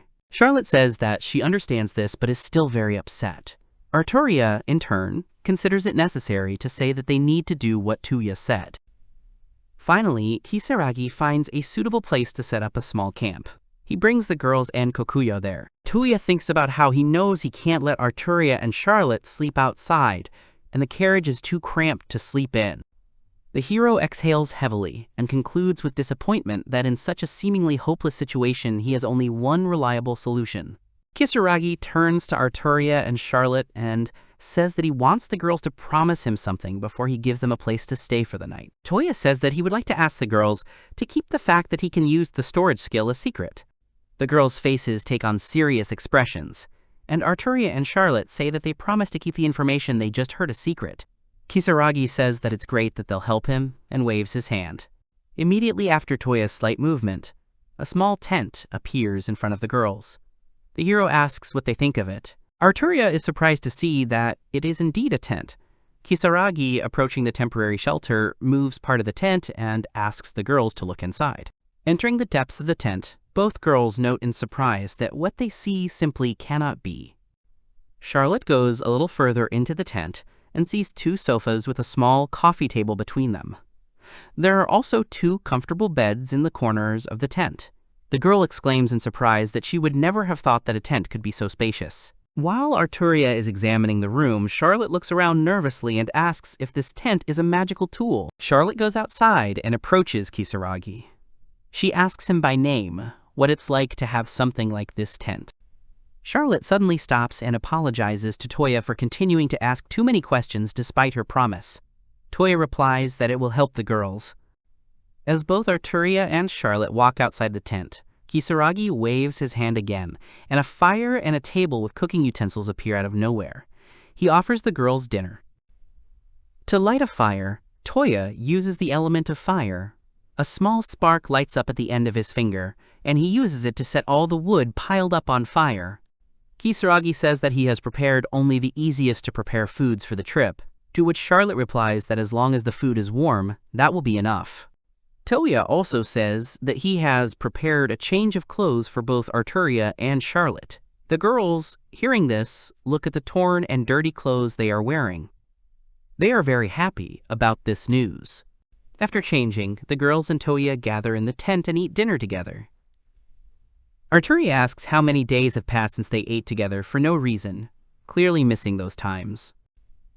After the meal, Charlotte puts her hands together and thanks God for the delicious food. Arturia repeats after her. Kisaragi at this time thinks that he would really like to complain about what is happening, but he understands that he cannot do it right now. Finally, the hero leaves the tent and tells the girls that they can use it freely. Charlotte asks in surprise where Toya will spend the night. The guy replies that even though the tent has an effect that keeps monsters at bay, someone still needs to stand guard and protect the temporary camp. In fact, Kisaragi's departure has a completely different reason. The hero understands that he cannot sleep in the same tent with two girls he doesn't know at all. When Toya is far enough away from the tent, Arturia and Charlotte start talking about him. Charlotte decides to speak up first and says that Toya is a very kind person. Arturia, hearing this, excitedly jumps out of bed and says that the guy is incredibly strong. It is noticeable that the girl admires this very much. Arturia grabs a pillow and says that when she remembers Kisaragi's battle, she feels incredible. Charlotte, embarrassed by such talk, says that she is really looking forward to the day when she can finally meet Natalia. After this, Charlotte turns away a little and, twirling a strand of hair around her finger, says that even she shudders when she remembers the heroic figure of Toya. Arturia asks what her friend is saying, to which she sheepishly replies that she didn't mean anything. It is noticeable that Charlotte also really liked Kisaragi. At this time, the hero sits and talks with Kokuyo. He tells the horse that, as expected, he is very tired. Toya thinks to himself that he would very much like to ask the two girls about something, but he decides to wait with it.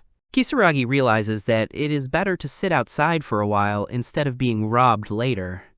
The hero and his horse look thoughtfully at the fire that was first lit. Kisaragi, without taking his eyes off the burning wood, asks if his horse agrees with him, but receives no answer. The boy thoughtfully continues to ask if he has reached the point where he can no longer return to his old world.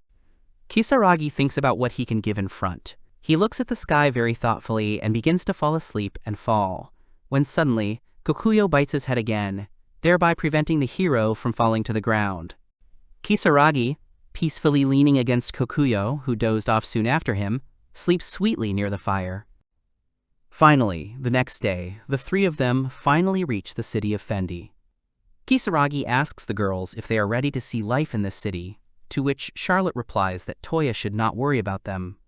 At the entrance to the city gates, the boys are met by a guard, who first greets Toya. He asks where the boy got the cart from. Kisaragi begins to explain that when he was returning to the city, he found two girls in the forest who were being attacked by bandits. Their horse was stolen, so the hero decided to help them get to the city by pulling their carriage with his horse. Kisaragi thinks to himself that he told Charlotte and Arturia to put on a show to fool the guards, since the girls didn't have an ID card. The guard says that the girl's story is terrible. Despite the tragic nature of the situation, the man says that he still needs at least some evidence of its veracity, since such verification is his job. The guard looks through the carriage window and sees two girls, trembling, crying, and hugging, wrapped in a scarf. Charlotte says that bandits stole all the girls' valuables when they were riding into town. Telling this story, the girl cannot hold back her tears. Suddenly, Charlotte raises her hand and happily says that despite the attack, she is still alive. The girl says that she is sure that what happened to her is a blessing in disguise. Kisaragi remembers Charlotte assuring him that she had seen a lot of plays, so she could play any role well. The guy thinks that she is overacting a little. Suddenly, the guard turns to Charlotte. Toya feels like their deception is about to be exposed. Immediately after this, the guard starts brushing the rubber bands from his eyes and says that the girls must have had a very hard time. Seeing this, the hero understands that, contrary to his fears, everything is going well. Toya asks the guard if they can go into town, to which he replies that they certainly can, and that Kisaragi should definitely take care of the girls. Kisaragi's first order of business is to the magic tool shop. As soon as he steps through the door, Toya asks if Natalia is there. It turns out that the elf is actually in the store. At the moment, she is busy taking books from the top shelves of the cabinet. She immediately recognizes the voice of the guy who came. Taking out one of the books, Natalia indignantly says that she is tired of waiting for Toya to return a day ago. Immediately after this, the girl sarcastically asks if it could be that the hero has fallen in love with her, to which he replies that he simply brought guests to her. Natalia looks at the front door and sees two tall figures wrapped in warm clothes. The elf tenses up a little. Suddenly, two guests start approaching Natalia, and it seems to her that they are some dangerous people. Suddenly, the elf stumbles on the ladder where she stands to get books. Natalia doesn't have time to fall before Charlotte, who is crying with happiness, catches her and even manages to shout out the word auntie. A dull thud is heard in the room. Some books have fallen from their shelves. While Charlotte hugs Natalia, she yells at the girl, asking why she calls the elf auntie. This touching picture is observed by Arturia, who, not holding out for long, takes off her hood and shows her face to Natalia. Taking a closer look at the girls, the elf exclaims the names of Arturia and Charlotte in surprise. She cannot believe her eyes. Kisaragi watches with a calm and peaceful expression as Natalia tells the girls that they have both grown so much that she doesn't even recognize them. Arturia and Charlotte, wiping away tears from their eyes and smiling, say that a very long time has passed since they last saw each other. One of the girls also says that Natalia hasn't grown a bit since then. The elf indignantly asks what the girl meant by that. A small blush appeared on Natalia's face. She looked away and said that she was surprised. Could it really be Charlotte and Arturia? The girls looked at Natalia with a smile on their faces and said that they were glad to meet her. Char and Ar were standing next to Natalia. Behind them was a bookcase with books. Natalia looked to the side at Toya and asked him what he was doing here with the grandfathers. Char answered that Toya, Natalie's student, saved them in the forest. Natalie was very surprised by Ar's words. She looked at Toya and asked if he wasn't a student. Toya looked at Natalie. His face was red with embarrassment, and he didn't say a word. A moment later, Natalie came up to Toya. She put her hands on her waist and started laughing loudly. Then she said that since Toya was her student, he was a good boy. Toya turned away and angrily replied that now he really wanted to teach Natalie a lesson. It was daytime. The brick building was covered with plants. Char and Ar asked Natalie to demonstrate her abilities. Natalie was squatting and saying that she had heard rumors about her journey. Ar's father was still alive, and that gave her a little relief. The girls were standing next to her. Ar gritted her teeth and began to shake with anger. Toya looked at the girls and understood their feelings. Char put her hand on Ar's shoulder. Ar was shaking with anger, and she raised one hand up, which was clenched into a fist. Natalie silently and thoughtfully looked ahead. On the table lay a book with magical signs and writing tools. After a while, Natalie broke the silence and called Toya to her. Toya approached Natalie. He was very surprised when he heard from Natalie that he could shelter girls in his mansion. The girls were standing nearby and were no less surprised by such a request. Char put her hand to her chest and said sheepishly that they didn't want to disturb Toya with their presence. The window on the first floor of the house was open. Natalie continued to say that the girls were currently being searched for, and there was a high probability that they would be found. Natalie stood in front of Toya and said that these girls were nobles and needed protection. Could Toya think a little more about the offer to shelter them for a while? Toya blushed. He tried to object to Natalie. Before that, he thought that no matter which way you look at this situation, it will be problematic in any case. Natalie closed her eyes and lowered her head. Then she said that she really asked Toya to make concessions to her. Toya looked at Natalie in surprise and wondered if she really had just lowered her head to him. The boys were still in the room. Toya answered that he didn't mind. But what would Ferris say about it? Natalie answered that he didn't have to worry about that if the spirit of the house accepted Toya, and now he can bring anyone he wants into the house. Toya remembered the face of the girl with glasses. He thought that Natalie reminded him of the moment when he signed the contract. Toya really can bring desired guests to the house. Char put her hand to her chest and said with a smile on her face that Toya really does have a spirit of the house. She really wants to see it. Natalie stood next to Char and said that she had a very strong connection with the spirits. She thought that Ferris and Char would become friends. Toya looked at the girls worriedly. Toya scratched his head and finally answered that he agreed to shelter the girls, but only for a short time. The girls were surprised and glad that Toya finally agreed to simple Natalie. Toya looked at the girls. Then he smiled and thought that the girls were being pursued, so he had no right to refuse them. Toya walked to the door. Then he turned and said that he would go now and give a report to the guild. Char and AR bowed to him, and Natalie replied that she would go with him. She also needed to discuss something with them. Small clouds floated on it. The tower with the bell was higher than all the houses around it. Toya told the girls that they could come to him after the bell rang. The girls agreed. In one of the rooms, a multi-story guild house, Toya, Dalek, Milia, and Ebrand were sitting at a table. Ebrand asked if Dalek could organize a farewell event. Dalek leaned against the wall and answered Ebrand positively. Ebrand took the tokens lying on the table and began to examine them silently.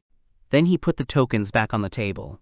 People with heavy bags and carts walked along the wide streets of the city. Ebrand, sitting opposite Toya, said that he was grateful for his work. Did Toya want to tell him anything else?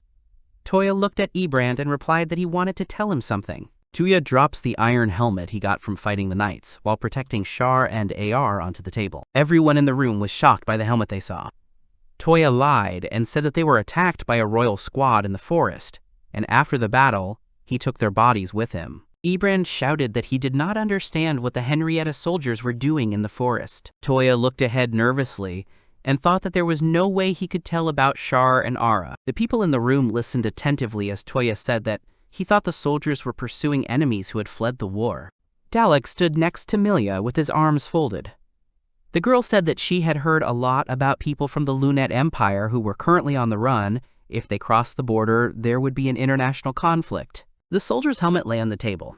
The boys tried to figure out why the soldiers were in the forest. Ebrand put his hands to his chin and said that he understood everything and he needed to report everything to the guild leader. Toya looked at Ebrand. The helmet was on the table in front of them. Toya thought he was wondering who the guild leader was. There was a small table next to the door to the room and a painting on the wall. Ebrand said that Dalek should show the trusted person the bodies of the soldiers that Toya had defeated.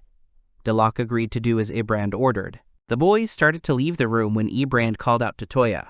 Toya turned around and saw Ebrand holding a wooden figurine in front of him. Ebrand said that Toya forgot to take the figurine. Toya replied that he didn't need it. The boys were standing near the wooden structure. Dalek put his hands in his pocket and said that as long as Toya was nearby, their work would not be finished. Toya smiled sheepishly and apologized. Milia walked behind the boys. Toya looked to the side and asked if Dalek could tell about the guildmaster. Dalek, without taking his hands out of his pocket, answered that this man rarely appears in public. He is the son of the lord of this city. The boys entered the building. They were standing in the middle of the room. There were tables around them. Dalek continued to say that if he had to describe this man, he was not a man of high intelligence. Toya doubted Dalek's words. Milia tried to help Dalek, who was taking things. He said that it was true this man always makes other people do his work.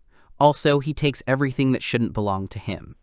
Toya thought that this man is bad. Milia said indignantly that Ebrand was actually the guild leader. Dalek looked at Toya and said that he and the others thought that Ebrand was the guild leader. Toya asked that Ebrand wasn't scaring them with his carved figures. Dalek spread the cloth on the table and said that it was just a habit of Ebrand's.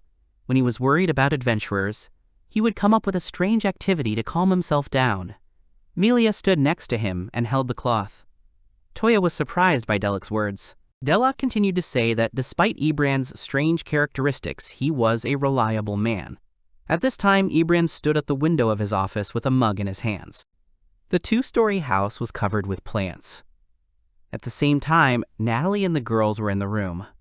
Natalie was combing Char's hair and said that her beautiful hair was very tangled. The comb in Natalie's hands had a fine bristle. Ara's face darkened because of Natalie's words that she felt sorry for Garrett. He was very brave. Tears appeared on Char's face. Natalie put her hands on the girls' heads and said that the girls were very brave. They had been through a lot, but they had some problems. On the ceiling of the room, she saw a chandelier with extinguished candles. Natalie put Toya in armor. He stood on the fallen soldiers and raised his sword high above himself and held the flag.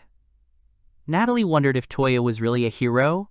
The girls sat on the couch and looked at Natalie worriedly. They said that with her power, they could do a lot. Natalie stepped aside, then looked at the girls and said that it was useless. Her power would not be able to decide the outcome of the battle. There was also a small chest of drawers with flowers in the room. Natalie continued to say that there was no country in the world that would help a state that was losing the war. It was necessary to find a hero. Char clenched her fists from what she heard. AR looked at Char and said that they could ask Toya for help. Char was surprised by what she heard. Natalie sat opposite the girls and said that he was just a binder. Char replied that Natalie was wrong. He was strong, and AR wanted to marry him. AR blushed. She put her hands to her face and said that Char should not remind her of this moment. She was very embarrassed. Natalie looked at the girls in surprise. She thought that the Beastman really asked for marriage. The girls remembered how Toya used magic. Char said that Toya used magic that they had never seen. He could combine 2 types of magic. Natalie was surprised and thought that she did not understand what Char was talking about. Char raised her hands up and said with a smile that it was probably Natalie who taught Toya such amazing magic. Natalie started laughing loudly after Char's words. A cup of hot tea stood on the table. Natalie looked at the girls and said that in that case, Toya would be drawn into the war.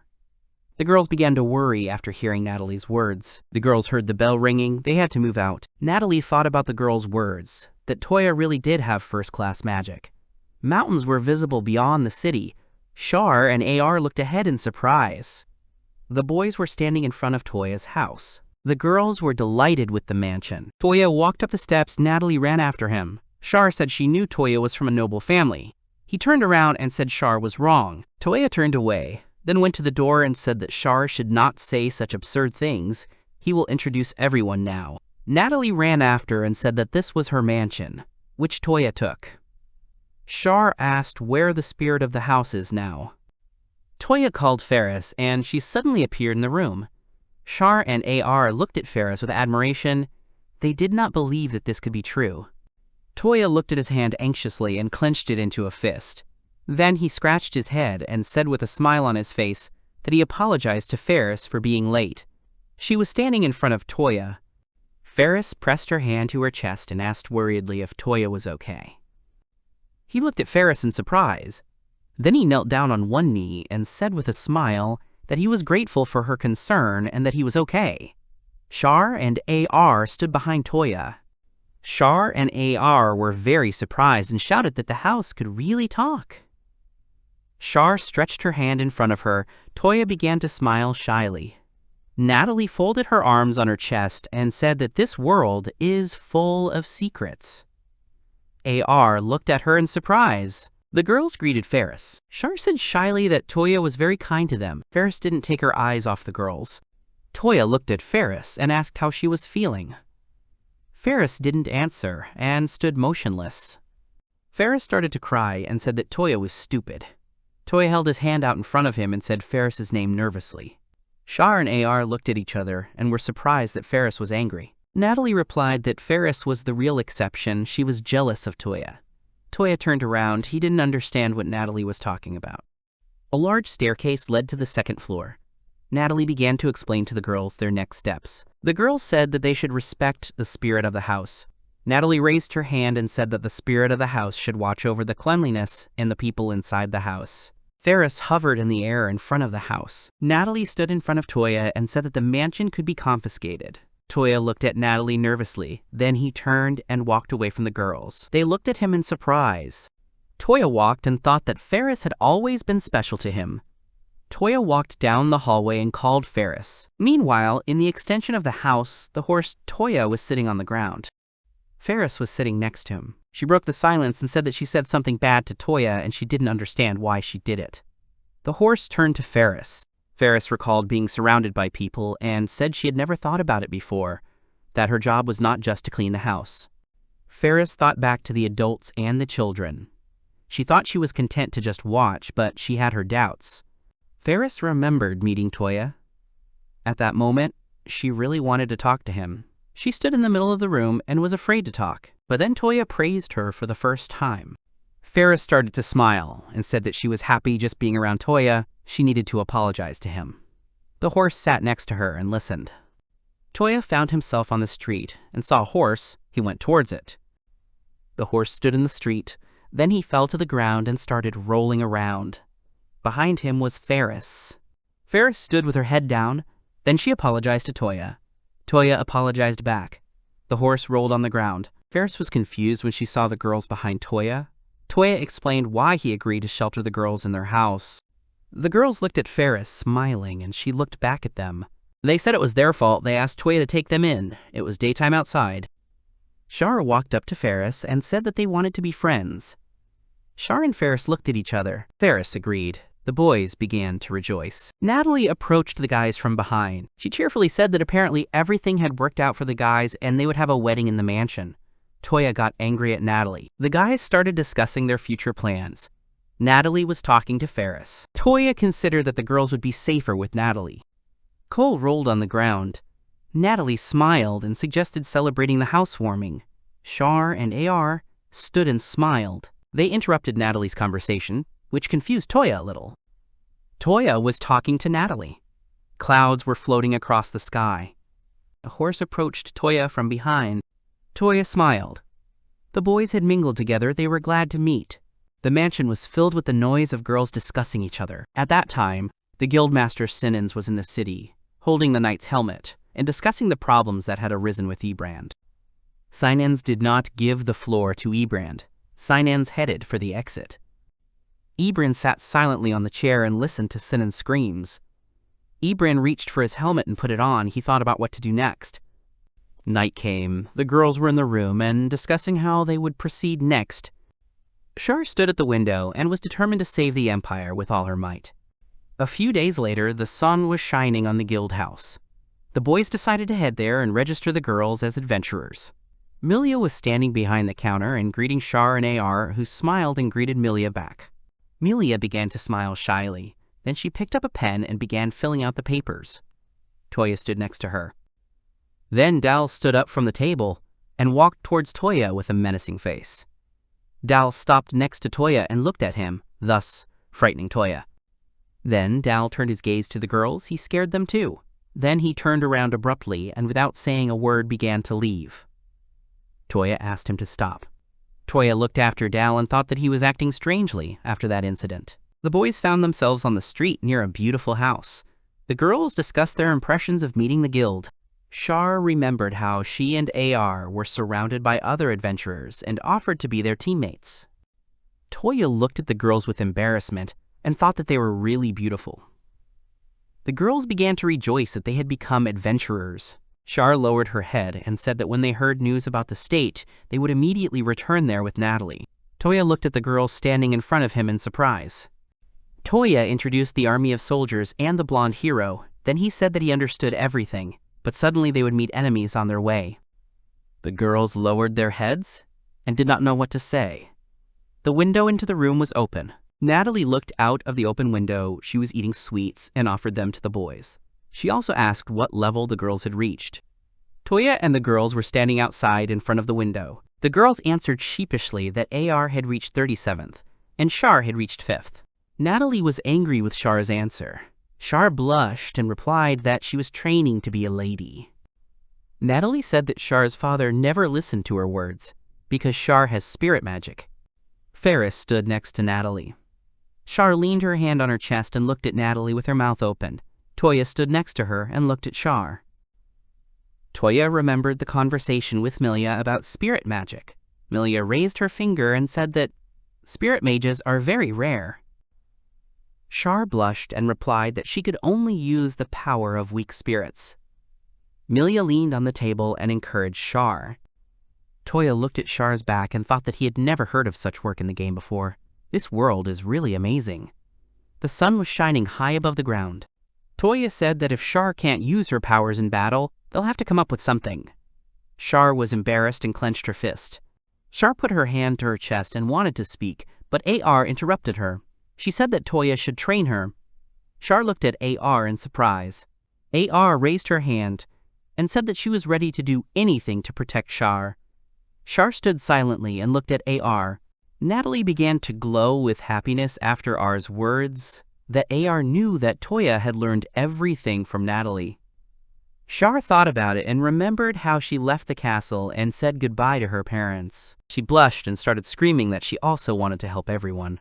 Char and AR looked at each other with a smile. Natalie looked out the window at Toya and said that he could start training the girls on his own. Natalie remembered how she used to teach students. She spread her arms out to the side and said that the students did not understand anything. Toya thought that he could not leave the girls. The girls were happy when they heard Toya, that they could go with him to the forest. Natalie put her hands on the windowsill and listened to the guys' conversation with a smile. The boys headed to the market. A girl, a man, and an old woman greeted Toya. The cat in the market meowed. The boys filled a whole bag with food. Toya carried a bag, Char carried a basket, and AR carried a backpack. The boys discussed that Toya was popular, but he just often went to these people for groceries. The boys were passing by a shop with decorations. Char rushed to take a closer look at them. Toya and AR were discussing Char that she looks happy. It's because Char can't just walk around the streets in their country. Char was squatting and looking at the decorations. Then, hearing the guys' conversation, Char looked at them anxiously. The boys found themselves at home. Toya lent the girls clothes with armor and weapons. The girls tried on the clothes and stood in front of Toya, embarrassed. The girls looked at the things. Each of them had a special function. For Char, the items had a magic boost and a decrease in its consumption, and ours things had good protection. Toya looked at the girls and thought that they would definitely be safe with such things. The girls stood in front of Toya. He said that after a while the girls should return this equipment. Toya waved his hand, and 2 rings appeared on the table. They added 100 experience points. The girls looked at the rings closely. He had 2 more cheater rings, but he would keep them. There was a bed in the room. The girls approached Toya and cheerfully asked if Toya was sure that he wanted to give the rings to both of them. Toya was scared by the girls' reaction. AR and Char were standing on the balcony. It was already night outside. The girls looked at the rings and discussed whether Toya had proposed to them at the same time. In this world, if a person gives a ring to another, it is equivalent to a marriage proposal. AR and Char stood opposite each other and discussed that Toya had definitely thought everything through and his intentions were serious. AR had hearts in her eyes and she screamed that she was ready to become Toya's wife. Char blushed and said that if it weren't for her family. The girls walked up to the balcony railing and linked hands. Then they said that they had better think about training now. The events moved to the central part of the northern forest. Toya closed his eyes and began to say that as soon as they saw the monsters, they should calculate the total number of experience points. The girls ran away from many boars. The girls fell to their knees and tried to catch their breath. Toya came up behind them and said that to raise the level, they had to work. Behind Toya. Toya tried to encourage the girls. After a while, night fell. The girls were sitting tired on the ground. Toya suggested finishing the training. The girls stood up and approached Toya. Toya warned the girls not to be surprised by his actions. A house icon with stars appeared in front of him. The guild house appears in front of the guys. The girls are stunned with surprise. The horse went to the door and opened it with his teeth. The girls went into the house and thanked the horse. Toya looked at the house and thought that this was the first time he took the guild house out of his storage. Toya and the girls discussed that they should keep the information about the house a secret. The girls, exhausted, agreed with Toya. Toya cheered up and said goodbye to the girls. Char looked at the ring and pressed her hand to her flushed face. For the next 2 weeks, the girls fought in the forest and raised their level. Then Toya and the girls headed to the cave so they could defeat the Okra. AR rushed into battle with the orc. During the battle, she cut off his hand. The finishing blow was dealt by Char with her magic. Char remembered how she and Ferris carried the dishes. They discussed where Char would get the power for magic. Ferris walked in front of Char.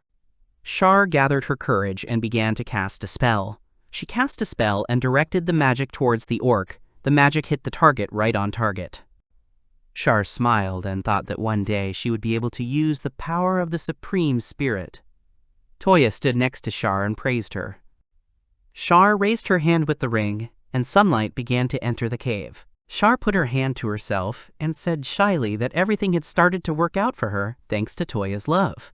Toya stood silently. AR approached Char. Toya looked at the girl and asked what Char meant by love. The girl stood in front of Toya. He said that the rings were indeed magical. Char blushed and sweated. She turned to AR and asked if those words of hers were all just a joke.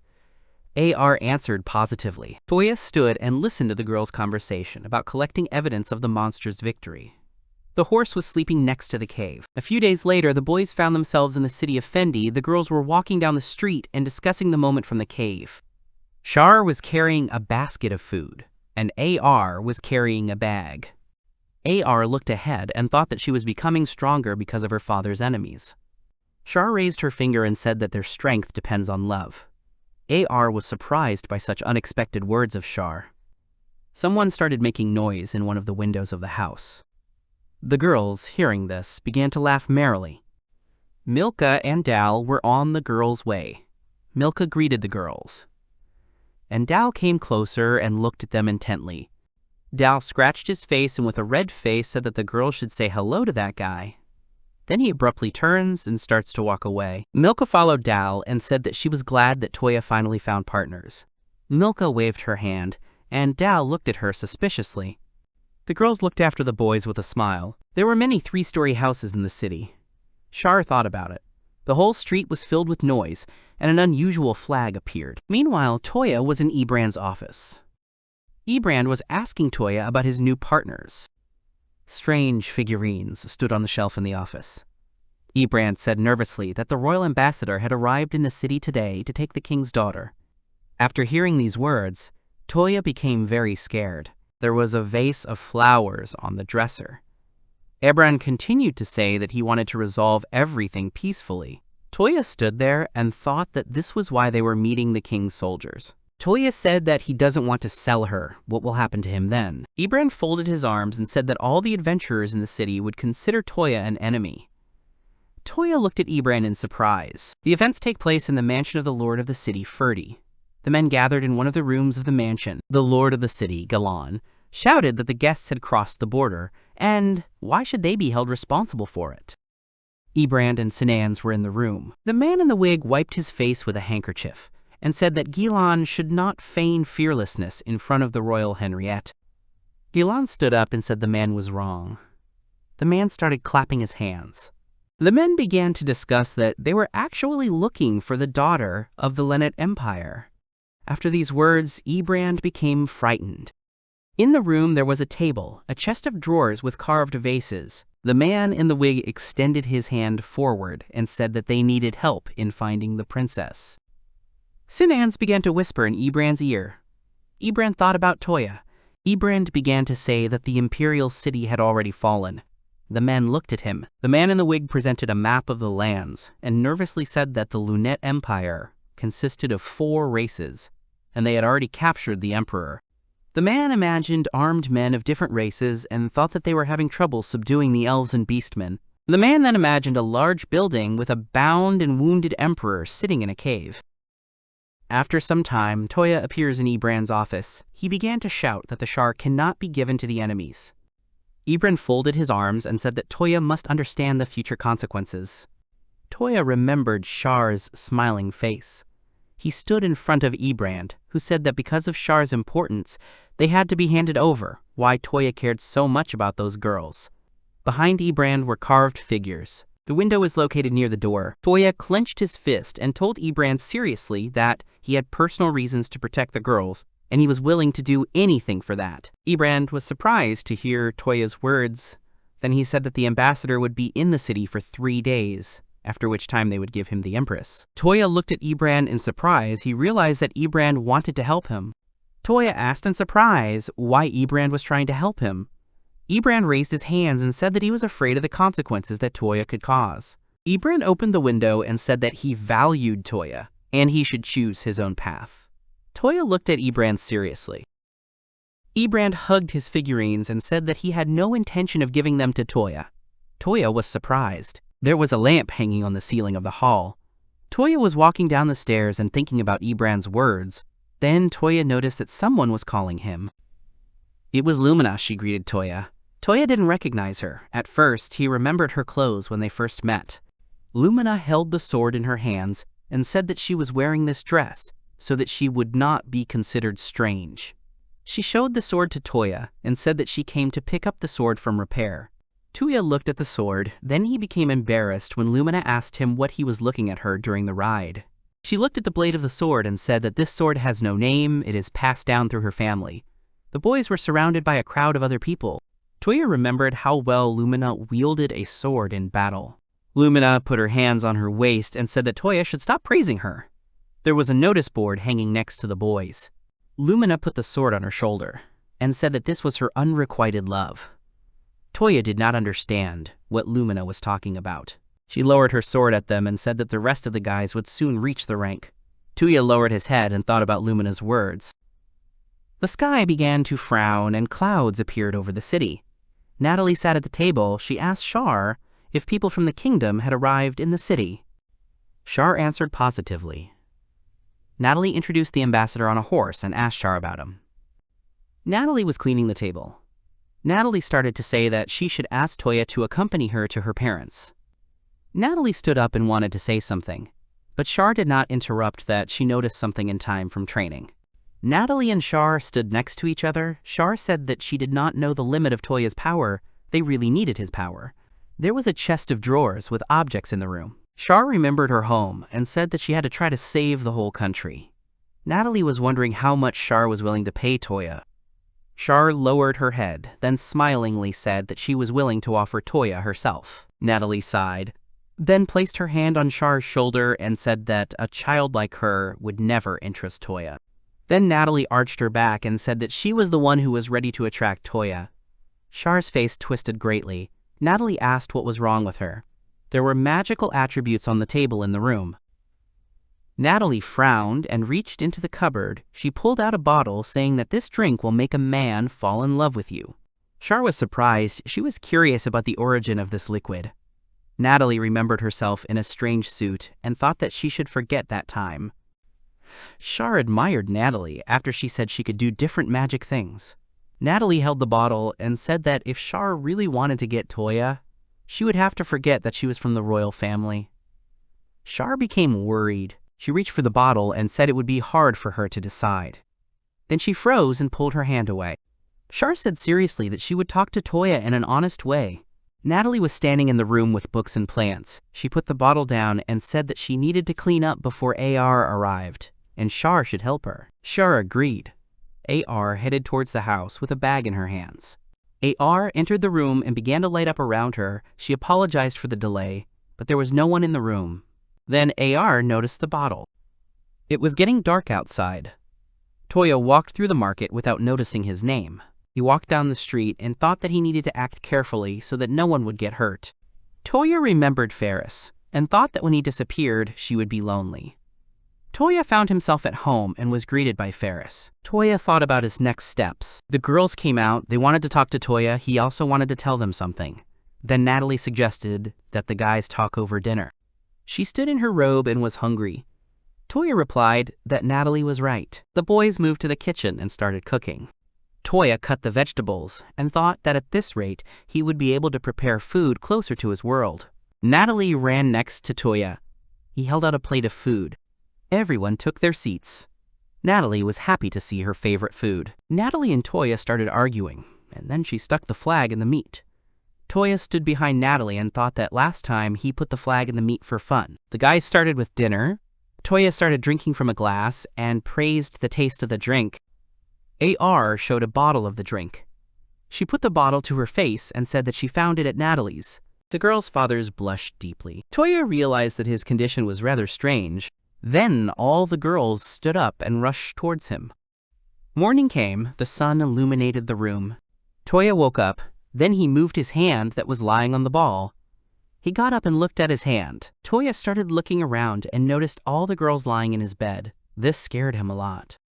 After a while, the girls stood dressed and discussed the evening that had happened. They asked Toya for forgiveness and blamed themselves for everything. Natalie grabbed her hair and said that this drink was supposed to work only on men, but somehow it worked on them. Ferris appeared behind Toya, which scared Toya a lot. Toya replied that he wanted to discuss it with the girls yesterday. They really wanted him to accompany them. Ferris was upset when she heard this. There were paintings on the walls of the room. Char and PR introduced themselves with their real names. Toya looked at them and thought that he knew it. Char said that she couldn't pay him yet, but as soon as she returned to her country. Toya remembered the princess and the castle and said that he would try to trust Char. She was pleased by Toya's words. Toya stood in front of the girls and said that the guild demanded to become a shar to the enemy. Ferris listened to the boys' conversation with concern. Toya continued to say that he intends to escort the girls to their kingdom. He just wants to stay close to Ferris and his horse. In Ferris's eyes, Natalie said that if Toya wanted to be with her friends, why not take them with her? Toya was very surprised by Natalie's words. Char said that we need to get the spirits in time. Char remembered the appearance of the stones and continued to say that in the Empire there are only 2 of them and they are guarded. She is ready to give this stone to Toya for accompanying them. Toya was surprised by her words. Natalie was standing next to him and eating sweets. Toya thought about the spirit stone. He started waving his hand and took out a perfume necklace. The girls were very surprised by this little thing. Natalie chewed the sweets with displeasure. Toya looked at the obesity and thought that in the game it was just a trinket from the cave. He held out the fat to Ferris. She looked at him, not taking her eyes off him. Ferris said that Toya should put the necklace on himself. He put the necklace on, and Ferris reached out her hand to him. Toya prayed that obesity would work. Ferris is digging around with Toya, and light and wind appear between them. Tosia holds obesity in her hands, and Natalie says that it seems like everything worked out great. Toya, holding the obesity in her hands, says that Ferris can go out, and in a moment, Ferris appears again in front of the guys. Toya asks how Ferris is feeling. She replies that she is fine, thanks to Toya and his magic. A moment later, Toya grabs Natalie in her arms and starts spinning her around in midair. He thanks her for her assistance. Ferris looked at the happy faces of the guys and thought that she had deceived Toya. She had taken a risk by becoming obese, and now they would always be together. Fairy imagined herself and Toya in a field surrounded by flowers. Ferris folded her arms and thought that maybe she was greedy, but she wanted to be with Toya forever. The sun's rays illuminated the boys' house. Toya looked at the girls and said that they were ready to go to the Lynette Empire. The girls looked at him and were serious. Natalie stopped and started saying that Toya shouldn't be underestimated, since he made all 3 of them his wives. The girls looked at him confusedly, and Toya looked at them confusedly. At Toya's house, the boys were discussing how Toya had cleverly gotten 3 wives. Toya didn't understand what the girls were talking about. Natalie folded her arms and brought up the topic of last night. But Toya denied everything. Then Natalie winked at him. Toya thought about Natalie's words and blushed. Ferris was standing next to him. There was a picture hanging in the room where the boys were standing. Natalie blushed and began to touch her hair. AR and Char ran up to Natalie. They were surprised to hear her words. Natalie stood around the guys. She blushed deeply and said that she had not had a relationship because of her appearance. Toya blushed and thought that he doubted Natalie's words. The boys stood near the big staircase and started discussing the events of the previous night again. Toya raised his finger and explained to the girls about relationships between adults. The girls listened to him without looking away. Toya folded his arms and thought that he was worried about Natalie's feelings. Then Toya called Natalie aside. There was a carpet by the stairs. Toya began to whisper in Natalie's ear about relationships between adults. The other girls stood aside and talked. The girls looked at Natalie, who called them. Natalie blushed and told the girls that she had confused them and that her words were not true. Toya closed his eyes, and the girls in the background began to argue. Natalie remembered the situation, how the king and her father told her about the relationship. She was angry with them. Toya flinched when Natalie began to say that she was grateful to him, and for this, she would give him a valuable book. Toya looked at the book in his hands. Toya held the book and imagined the hero in armor. Toya was delighted. The girls were standing in front of him. Char and AR were looking at Natalie. Natalie looked away and said that she couldn't read the book. Toya looked at the book and started reading it. Natalie was shocked. Toya read the diary. It was written in Japanese. The girls were surprised and heard for the first time that such a language exists. Natalie screamed that Toya was really a hero too. Toya lowered his head and denied that he was a hero. Natalie looked at Toya. Then Toya picked up the book and began to look at the book again. Toya frowned, remembering the moment he appeared in this world. The girls were surprised by Toya's words. Toya remembered the moment when everyone turned away from him. He clenched his fist and said that he was actually a summoned sage. Natalie remembered a small town in a tall tree. She was sitting with her grandfather and reading a book about heroes. Natalie was happy and hugged the book. She stood by the tree and looked at her house where she studied books. She was determined to become a famous hero. Natalie packed her backpack and left her village to explore the world around her. She walked through the snowfall, and several years passed. The leaves fell from the trees because of the wind. Natalie started stomping and calling Toya. He looked at her in surprise. Then she began to scream with tears in her eyes that Toya should help her become even wiser. Natalie stopped. She was shaking and begging for help. Toya looked at Natalie. Then he put his hand on her head. He sat down and looked at Natalie's tear-stained face. Over a cup of tea, Toya told Natalie about the job-shifting system that exists in this world. Natalie started screaming that he really understood all this himself and managed to reach such a high level. The guys sat at the table and discussed what work they needed to choose and who had reached what level. The girls looked at each other, and Toya became embarrassed and looked away. Char and AR blushed. They were happy because they had surpassed Natalie's level. Char was level 74, and AR was level 76, while Natalie was level 72. Natalie's face twisted when she heard about the girls' levels. She slammed her hands on the table, as she couldn't understand how the girls had reached such a level in such a short period of time. The girls showed Natalia the rings that Toya had given them. Natalie started yelling at Toya, asking if he had really proposed to the girls. Toya denied everything. The girls looked at their rings. Clouds floated over Toya's house. The boys found themselves outside at the entrance. They discussed the girls' rings that increase experience. Natalie, sitting on the steps, said that the country of Toya was amazing. He thought about her words with embarrassment. Toya sat down next to Natalie and looked at her. Natalie began to stamp her foot. She asked about the gesture. The guys discussed Toya's return to his world. Natalie promised to help him. Natalie stood in front of Toya and extended her hand to him, saying that she was also waiting for proof of Toya's love. The girl stood next to Natalie. They and Toya were very surprised by Natalie's words. Toya blushed and looked ahead shyly. He said that he had one thing. Then the boys heard the gate creak. They look at the gate and see Melia running up to them out of breath. She brought a letter from Ebrand. Toya approached her. Melia put Ebrand's face. She said that the guild would come to Toya today. The guys began to discuss their further actions. Melia put her hand to her chest and listened to Toya say that he intended to leave this place. She smiled and said that she would miss him. Natalie came up to the guys. Natalie smiled and said that she was terminating her contract with the Merchant Guild. Toya looked at Natalie in surprise and said that she was absolutely sure of her decision. She replied that she had packed her things and they had no free time.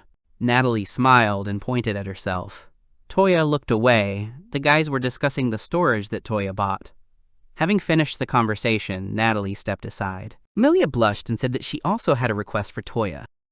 He smiled and waited for her to speak. Melia hesitantly said that she wanted to hug Toya. There were flowers growing near the house. After a while, Melia hugged the horse's face and was beside herself with happiness. Toya and Ferris looked at each other. Melia petted the horse and began to say that she would look forward to their next meeting. She put her hand to her face and smiled widely. Melia started to walk away. Then she waved to the boys with a smile on her face. Ferris stood in front of Toya and then returned to his obese. Toya held the necklace in his hand. Then he looked at the girls who were about to leave. Toya stroked the horse's muzzle. Then he looked at the house. Toya had no intention of leaving it there. The girls supported the idea of taking the house with them. Natalie closed her eyes. Char stood next to her. Toya thought again about home and the memories associated with it. Toya waved his hand, then raised it up and closed his eyes. There was a void where the house had been. The boys were standing on the path. The girls were shocked by the disappearance of the house. Toya looked at the house icon in confusion, as he didn't expect the house to actually fit in the storage room. The girls ran up to him. Natalie covered her face with her hands and remembered the moment when Toya told her about the volume of this storage. Toya wiped his face with a handkerchief and thought that he still did not understand the standards of this world. Natalie looked menacingly at Toya. He began to get nervous. Toya crossed the gate, where he was met by one of the soldiers. They discussed the upcoming work. The soldier looked at the girls, who were riding in the carriage. The soldier said that the girls should not be sad. Natalie sat and ate sweets. Toya's horse was carrying a leash. The boys had already left the city limits. Natalie asked Toya if everything was okay. The horse looked at Natalie. Toya replied that everything was fine, then looked ahead and smiled. Toya remembered the houses and ducks of the city and thanked him for everything. Sinens dropped the food from his mouth as he was shocked by the news that Toya had left the city with the girls. The ambassador held the glass in front of him, then he stood up and started to leave the room. Seinanas tried to stop him. The man in the wig began to bite his nails and was intent on breaking off friendly relations with this city. Sinans lowered his head and spoke with his assistant about passing this information on to the guild. Sinans remembered the conversation with his father when he handed over the leadership of the guild to Ebrand. Sinans leaned out the window and began shouting at the ambassador to stop. Outside the table, the team passed your fangs and discussed their future work. Dao winked and suggested to call Toya to rest. Dao looked at the sword and said that Lumina would go with them. Lumina stood in her soy suit, holding her sword in her hands. Milia stood on the stairs, and Ebrand stood next to her, was driving along the road, surrounded by soldiers. In the carriage was the ambassador who was biting his nails, and Sinans. They were discussing a trip to the northern forest to catch Toya and the girls. Lumina rode on horseback. The rest of the adventurers rode in a cart next to her. The forest became darker and darker. There is a path in the northern forest that leads to the Lunid Empire. It is very dangerous because of the monsters that can be found along it. Natalie looked sadly at the boys. She sat down on the ground because she was tired. Toya got angry and hurried her. Natalie smiled and stretched her arms forward. Toya turned around and was going to continue on without Natalie. The sunbeams were passing through the tree branches. Char held a weapon in her hands and also urged Natalie on. Char and Toya went ahead. AR stayed with Natalie. AR closed her eyes and folded her arms across her chest. The girls discussed Char's maturity. Then Natalie and AR followed Toya and Char with strange faces. Toya and the horse approached the slope and looked down. There were people lying between the trees. Char approached Toya and said that she felt sorry for these adventurers. There was a skeleton in a helmet lying on the ground. Toya looked at it sadly and thought that this world was full of cruelty. He himself had already taken lives, and in the future he would have to make a difficult choice. An arrow was flying towards Toya, but Cole managed to intercept it. Toya thanked the horse for saving him, and it spat the arrow onto the ground. Toya and Char looked away in fear, as someone was heading towards them. On the hillock, there was an ambassador riding a soldier, with several more soldiers next to him.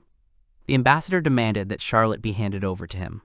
Natalie stood in front of Toya. The ambassador stood on the ground. They began to discuss the transfer of the princess to the ambassador. Char looked seriously in the direction where the ambassador stood. Char held the weapon in her hands and looked at the ambassador and began to shout that she did not intend to see Ambassador Henrietta or any other representative of the kingdom. The ambassador was beside himself with rage. Sinens approached him from behind. Char covered her face with her hand. AR came up to her and started calling the ambassador names. AR and Char exchanged glances. Natalie took out her gun and told the boys to hide behind her. Toya asked Natalie to come to her senses and calm down. On the hillock, together with the soldiers, stood the guys from the Pastor Fang's team, and looked at Toya and the girls with horror. That is why Toya dissuaded Natalie from attacking the ambassador. Toya, the girls, and the horse were surrounded on one side by the forest, on the other by the ambassador's soldiers and the adventurers of the city of Fendi. Toya and Natalie looked up at the ambassador and discussed their next plan of action. Toya suggested dealing with the ambassador himself. The ambassador looked down at the boys in surprise. Toya and Natalie stood motionless and listened to the ambassador. He said that Toya was the one people were talking about and that he was accompanied by an elf. The ambassador began to belittle the boys and then sent his soldiers to attack. Sinens then looked at all the adventurers and ordered them to advance as well. The adventurers began to discuss the rumors about Toya's strength. Many soldiers and adventurers rushed into battle. Toya took out his sword. The ambassador ordered to deal with everyone except the princess. Seinen stood next to him. Toya prepared for battle and thought that he did not want anyone to get hurt. The adventurers and soldiers caught up with Toya, and he began to defend himself and strike at his opponents. Toya began to wound the soldiers. One wounded soldier fell next to the two adventurers, which scared them greatly. The girl stood and watched as Toya fought. Toya wounded the soldier in the helmet. An adventurer stood behind him. Toya's sword stopped above the frightened adventurer's head. Natalie looked at Toya and thought that Toya was doing wrong when he did not attack the adventurers. Natalie raised her weapon, which the horse began to lick. She then tried to take her staff from her horse. Toya thanked his horse for not letting Natalie join the fight. A soldier fell in front of the other adventurers. The ambassador watched the fight in horror and panic. The adventurers watching the battle were in a panic. The ambassador, surrounded by soldiers and adventurers, began to threaten them for their inaction. Sinens extended his hand to stop the ambassador, but soldiers surrounded him and began to threaten him with weapons. The ambassador loomed over Sinens and began to threaten him as well. The adventurers, hearing the threats, began to look towards the ambassador. Toya looked at the sword and thought that he had no other choice. Then Lumina appears in front of him. The other adventurers were scared, but she was ready to fight Toya. Toya and Lumina stood close to each other. Lumina raised her sword in front of her. They discussed the outcome of the battle. Toya remembered the moment when Lumina held her sword and told a family story about it. Toya looked ahead. He was serious. Then he squeezed the hand that held the sword. The guys from Lumina's team were watching her and Toya closely. They were discussing how they didn't understand why they had to fight Toya. Toya looked at Dal and thanked him for his support. Dal blushed. The forest was hilly with trees and bushes. Toya looked ahead and said that he simply wanted to go his chosen way and that no one would get hurt. Dal looked away and gritted his teeth. Lumina turned to Dal and said that Dal's talk was inappropriate here. Dal blushed and began shouting that Lumina had misunderstood. Lumina drew her sword. Toya prepared to attack. He raised his sword. Lumina went towards him and made an attack. Toya blocked the attack with his sword. Toya and Lumina began to fight, she landing blow after blow. Toya blocked the fast attacks and thought he was surprised by Lumina's abilities. Cher and AR discussed the disadvantages of Toya's large sword. Toya picked up my sword and blocked another attack from Lumina. Toya held his sword in front of him and was excited about the fight. Lumina swung and hovered over Toya, making an attack. Lumina was suspended in midair. Toya's sword was on the ground. Dal was shocked that Lumina managed to penetrate Toya's defense. Toya and Lumina were a few centimeters away from each other. She was surprised to see a cloud of magic appear in Toya's hands. Lumina jumped back from Toya in fear. She crouched down and asked Toya why he didn't use magic on her. Toya raised his hand and replied that he did it so she would move away and he could change his weapon. Toya began to put his weapons away. Then he raised his hand and said that he intended to fight her with his best weapon. Lumina looked at Toya warily. Lumina put her hands on her waist and smiled. Toya began to cast a spell. Sinens and the others looked down. Toya had the Buster Sword in his hands. It was made of adamantite. Its second name is Dragon Slayer. It could cut through dragon scales and deal great damage. Toya stood in front of Lumina. She was surprised and scared. She wondered why Toya hadn't slashed that sword before. Char and AR looked at Toya with worry. Toya raised his sword, his hands shaking. Toya remembered defeating several monsters and said that this sword would be hard to control, so the best choice for the rest would be to run away. Lumina was serious. She raised her sword and waited for the fight to continue. Then she stood her sword in front of her. Sinens did not understand what result Lumina wanted to achieve. He ordered her to deal with Toya as quickly as possible. Lumina smiled. Toya looked at her with a serious look. Natalie took the sword in her hands and rushed to attack. Toya looked at the girls and was relaxed. He thought that if he just left Char and AR alone, that he wouldn't have to fight anyone, but he had made his decision a long time ago. Toya imagined his world, and the world he was in, he no longer understood where exactly his home was. On one side, there were high-rise buildings. On the other, mountains and dragons. Obese Toya began to flicker. He thought that perhaps he would blush about his decision, but this world became like home to him. Lumina swung my sword and was about to strike. Toya took his sword in his hands and cast a strengthening spell. Toya swung his sword and everything around him flew up. Lumina was also in the air, her sword cut in half, her hair covering her face. Lumina fell to the ground, the hilt of her sword falling next to her. Toya stood with his sword set aside, a broken tree, and Lumina lay behind him. A pool of blood appeared near Lumen. Sinans looked at it and was very scared. The soldiers and adventurers were very scared. Toya put his sword on his shoulder, and many clots of magic appeared around him. Toya said that he was very angry and ready to deal with anyone who stood in his way. Polis was frightened by Toya's magic. Toya stared ahead without looking away. Dal's frightened face appeared from the crowd. His eyes filled with tears. Dal began to rise to Sinans and wail to him. Sinans tensed and quietly said that he just wanted to hear support from his father. The soldiers and adventurers were frightened by Toya's power and began to flee. Sinans held out his hand in front of him and said that the adventurers should stop. Someone grabbed Sinan's hand. More and more lights were flaring up around Toya. Toya looked back. Lumina was lying there, Char came to her, and the force was near. Tears appeared on Char's face because of the loss of Lumina.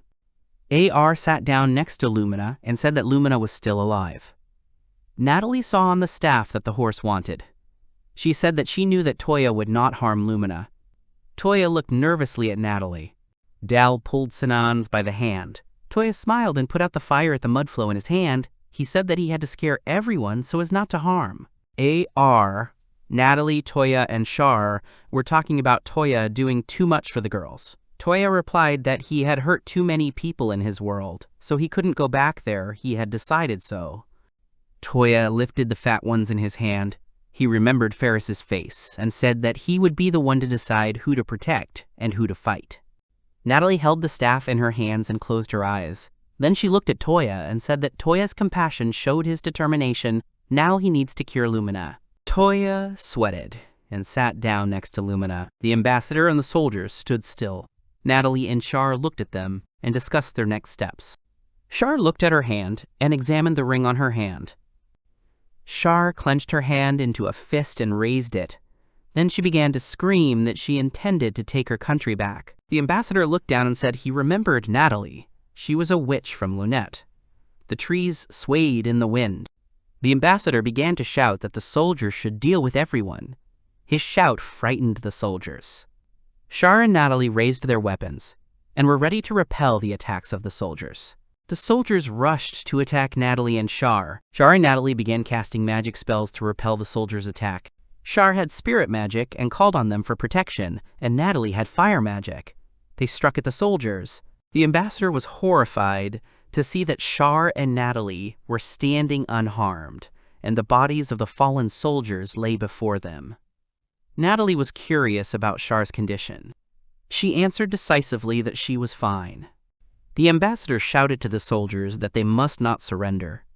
The soldiers rushed into battle. A moment later, AR and Horse Toya appeared in front of them.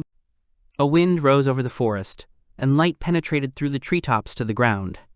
Toya was standing next to Lumina. Lumina woke up. She was covered with a cloak. Lumina made a surprised face when Toya said that she was still alive. She asked Toya what happened to her team. Lumina adjusted her cloak on her chest and remembered the conversation with Ibrand. He said that if the plan fails, the guys will have to leave, and they must definitely take the guild leader with them. The escaped guys with Sinans stopped by the river. Sinan sat down behind a tree away from the boys. Dal looked at him, then up and thought that he had done all he could. He really wanted to be friends with Toya. Cursing words echoed throughout the forest. Lumina and Toya looked ahead, and she said that Ibrand gave them the right instructions. If the adventurers stayed here, they would have died already. Toya and Lumina looked at the fallen soldiers. The tied-up ambassador was at the girls' feet. Natalie and Toya approached them. They began to discuss what they needed to figure out next. The ambassador began to scream desperately and threaten the boys. There were fallen soldiers lying around. The boys said that the ambassador needed to look back. There was no one left to help him. Char stood with her head down. Toya noticed her despondency and asked if she was okay. Char's hand twitched in surprise. Then she smiled and said that because of Toya's training, it wasn't that hard for her. Char held a weapon in her hands and began to look around. There were bodies of fallen soldiers around her. She covered her face with her hair and began to shake. Toya approached her and began to stroke her head. Toya stood in front of the ambassador when he started shouting and threatening the boys again. Toya was serious. He was thinking that he wanted to ask the ambassador many more questions. The boys surrounded the ambassador. Lumina stood not far from them by the tree.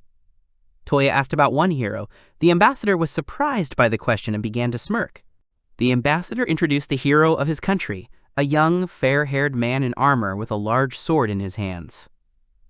The ambassador began to praise his strength. Toya frowned, wondering if that hero had become even stronger. AR was very scared when she heard from the ambassador that that hero had executed the general of the Lunette Empire. The ambassador continued to praise his country's hero with a smile on his face. AR put her sword to the ambassador's throat. She said angrily that the ambassador had no right to mock her father. He was a good soldier and a man. The ambassador clenched his teeth in fear. Toya walked up to AR and tried to calm her down. Behind them stood the ball and Natalie. AR looked towards Toya and started screaming and defending her father. She kept holding her sword to the ambassador's throat. He was shaking with fear. Then the ambassador smiled and said that he was willing to forgive the boys for their stupid act if they healed him and put him down. Toya looked at the ambassador gloomily and stretched out his hand in front of him. He used a healing spell. The ambassador was healed by Toya's spell. Toya raised his sword and then pulled it aside, revealing a cut wound on the ambassador's face. Toya thrust his sword in front of the ambassador and said that he could use the ambassador for his own purposes. AR stood next to Toya. She blushed when she heard Toya's words that the ambassador should immediately apologize to AR for insulting her father. Blood ran down the ambassador's face, then he bowed his head and asked for forgiveness for his earlier words. The boys untied him and the ambassador ran around. The boys stood opposite each other and discussed whether it was right to let the ambassador go. Clouds floated above the forest. Toya and the girls discussed that this battle could harm them, it could become a reason to attack other regions. The guys presented a map and how enemies could attack regions. Toya and AR were discussing the Rain Fortress, which is managed by R's grandfather. Due to the fortress being close to the Empire, the boys can get the information they need. Char and Natalie were ready to help in any way they could. Lumina stood and listened to the boys' conversation. Then Toya came up to her. Lumina's severed sword lay next to them. Toya was worried about Lumina's condition.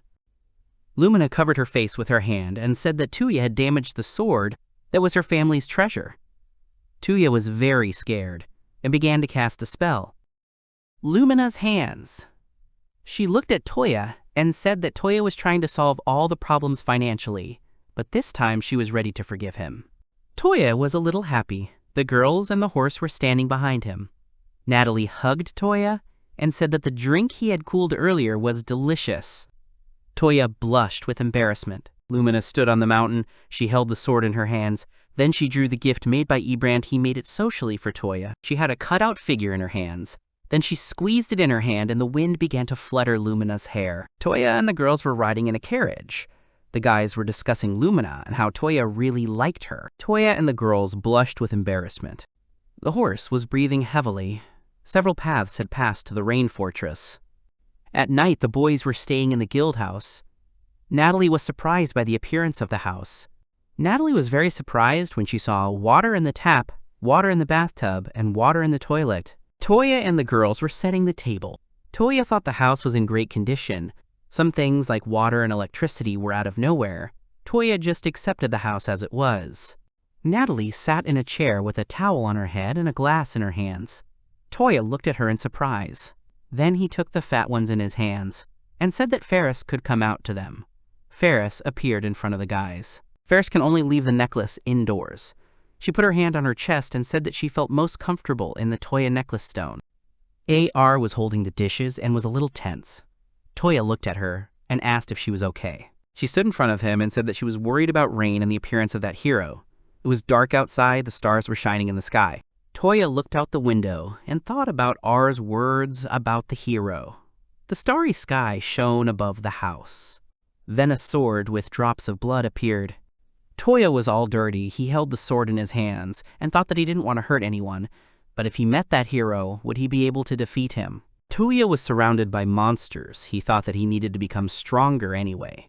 There were several bodies of defeated monsters lying under his feet. Several days passed. Toya was driving the carriage. They just had to get out of the forest, and then they would be there. The boys found themselves on a small hill and looked at the walls surrounding the City of Rain. They were pleased with the road they had covered. AR smiled. She was pleased that everything was all right with the city. One of the soldiers who was standing on the wall saw the carriage and informed the others about its approach to the gates. Raoul looked down and thought. He looked at the carriage and ordered the boys to stop. The soldiers armed themselves and pointed their guns at the carriage. Natcha. Her expression was very serious.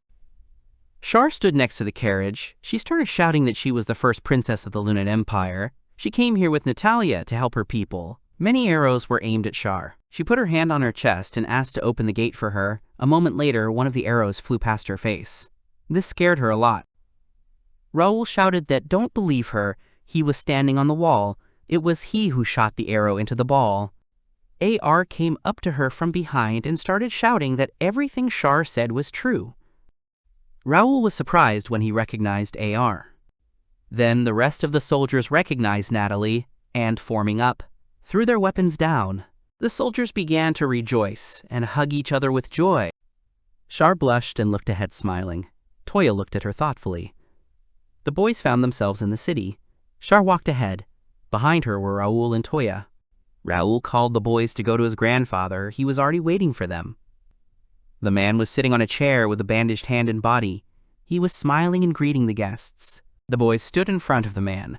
AR was worried about her grandfather's physical condition. He tried to calm her down. The man spoke with Natalie. Toya thoughtfully wondered how old Natalie really was. Char and Gaurus began to discuss the events happening in the capital. Toya stood behind Char. Then Natalie intervened and asked what she was interested in, why Henrietta attacked at all. Raoul stood next to Gaurus. They said that they and their soldiers were trying with all their might to repel the enemy attacks. Many people were wounded. Natalie and Gaurus began to discuss further actions that needed to be taken immediately. AR and Char stood in front of the man. There were weapons against the wall in the room. The guys discussed that, first of all, they needed to find out as much information as possible. Behind the girls, Toya raises his hand and offers himself as a scout. The girls were scared by this proposal. Toya tried to convince Juris of his abilities, but he could not fully trust Toya. The girls stood up for Toya. The sun was shining outside. Clouds were floating in the sky. The girls began to hug Toya from all sides and convinced Juris that he could trust Toya. The man stood up and took up his weapon. He got angry and said that Toya knows what loyalty is. Even on the street, Juris's cries and Toya's excuses could be heard. The horse stood in the stall and drank water. The guns were standing by the wall. Toya and Natalie were red-faced with embarrassment. Natalie was telling about the night when the girls slept in Toya's bed. Grandfather listened to her attentively. Toya noticed AR standing by the window, away from everyone else.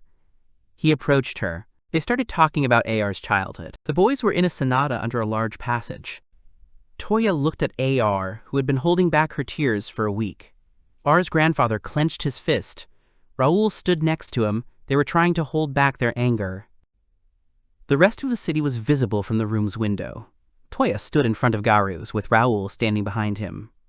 Gaurus thanked Toya for saving the girls. Toya smiled. The girls stood next to him, and he said that he was ready to penetrate the capital for reconnaissance. Gaurus, sitting on a chair surrounded by the guys, began to say why Toya was helping them. AR and Char were standing next to Toya. He replied that he wanted to help in any way he could. There was a table with vases and figurines in the room. Toya looked at Gaurus and said that if there was a hero in the capital, then he was the only one who could defeat him. Gaurus started laughing loudly. After a moment. He thought that Toya was overestimating his strength. AR and Char looked nervously at their grandfather.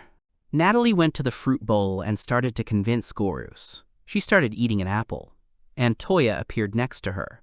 Natalie said that Toya is a real sage. Gaurus and Raoul were shocked by what they heard.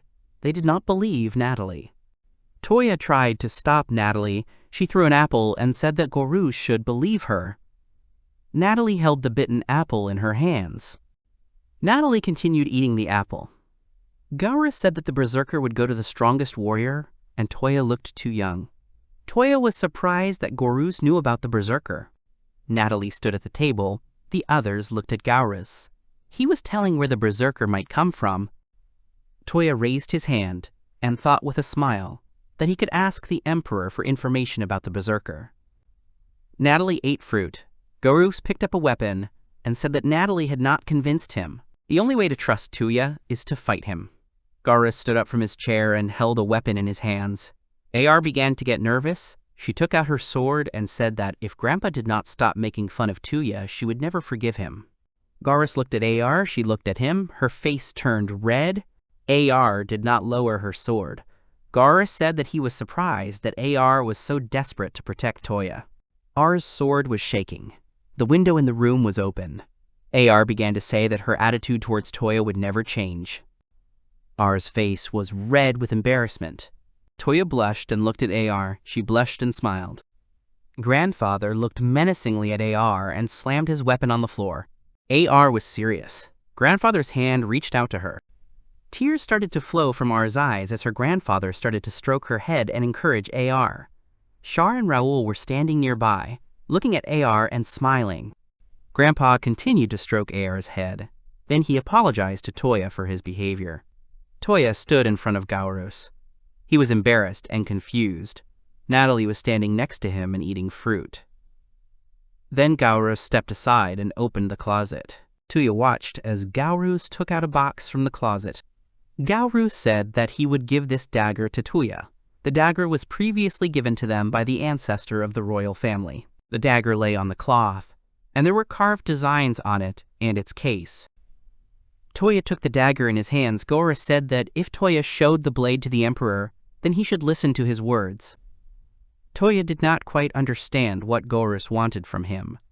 Natalie stood nearby and continued to eat. Toya held the blade in his hands. He represented the fortress and the royal family members. The conditions of Gaurus's request are that Toya must save the royal family members. Char mentioned her father and the rest of her family. AR stood next to her. Gaurus was in his chair and was telling her that if they delayed rescuing the Emperor, many people in the country could suffer. Gaurus imagined people in chains. Toya clutched the sword in his hands. He thought about the children from the orphanage. The girls looked at Toya with delight. Natalie continued to eat. Toya wished for the head and said that he didn't know how far he could go, but he would do everything he could. Toya looked at Gaurus with confusion, who said that Toya was in his debt, as he intended to marry his granddaughter. Toya looked nervously at AR, who was examining the ring on her hand. Char and Natalie started saying that Gaurus had misunderstood everything. Toya had given rings to the three of them. Gaurus was unhappy with what he heard. Toya tried to justify himself and explain everything. Their screams could be heard throughout the city. Toya walked through the city and remembered Ibran's appearance. Toya thought that the amount of the reward had not yet been discussed. It would be known after the mission was completed, and Ibran warned him that adventurers should not be volunteers. Toya found himself in a cemetery. He looked ahead and saw many tombstones and people visiting their loved ones. Toya went deeper into the cemetery and saw a girl crying over a grave, and next to the blue one there was another girl holding flowers in her hands. Toya turned around at the girl's scream. Char, AR, and Natalie were running towards him. They were wondering what it was that Toya didn't want to take them with him. The girl stopped in front of Toya and listened to him, that it would be a big risk to take them with him, since people from the Empire knew their faces well. Char tried to object. Toya introduced many armored soldiers and continued to say that if Gaurus's words were to be believed, the army was already heading towards the fortress, and the girls needed to help protect Rian. Char tried to object to Toya once more. Natalie asked how Toya was going to visit the capital if he had never been there. Gaurus appeared near the boys and said that he had prepared an escort for Toya. Next to Gaurus was Raoul. Gaurus came up to the guys and said that there was a man. He was a merchant, a little strange, but he could be trusted. Natalie asked who this man was. Gaurus looked at Toya and told Natalie that he would introduce them a little later. Char put her hand to her chest and started screaming that Toya should take her with him because he was going to save her family. Behind Char, locals were digging around and running towards her. Two girls with leaf ears approached Char and said that Char came here to help them. The taller girl put her hands on the girl's shoulders and they looked at Char with a smile on their faces. The rest of the town heard that Princess Char was near them. After a moment, more and more people began to notice Char. The taller girl began to have tears in her eyes, but she continued to smile. The townspeople ran up to Char. They couldn't believe that the princess was in their town. Natalie closed her eyes and said that the townspeople loved the emperor's family very much. Toya looked at Natalie in surprise. Garus looked at Char and said that she is the hope of the people of this city. Char looked at Toya. He was confused as he thought he would act a little differently to the princess. Char looked away. Beads of sweat appeared on her face. She blushed and said that she apologized for her selfish actions. Toya looked at her in surprise. Char sat down and began to stroke the little girl's head, who smiled back at her. Char was ready to offer support to all residents in need. Char was kneeling in front of the little girl. Many people had gathered in the square. Char said that she was going to give everything. Courage in the name of her father. Toya looked at her with a smile. Gaurus came up to Char and said that she needed to gather people. Char was determined. There was a brick building next to the guys. Char stood next to Natalie and AR. A crowd of judges gathered in front of them. Char put her hand on her chest and began to give a speech of support. But suddenly Char bites her tongue. Natalie lowered her head. Toya and AR looked at Char in fear.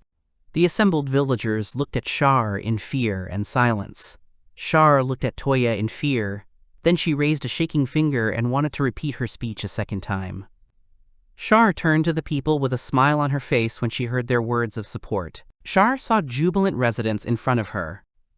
Char and Toya's faces were hurt by the embarrassing words of the townspeople. Then Natalie came up to Char and put her hand on her shoulder. Toya perked up when he heard his name. The girls stood in front of him and began to say that they would stay to protect the city's residents and leave the salvation of the imperial family to Toya.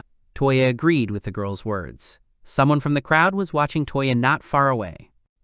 Evening came, and Toya was carrying food for his horse. Toya asked him for forgiveness for being away for so long. The horse began to lick Toya's head with joy, and he became completely wet from the horse's saliva. Toya was scared when he heard frightened screams behind him. Toya took a towel and began to wipe his face from the horse's drool. The man entered the room and walked towards Toya. There was a basin of water on the floor. The stranger asked if this was really a warhorse. The stranger turned out to be a shortwave girl. She raised her finger up and pointed at the horse. Then she asked how much Toya could sell the horse for. Toya recoiled from the girl in surprise. Toya was surprised to think how old this child was. Then he began to stroke the horse's muzzle and said that the horse was a member of his family and was not for sale. The girl smiled and said that she was a little surprised how a monster could become a family. She looked away and said that even blood relatives cannot always become true relatives. Toya looked at the girl in surprise. She saw the food Toya brought for the horse and took some of the food to the tray. She took a bite of her sandwich and said that she was Alice and that she would accompany Toya to the capital. She was engaged in buying and selling various things. It was completely dark outside. Toya and Alice found themselves in Goros's room. Goros was telling Toya all the information about Alice. Goros was sitting on a chair. A fire was blazing in the fireplace behind him. Toya looked at Alice. She said that she is a nomad and extends things. Toya was surprised that a girl like her is doing such a dangerous thing. Alice began to wave her hands, as she knows martial arts. In front of Toya's face, Alice waved her hand. Goros said that Alice also knows the way to the capital. Alice stretched out her hand in front of her. Toya asked that she would not mind if he consulted with his friend. Toya limply in his hands obesity and said that Ferris could go out. Ferris appeared in the room. Alice and Goros were shocked. They did not believe that Toya had summoned the spirit of the house. Goros scratched his head and said that Toya continued to surprise him. Toya asked Ferris if she would mind if Alice accompanied them to the capital. Alice approached Ferris with her mouth open. Then Alice put her hands to her rosy face. Toya did not understand Alice's reaction to Ferris's appearance. The boys exchanged glances with each other. Ferris nodded in agreement. Toya thanked her for that. The boys discussed the time they would set out. Toya looked at Alice and said that he planned to introduce her to the other girls. Alice looked at Toya silently. Alice started to leave and found herself at the door of the room. She waved her hand and said that she was ready to meet Toya at the north gate. Toya and the others looked after Alice in surprise. The next day, the girls stood at the gate and said goodbye to Toya. Alice sat in the carriage with her legs tucked up. She was sad because Toya was late, although he had promised to meet her on time. Alice put her head on her hands. A moment later, she heard a rustling sound behind her and looked in the direction of the noise. Toya stood next to the horse, which was shaking its mane. Toya tried to calm the horse down. Elisa stood in the bushes and watched everything that was happening. The horse waved its tail, and the hair from the praise ended up on Toya's face. Alice stood and laughed at what was happening. The horse turned towards Toya. Toya raised 2 fingers up and said with a smile on his face that he was glad that the horse finally understood everything. Toya started to cast a spell. He wanted to put the horse in the vault, but he couldn't do it without the horse's consent. Toya got scared. When he heard Alice sitting down, she was surprised that Toya had a vault. She began to stomp on the dream and be indignant at his actions. She was against Toya putting the horse in the vault. Alice stamped her feet. Toya asked if Alice had really heard everything he was saying. She showed her ear and said that she could hear everything, as it was a good skill for trading. Toya looked at her in surprise. The boys started leaving the city. Toya and Alice left the city in her carriage. She shouted sharply that she had a lot of questions for Toya. At the same time, in the Lunette Empire, the parrot sat in a cage and waved his arms. Must approached Larks and said that information had been received to return back. Larks looked ahead and said that he fought for the ideal nation of the Lunette Empire. They went to the imperial capital via a road where there were many merchants with whom they could mingle. Alice sang a song that Toya did not know. The boys were lucky, since Henrietta's soldiers at the checkpoints did not suspect anything. Thanks to the fact that they passed several checkpoints without any problems, they managed to reach the imperial city very quickly. On the way, Alice told Toya that she wanted to eat, to which Toya nervously said that she had recently eaten. Then Alice happily turned to Toya, saying that she couldn't do anything, since Toya cooked very tasty food and suggested that the steak would certainly be very popular if it were sold. Toya's opinion on her proposal, to which Toya simply sighed in embarrassment without answering. Toya still couldn't fully understand Alice's personality, even now.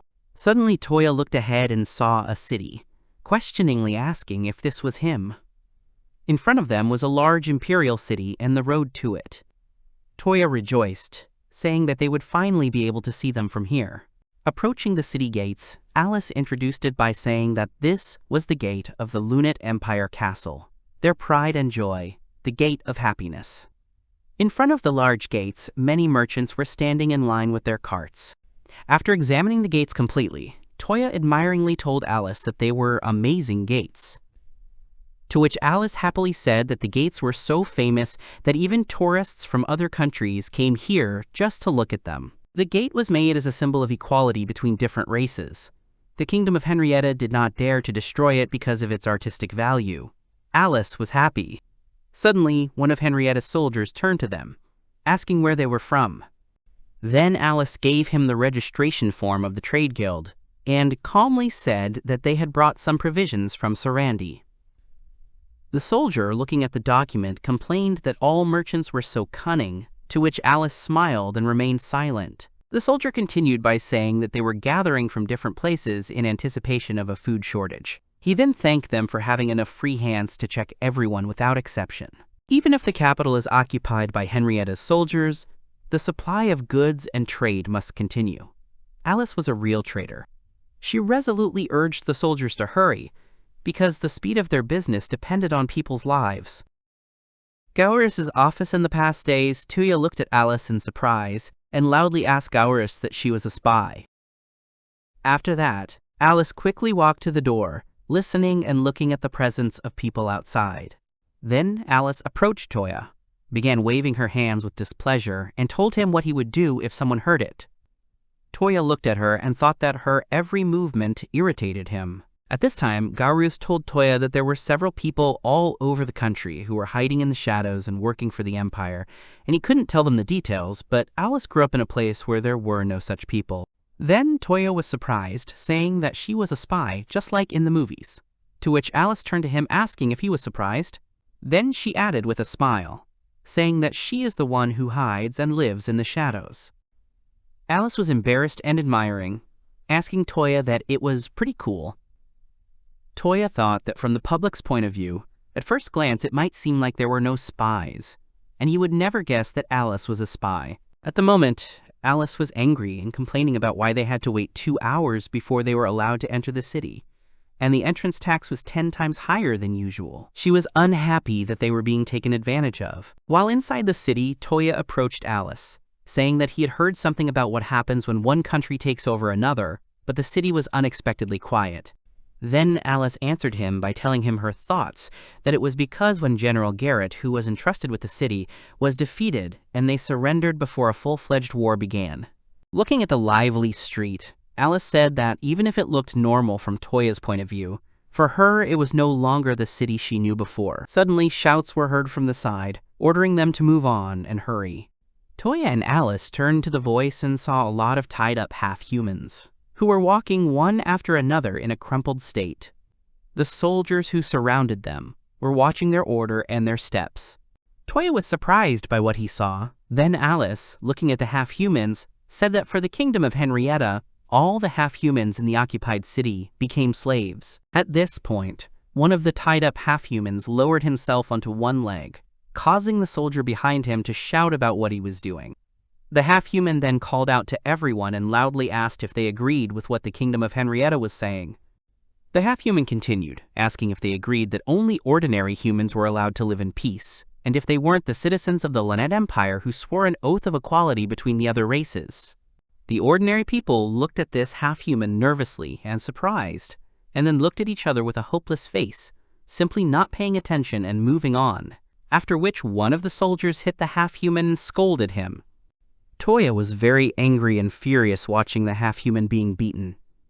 Then Alice stopped him, reminding him why they were here. The half-human did not stop and resolutely shouted to everyone to join forces and fight them, and take back the Lynette Empire with their own hands. Behind him, a soldier aimed a long spear at him and pierced him straight through the neck. The half-man fell lifeless. The soldier shouted menacingly that they would kill without hesitation anyone who plotted to rebel against them, even if it was a human. All the people on the street turned their eyes away in fear. Adisa asked Toya to continue on. Toya clenched his hand that held the reins. Alice told him calmly that they couldn't do anything, they had to follow the plan. Toya thought angrily about how the kingdom of Henrietta did everything. They were driving through the city, through narrow streets. Then Alice turned to Toya, saying that before they went to their hotel, there was one small thing she wanted to finish, to which Toya asked her questioningly about work. After some time, a man noticed Alice and was glad to see her. Alice approached him with a smile and said that they had brought him provisions, to which the man thanked them, saying that it would help them a lot. Then Alice smiled slyly at the merchant, and pleased with herself, answered him that she knew about it. That's why she was taking more from them than usual. The merchant said discontentedly that Alice would fleece them blind. Looking at Alice and the merchant arguing, Toya thought awkwardly that Alice apparently knew how business was organized. Noticing Toya, the merchant asked Alice who he was, to which Alice, pointing at Toya, replied that he owned a dagger. The merchant grinned at this, asking about the dagger.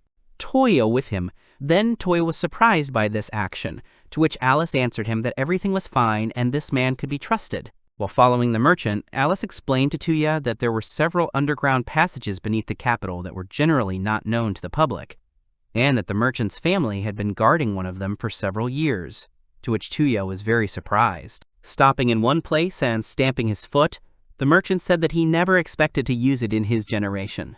The merchant explained that this underground passage leads to the basement of the castle, and it is an escape corridor intended for the imperial family. Alice joined in, saying that there were several people in the capital who had been supporting the imperial family from the shadows for generations. Then Toya thought that Char and her family were really amazing. Then Toya asked the merchant that if there was such a thing here, then why now? But before he finished speaking, the merchant interrupted him, immediately answering him that it was because there was no way to fight back. They won't be able to defeat the dungeon guards and save His Majesty, and besides, if they find out about this passage, they will lose their last chance to win. The king is a man with a strong sense of responsibility, and he will never abandon his people. The merchant calmly said why they had waited so long for Toya, the one entrusted with the dagger of commandments, which could make even the imperial family obey. Holding the dagger in front of him, Toya recalled how Gaurus entrusted him with this dagger, saying that if he had it, even His Majesty would have no choice but to listen to him.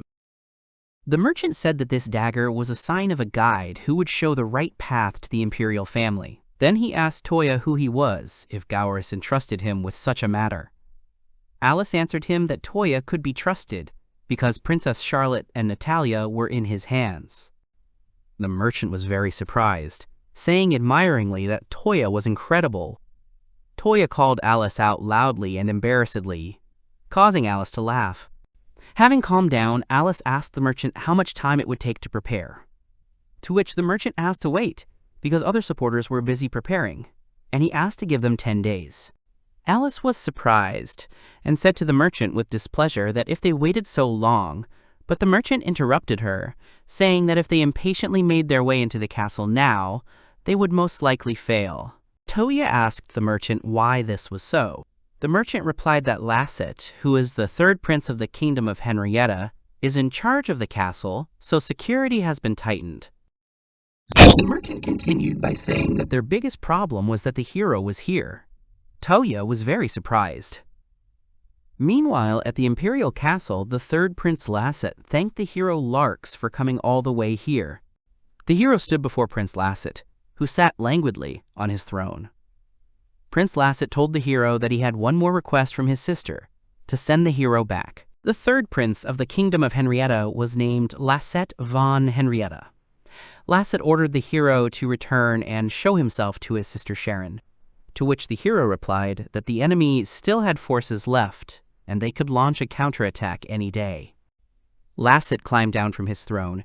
He told the hero that there was no need to worry about that, then thanked the hero by saying that, thanks to him, there were no more unpleasant enemies around. Having descended, Prince Lasset ordered the hero to return back to the country and inform his father, because he could handle everything himself. Prince Lasset gave the hero his crown, saying that it was the crown that had fallen, and asked him to take it as a souvenir. Passing by and not turning back, Lasset said goodbye to the hero, just leave it to him, and these despicable half-humans will be purified by his own hands. Turning back to the prince, the hero Larks thought that half-humans are despicable and evil creatures, because in the world where he lived, there were no half-humans. On the day when the hero Larks was in the midst of hunting a horde of monsters that appeared near the village with his comrades, he was summoned to the kingdom of Henrietta. When the hero Larks opened his eyes, he saw the beautiful Princess Sharon, who had called him into this world. And then Princess Sharon told him in tears that she had always been waiting for his true hero. That day, Larks became a hero. Princess Sharon taught him a few things about this world, about how evil the demi-humans are, about the Lunet Empire that has allied itself with the demi-humans, and that the kingdom of Henrietta is in a crisis that threatens their lives. To live up to the expectations of Princess Sharon, who looked after him with great devotion, Larks trained hard every day. Larks then stood before the warriors of the kingdom and led them into battle. Larks confidently and menacingly motivated the warriors by saying that they would take back the territory stolen from them by their own hands. Then the battle began. But then a captain came out to them, asking where their general was. He introduced himself by saying that he was from the Lunet Empire, Captain Garrett von Milda, and menacingly suggested that they settle this matter one-on-one as men. Then the army began to tell Larks that the battle was in their favor, and asked him not to give in to provocations. But the young man wanted to sort it out himself. Then one of the warriors said that Larks would fight Garrett. All the warriors began to support the boy. At this time, Larks recalled the words of Princess Sharon, who asked him to save the kingdom of Henrietta, and he thought decisively that he was summoned to this world for this purpose. Larks had heard about the captain of the Knights of the Lunet Empire many times, and if he could defeat him, the war would end. Then Larks said loudly that he was attacking. The blows they exchanged easily exceeded the strength of 1,000 arms. In their tattered state, where the game could end in an instant with a single sword strike, Garrett and Larks were almost evenly matched, even with his overwhelming hero status. During the battle, Larks was surprised to find himself physically exhausted, and he couldn't believe it at that moment. Garrett told him that his physical abilities were unusual, but he was too proud and overestimating himself, which wasted too much energy. Garrett approached, saying that victory and defeat were decided by the difference in experience, and he wanted to see Larks grow, but this was a battle. Larks, sitting on the ground, wondered if he was going to die in a place like this. Larks was breathing heavily, thinking about dying in this world where no one knew him. Blood was dripping from his face, and Larks said that he would not lose. At this time, Garrett looked at him in surprise. Then Larks raised his sword, calling for magic, and said that if he played, he would never be called a hero who saved the country. Garrett was surprised, saying that the magic was contained in the sword. Having struck Garrett down with one blow, Larks thought that he was all alone in this world, and the only proof of his existence was to continue being a hero. Garrett fell to one knee. Neither of them expected such strength from the young man. Larks said that thanks to him he became stronger. Garrett did not regret losing to the hero. The man regretted not seeing his daughter's wedding. Rumors spread that Garrett begged for his life and died in vain. The army could not resist. Larks stood in front of the bird in the cage and thought that he had felt the pride of a warrior that day, fighting General Garrett. Larks thought about the half-humans for a moment, but then denied it, throwing the thoughts away. Larks thought resolutely that now he can only do what he can. For Sharon and the kingdom, he can only be a hero who crushes the enemy. Leaving the room, Larks turned to the guard and asked him to prepare his luggage, and said that he was returning to his homeland. Meanwhile, Alice, while eating food, said that from what they had heard, it seemed like the kingdom had issued an order to return, so they would have to wait and see. Alice added, saying that they were heading to the hotel anyway. Then noticing that Toya was looking at the streets, Alice asked him if everything was okay. Toya reassured her, saying that it was okay. Looking away, Toya wondered if the hero remembered him.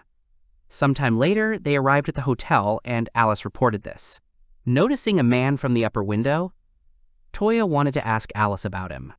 But entering the hotel, the hostess greeted them warmly, recognizing Alice and asking her about her condition, because she was very worried. Alice answered her that everything was fine and asked the same in return, to which the hostess replied that she was thinking about what to do when the soldiers came to her. Noticing Toya, the hostess asked Alice about him, to which Alice, grabbing Toya, happily said that they were married, and Toya denied all this. The hostess asked Alice since when she had been dating such a person, to which Alice asked for a free room since they wanted to stay together. Suddenly, a noise was heard from above, to which the hostess and Toya turned around.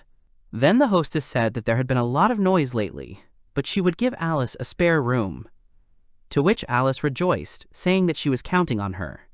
After the owner left, Toya suddenly began asking Alice what she meant by married, to which Alice replied that it was faster that way. Toya intently, Alice told him that she really agreed to marry him, since he seemed to have money to support her, to which Toya nervously thought that her eyes looked scary. Then, feeling something, Toya called Ferris and told her that he also felt something unusual. Alice did not understand what he was saying. Then Toya used his power of searching. After checking the entire hotel building, Toya asked Alice if she was sure that this hotel could be trusted, to which Alice asked him what he meant. Toya replied that there was something strange lurking in this hotel. Alice was surprised by Toya's words while looking around the hotel. Then Toya said that there were quite a few people hiding in one of the rooms on the 3rd floor, to which Alice was even more surprised and thoughtful. Then Toya suggested that maybe the people hiding here were enemies. Toya wanted to use his power, but Alice jumped on him, stopping him and saying that he misunderstood. Toya looked at Alice in surprise, asking if they were not enemies. At that moment, the hostess came in, surprised by what she saw, to which Alice answered that they wanted to strengthen their bonds, to which the hostess asked them to restrain themselves until the room was prepared. Seeing the box in the hands of the owner, Alice asked her if it was a first aid kit. Then, without waiting, she asked her if she was hiding refugees, to which the owner was surprised by what was said. Alice turned to Toya, reminding him that she had previously told him that there were many people in the imperial capital who supported the imperial family behind the scenes, and the innkeeper was one of them. Approaching the door on the 3rd floor, Toya said that recently there had been a large-scale hunt for demi-humans in the eastern region. Opening the door, he asked if those hiding in this room were demi-humans. Many half-humans appeared before them, armed to defend themselves. The mistress reassured them, saying that they were humans, not enemies. Then Toya asked in surprise that they were wounded, and how it happened, to which the hostess replied that before, quite a lot of half-humans lived in the capital of the empire, and now many of them, who were unable to escape, are hiding in the city. The mistress remembered the hunt and said that the hunt for half-humans was just a nightmare, and the houses where they hid were burned to the ground. Toya thought nervously about this hunt for half-humans. Toya approached one wounded half-human and asked him to give him his hand. Taking his hand, Toya used the power of supreme healing, after which the hand was completely healed. Then the half-human was surprised, saying that it was really healing magic because the pain had completely disappeared. Then one of the half-humans asked Toya if he was a priest. The half-human continued by saying that they had many wounded comrades hiding in the Adventurers Guild. Another of them asked Toya to heal them with magic. All the half-humans desperately asked for the sake of their family. Alice, looking at them, also thought about their family. Then Toya, understanding, asked about the Adventurers Guild, to which the half-human, surprised, asked him about helping them. Alice then loudly told Toya that there was no need for him to go so far to help them. Then she reminded him of their goal. With trembling hands, Alice said that the Henrietta warriors were taking the lives of demi-humans anyway, and there was no need to go so far and expose himself to harm to help them. Then Toya looked at Alice and asked her about her wanting to help them too, to which Alice was surprised, asking what he was saying. Then Toya told her that she had never made such an expression before. Alice was confused with tears in her eyes. Then, having calmed down, Alice, with her usual smile, asked Toya about what he said, that her expression was cuter than before, to which Toya answered her that he also lost his family, which made Alice freeze in one place. Toya held his pendant with a smile and said that he had met those he could call family, and now, more than ever, he understands the feeling of not wanting to lose anyone. Toya said with an awkward smile that he still called the family a spirit and a monster, even though that was not the reason. Then Alice agreed with him and said that he would no longer do anything that would delay them further. At this time, the half-humans thanked them, saying that although they could not thank them yet, they would definitely return this favor at any cost someday. The half-humans had hoped for Toya, and Toya awkwardly accepted the thanks. Looking at him, Alice thought that Toya had seen through her, and she had failed as a spy. The main street between the inn and the Adventurers Guild was unexpectedly lively, despite being occupied by foreign troops. Some merchants were offering their goods to the royal warriors, causing some warriors to come up and buy from them. Looking at them, Toya said that Henrietta's soldiers were calmly buying things despite being enemies, to which Alice replied that even if the person in charge changed, the citizens still had to earn money. Toya then asked Alice why Henrietta's soldiers hated demi-humans so much. Alice replied that she didn't know, since their history books had been written to hate them since the founding of the kingdom. Alice added, saying that Henrietta's kingdom developed thanks to the diversity of citizens who hated demi-humans, as well as the labor of demi-human slaves. Toya thought that they were using demi-humans to develop their country, and wondered if the hero was helping the kingdom while fully aware of it. Toya saw the Adventurers Guild, admiringly saying that it could be seen from here, and as expected of the Imperial Capital Guild, it was huge. Guilds are independent organizations that can operate with their own policies in any country. Since the financial support of a country is tied to the leadership, there are policies that take into account the wishes of the country. Entering the guild, they were met by the cashier, asking why they had come all the way from the kingdom of Sarandi, to which Alice agreed, saying that they were a married couple. The cashier apologized that they were not accepting new requests at the moment. The cashier explained that they couldn't accept the request because there were no high-ranking and demi-human adventurers here anymore, because they had gone to war. Toya looked at the notice board and realized why it was empty. Toya took the bag in his hands and said that he had already accepted the request, and his clients wanted him to treat the wounded here. The cashier was surprised, not understanding what Toya was talking about. Then Toya threw the bag from which cards fell, which surprised the cashier. These guild cards they received from the half-human adventurers who were hiding in the inn, so that the guild would believe them. The cashier looked at her colleague and asked Toya and Alice to follow her. The cashier said that the guild basement was used as a training ground. After going down to the basement, the cashier opened the door to the training ground. Toya and Alice saw many wounded demi-humans behind the open doors and were shocked by this. Toya said that there were so many wounded, and Alice asked in surprise that there were more than 200 people here. The cashier explained that they have a healer, but even if their healer runs out of magical energy, he can only heal 2 or 3 people at most. They can't completely heal them all.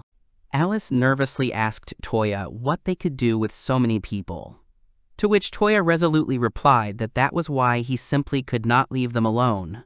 To which Alice looked at him in surprise. Toya turned around and told Alice with a smile that he could do something about it. Alice stopped him, asking what he meant. Toya replied that it would take too long to heal them, one by one. Putting his hand forward, Toya used area high healing magic, which covered the entire space in the basement and all the people. All the half-humans looked at their healed wounds and were glad that their pain was gone. Then Alice called out Toya's name in surprise. Alice asked him in surprise about how much magical energy he had, since it was out of the norm. Touching her face, Alice said that even her body was restored with his remaining magic. Then Toya turned around and looked at the unhealed patients, nervously asking why they couldn't cure them all. Alice, looking at the sick man, said that it was a pity, because they went to such trouble to help. One of the half-humans said that Thor would be sad when he found out about this. Alice reminded Toya that Thor was one of the people they met in the tavern. Alice said supportively that there was nothing to be done, because they could not bring back those who had already died. Toya thought about her words. Toya approached the cashier and told her that he would leave some medicine and food and ask her to use them. To which the cashier resisted, saying that there was no need to go that far for them. Toya told her that there was no need to refuse because it was surplus from his inventory. Then, summoning a lot of meat and medicine, he said out loud that it should be enough for several days. Alice agreed with him, nodding her head, and the cashier was extremely shocked by such a quantity. Suddenly, Alice asked Toya with displeasure how he kept all this in his storage. The cashier said goodbye, that the guild representative was not here today, but they would definitely give them a reward tomorrow. Afterwards, Alice thanked Toya, which surprised him, asking the reason.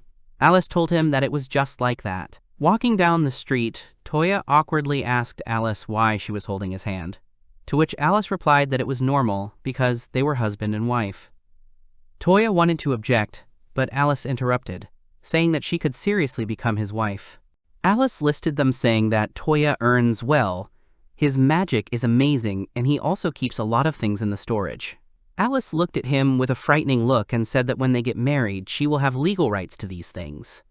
Then Alice said seriously that Toya had used so much magical energy that it was hard for him to move by himself. With trembling legs, Toya smiled and said that she was right about that.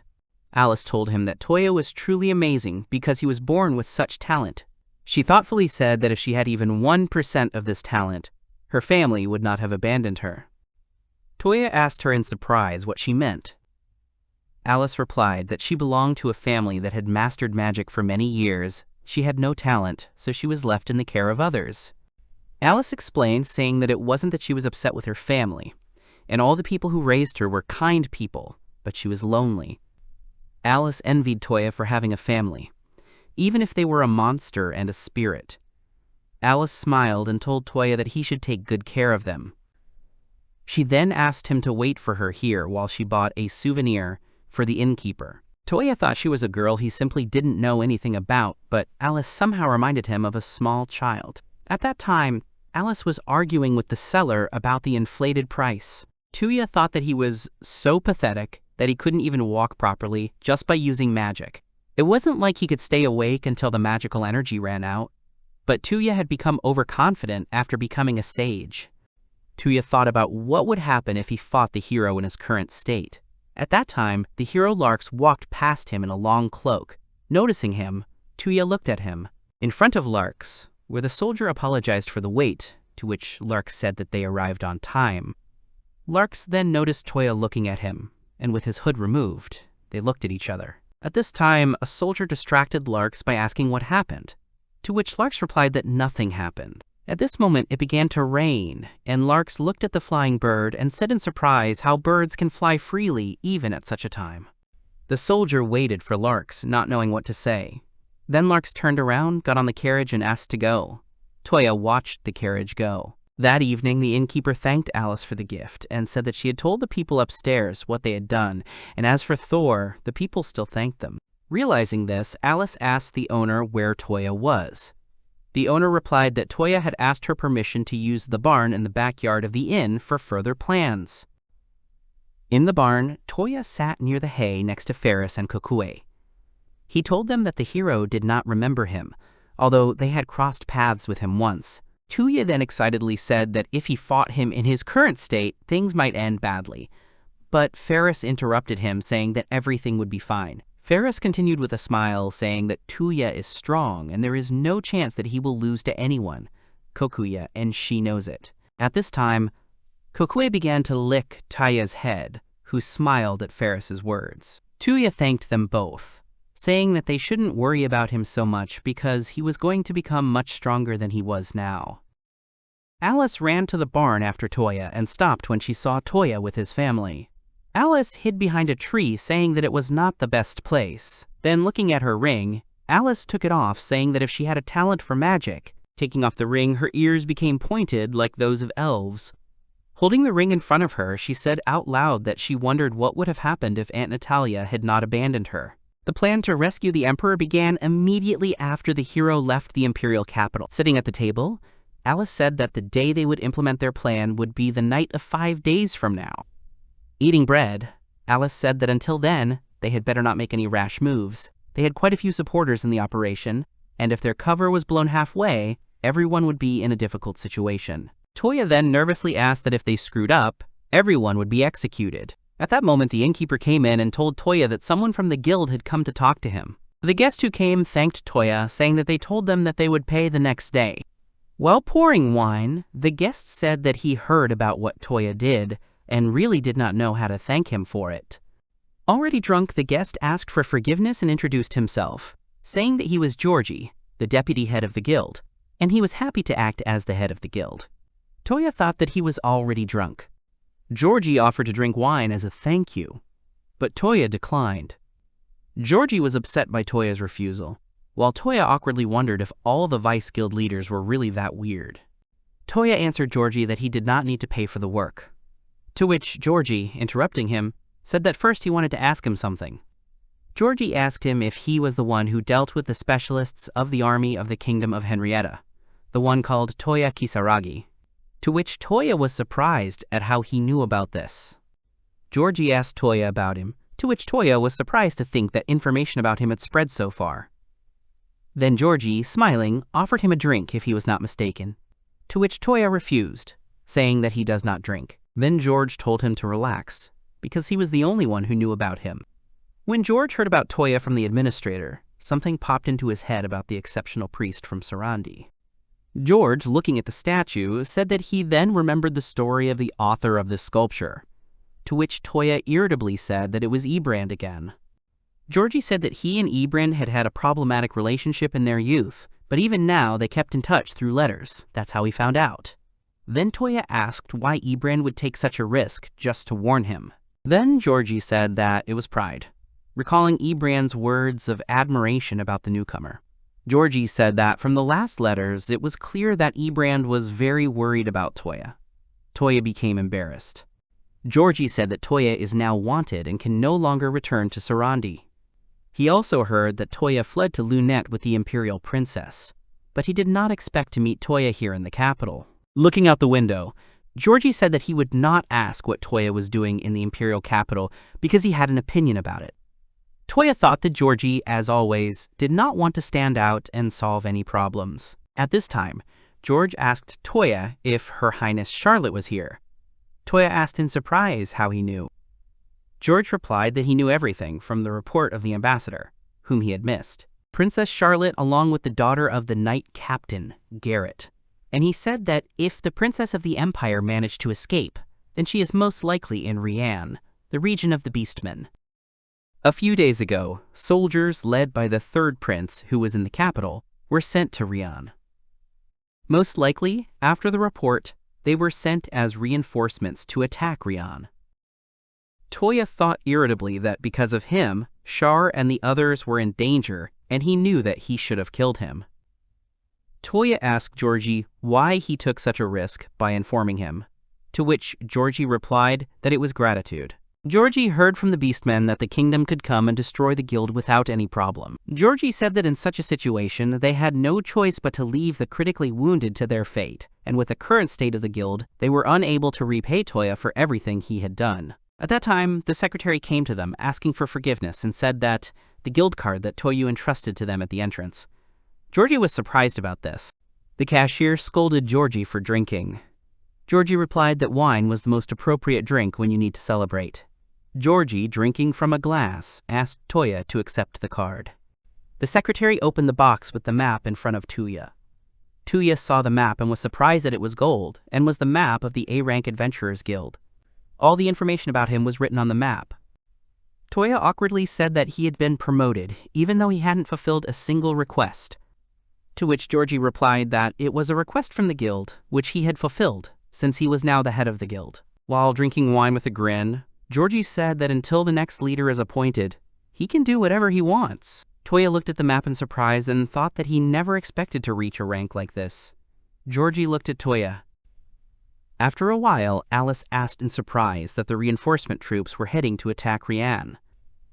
Alice sadly said that even if they saved His Majesty, if Rian fell, they still could not retreat from the plan. Alice said that even after Toya's words, the third prince's onslaught was quite serious. Toya said that it would be fine, because these two could easily handle the average warriors of that area. Toya remembered all the warriors of the Empire and nervously thought that maybe he had even gone a little overboard with increasing their strength. Alice, understanding Toya, said that she believed in him and suggested that they focus on getting to His Majesty.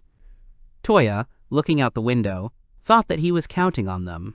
Meanwhile, in the Imperial Castle dungeon, the third prince told Emperor Lynette to stop being stubborn and finally announced that the Beastmen Autonomous Region had completely surrendered to the humans. The third prince continued by saying that the outcome of the war was already predetermined in their favor, and it was pointless to resist and ignore them. Not the best idea. The third prince told the emperor that if he continued like this and pointed to the neighboring cage, he said that he would not be able to guarantee the safety of his wife and son. Turning back, the third prince said with a smirk that they had already found out where Princess Charlotte was now, and his troops were already heading there. It was only a matter of time before they were brought to this dungeon. The third prince looked at the emperor with a stern expression and said that he hoped they would be delivered safely. The emperor's hand then trembled when he heard these words. A few days later, a suitable night arrived when they could sneak into the castle. At this time, Alice, wearing a stealthy outfit, happily asked Toya if he would mind her wearing this outfit, to which Toya said that he simply lent it to her and would later ask her to return it to him. Alice called him a greedy man, and putting on his gloves, Toya said that he was now ready. There was a knock on their door, and it was the half-humans who were hiding. Toya asked them if they really wanted to help, to which the half-humans replied that they simply couldn't hide there any longer. The half-humans said that while Toya was sneaking into the castle, they would create a ruckus in the city to distract the soldiers. Toya wanted to stop them, but the half-humans said that if they didn't do something now, their home would disappear. The half-humans said that they would give their lives, even though everyone knew the consequences of a confrontation. Toya thought resolutely that he would not allow the troops to do whatever they wanted. They all left the inn and approached the entrance to the dungeon. Toya said that they only had one chance, then asked about what they would do after they returned safely, to which the dungeon guard replied that all preparations had been made perfectly and that they were not worried, because they, as support, would risk their lives and help them leave the capital. The guard advised him to be careful, because in the dungeons it would be impossible to use magic due to the special ore embedded in it. Toya thought that he would not be able to use any search spells, and there were also places of restrictions in the game. As Alice walked down the stairs, she said that everything would be fine, because it was Toya, to which the guard agreed with her, saying that Toya had laid hands on Natalia. Toya, embarrassed, quickly walked down the stairs. The guard turned to Toya, saying that they were counting on him and would be happy to help him, calling him the leader. In the dungeon, Alice held a torch and moved along the wall, warning Toya to be quiet and follow her. To which Toya thought that he was irritated by her movement, one after another. As they walked further, Alice asked him to be careful, because this tunnel was very confusing, so it would be better for him to stay close to her. Alice scared Toya by saying that no one would find his body here. Toya asked her how she knew the Imperial Castle so well, to which Alice admitted that she had lived in this castle with her aunt a long time ago. Toya told her that if her aunt knew about tunnels, she was probably a relative of someone of nobility. As they went on, they came across a dead end, which surprised Alice. Toya was about to speak out, but Alice said she was joking and pulled one hook. Toya was surprised by the hidden door in front of him, which made Alice proud. As they walked inside, Alice said that they were already in the castle and asked him to be careful. As they left the room, Alice advised Toya to stay close to her. Looking around, Toya asked the puzzled Alice what had happened, to which Alice replied that this place was different from what she had seen 10 years ago, so she was not sure which way to go. Toya said with a smile that she wouldn't be able to fool him a second time, and asked her to stop joking, to which Alice nervously replied that she was sure. Toya thought that she wasn't joking after all. Toya thought about what they would do. Then, remembering that they were inside a castle, he summoned Ferris. Ferris appeared before them. Toya asked her to locate the dungeon underneath this castle. Toya agreed. Alice, surprised, loudly asked why the spirit of the house could talk, to which Toya reminded her to be quiet. Toya explained that he did not know why Ferris could talk. Alice was surprised, and looking at Ferris said that this was unusual. Toya told Ferris that he was counting on her. Ferris used her magic to inspect the castle, the greatest ability of the spirits of the house, controlling the structure of the building. This skill allows you to determine any movement inside the building. It can instantly detect the slightest change in movement, regardless of the size of the building or the number of people inside. Toya asked Ferris about the results. Ferris responded that there were 3 people in a prison cell, but there were many guards around, and it would be impossible to avoid them all. Toya nervously thought that he couldn't avoid fighting some of them.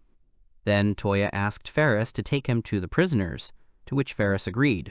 Then Alice awkwardly asked that they didn't need her anymore. Following Ferris, they saw 2 guards. Then Alice asked to leave them to her.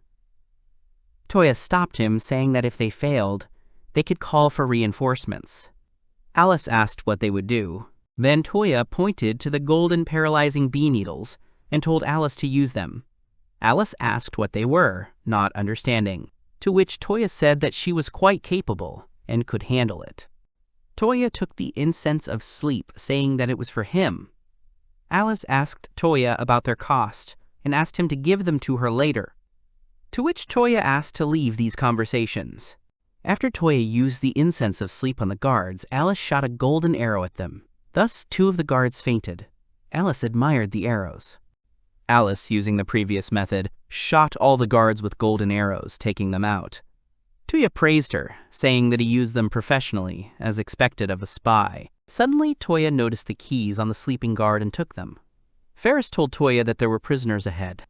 Toya told Ferris that she helped them, and asked her to return the necklace. Alice and Toya took the keys and went forward resolutely. Alice mentally asked His Majesty to be okay. 10 years ago, little Alice was surprised that Natalia was going on a journey alone, because she had promised to take Alice with her.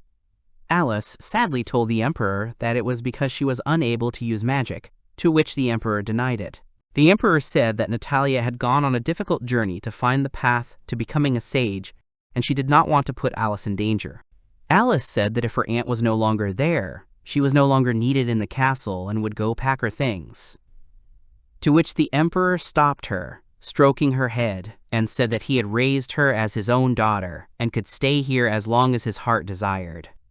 At that time, agility was Alice's only virtue, so she chose the life of a spy, wanting to repay His Majesty for his kindness. Alice noticed a prisoner in the dungeon and pointed to him, informing Toya. As they approached, they were surprised to see how His Majesty was wounded and weak. Since its foundation, the state motto, all races were equal, was the Lunate Empire. To secure this, the Gate of Happiness was built. His Highness joyfully said that their ancestors had made a wonderful treaty. His Highness turned to Garrett and Natalia, asking them if he would be able to conduct state affairs as emperor. Garrett and Natalia said that they therefore came to help as vassals.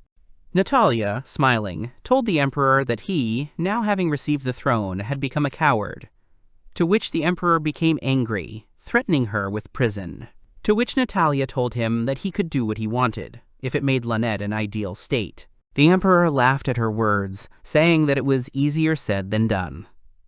The emperor then swore before all the people that he would make Lunate an ideal state. The emperor woke up thanks to Toya and Alice, who gave him the medicine. They were happy that the potion worked. Alice turned to the emperor, saying that they had come to save him.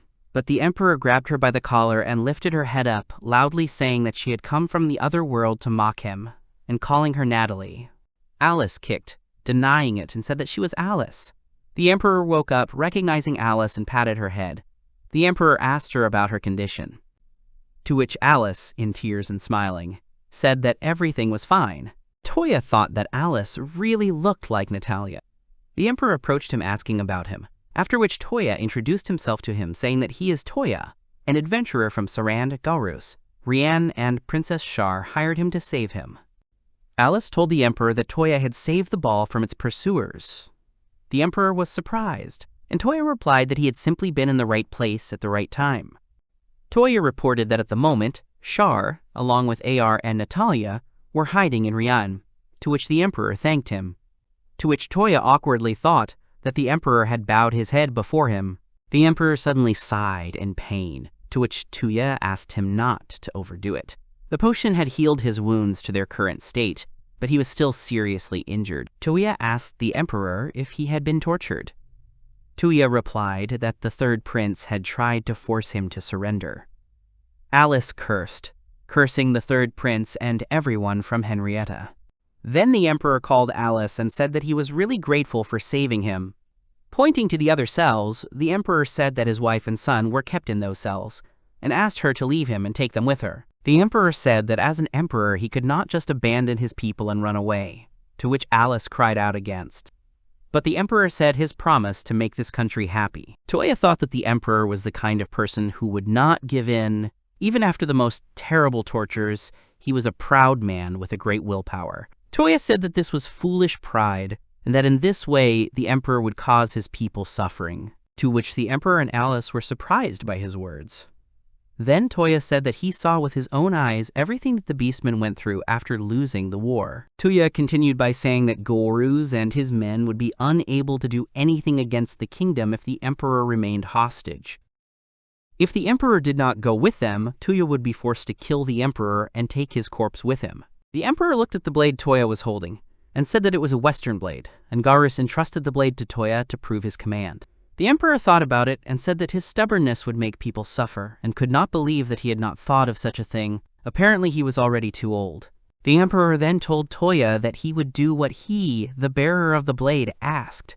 After that, Toya lowered the blade, saying that he was so nervous. To which the emperor was surprised, saying that he was a strange guy. Meanwhile, a servant came to the third prince's chambers, asking the reason for the summons, to which the third prince replied that he could not sleep. Looking at his hand, the third prince said that he felt disgusted, because he had touched the emperor.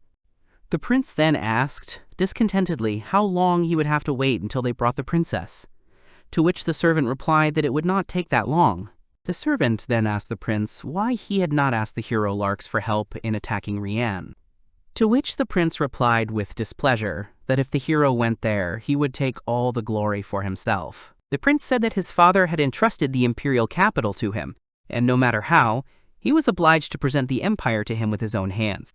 Suddenly, a guard entered the prince's chambers, who wanted to report something, to which the butler scolded him for such an action.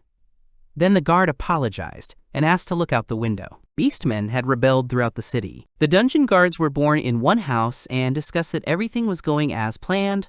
The beastmen in support would cause a riot in the city, and all of Henrietta's forces would be directed at capturing them. The guard said that while the soldiers were not looking, they, His Majesty, and the others would escape from the city in a boat that they had previously hidden near the riverbank. In the meantime, they just had to believe in Alice and wait.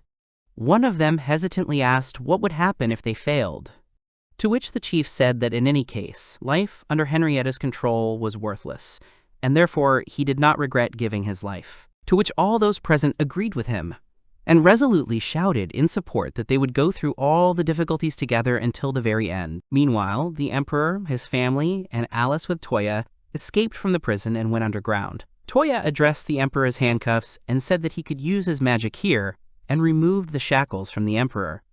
The emperor and Alice were surprised, asking him what kind of magic it was, to which Toya replied that it was simple magic. Alice got mad, saying that she had never heard of it, and decided not to be surprised by him anymore. Toya thought in confusion the unlocking magic was written in the diary that Natalia brought. Toya was the only one in this world who could read the diary, but he did not understand why it described magic that did not exist here. The emperor thought about who Toya was.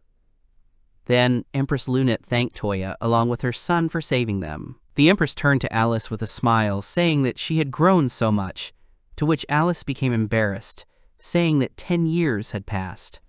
Toya thought that the imperial family loved Alice. The empress suddenly said that Alice was becoming more and more like Aunt Natalia. Toya was very surprised, and Alice awkwardly said that she would explain everything when they got out. Taking the torch, Alice went forward, saying that they needed to hurry.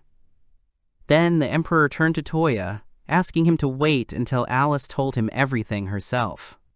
Toya thought in surprise about Alice's words about her family. Everyone moved on and came to the stairs. Alice pointed to the stairs and said that support was waiting for them at the top, to which the emperor thanked them for saving him.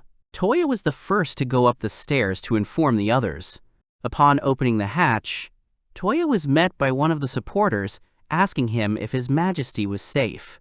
Toya confirmed that they were waiting below. The guard then rejoiced. Toya asked him about the others, to which the guard replied that they were all in the next room, and he would call them. Toya rejoiced, saying that Char would finally be able to see his family. At that moment, Ferris appeared in front of him from the necklace.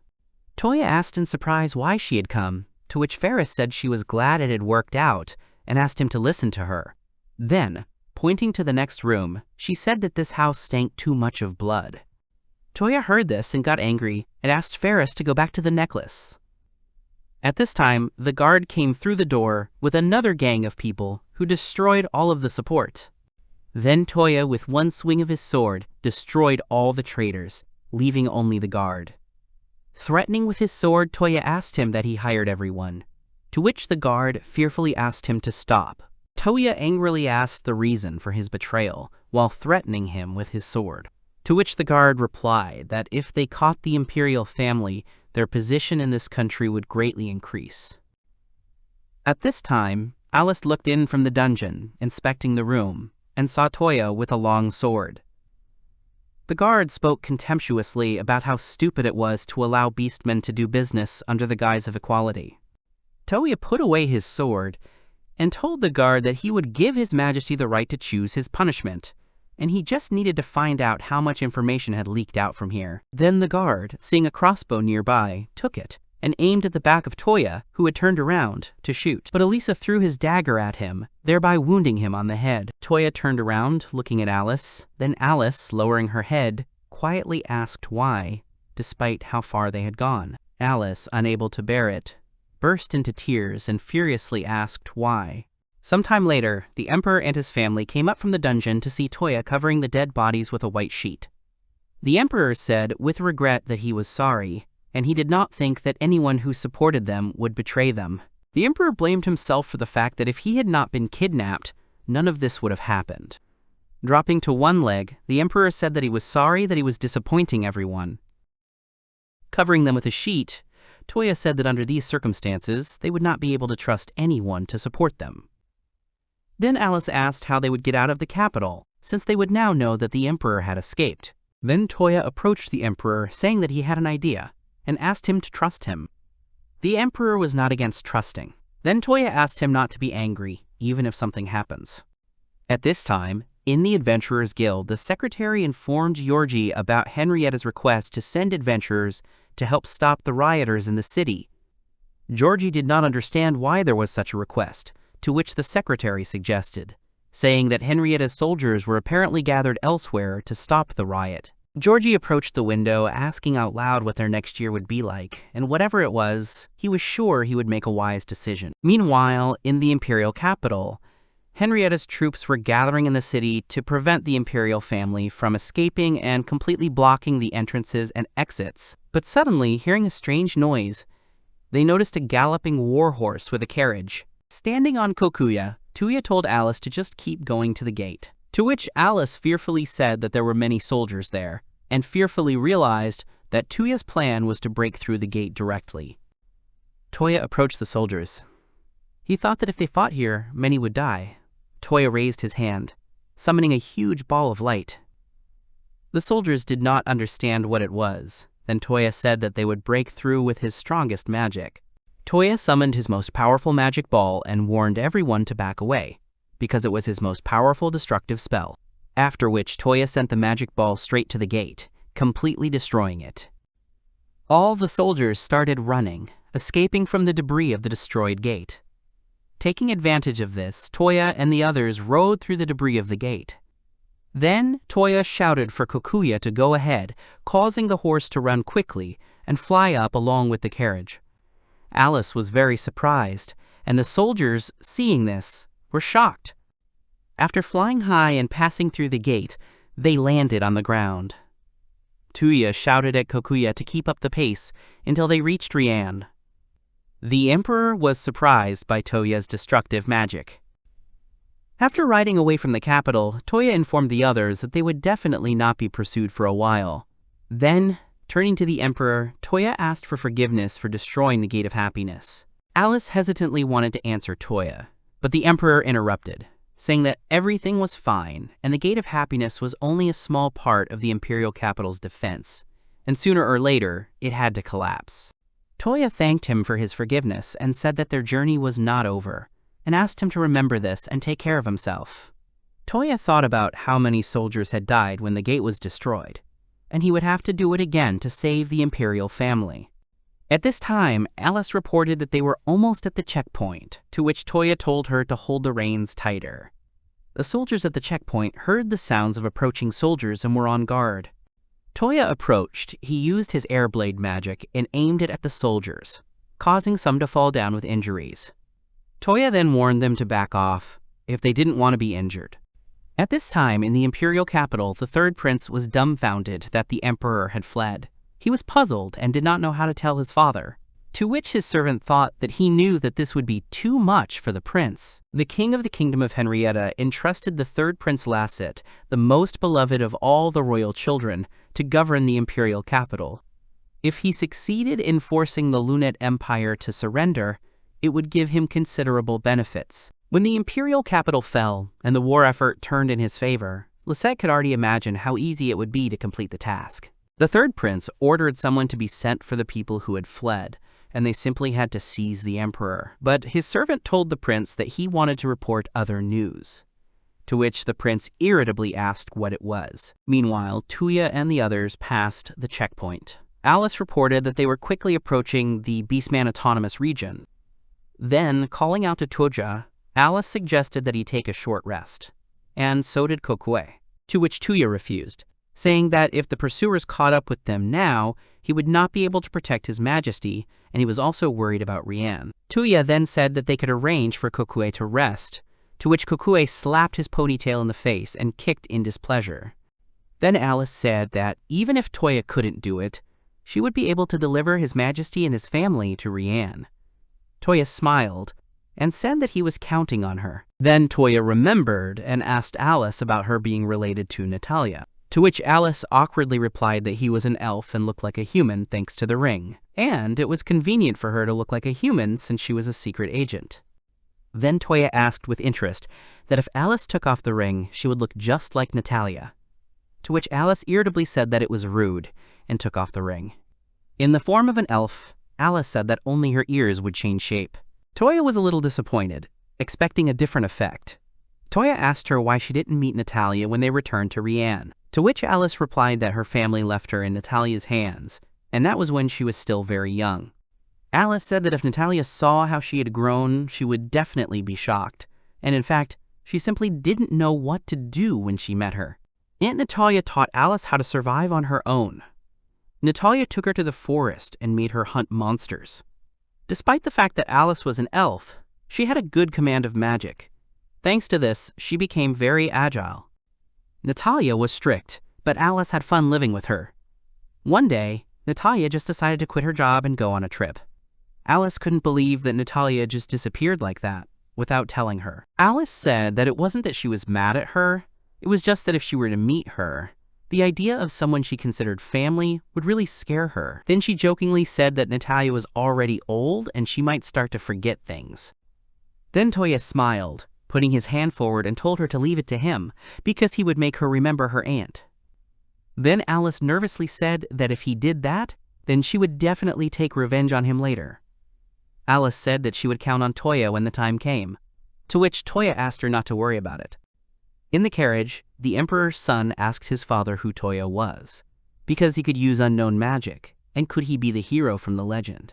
The Emperor then turned to Toya asking him about his profession, to which Toya asked for forgiveness, saying that he was forced to postpone the conversation after they broke through the fortress. Alice said that there must be a strong defense, to which Toya said that they must pass through it. Toya looked at his hands and thought that even if his magic consumed a lot of mana, he could not give up now. Toya prepared to use his magic.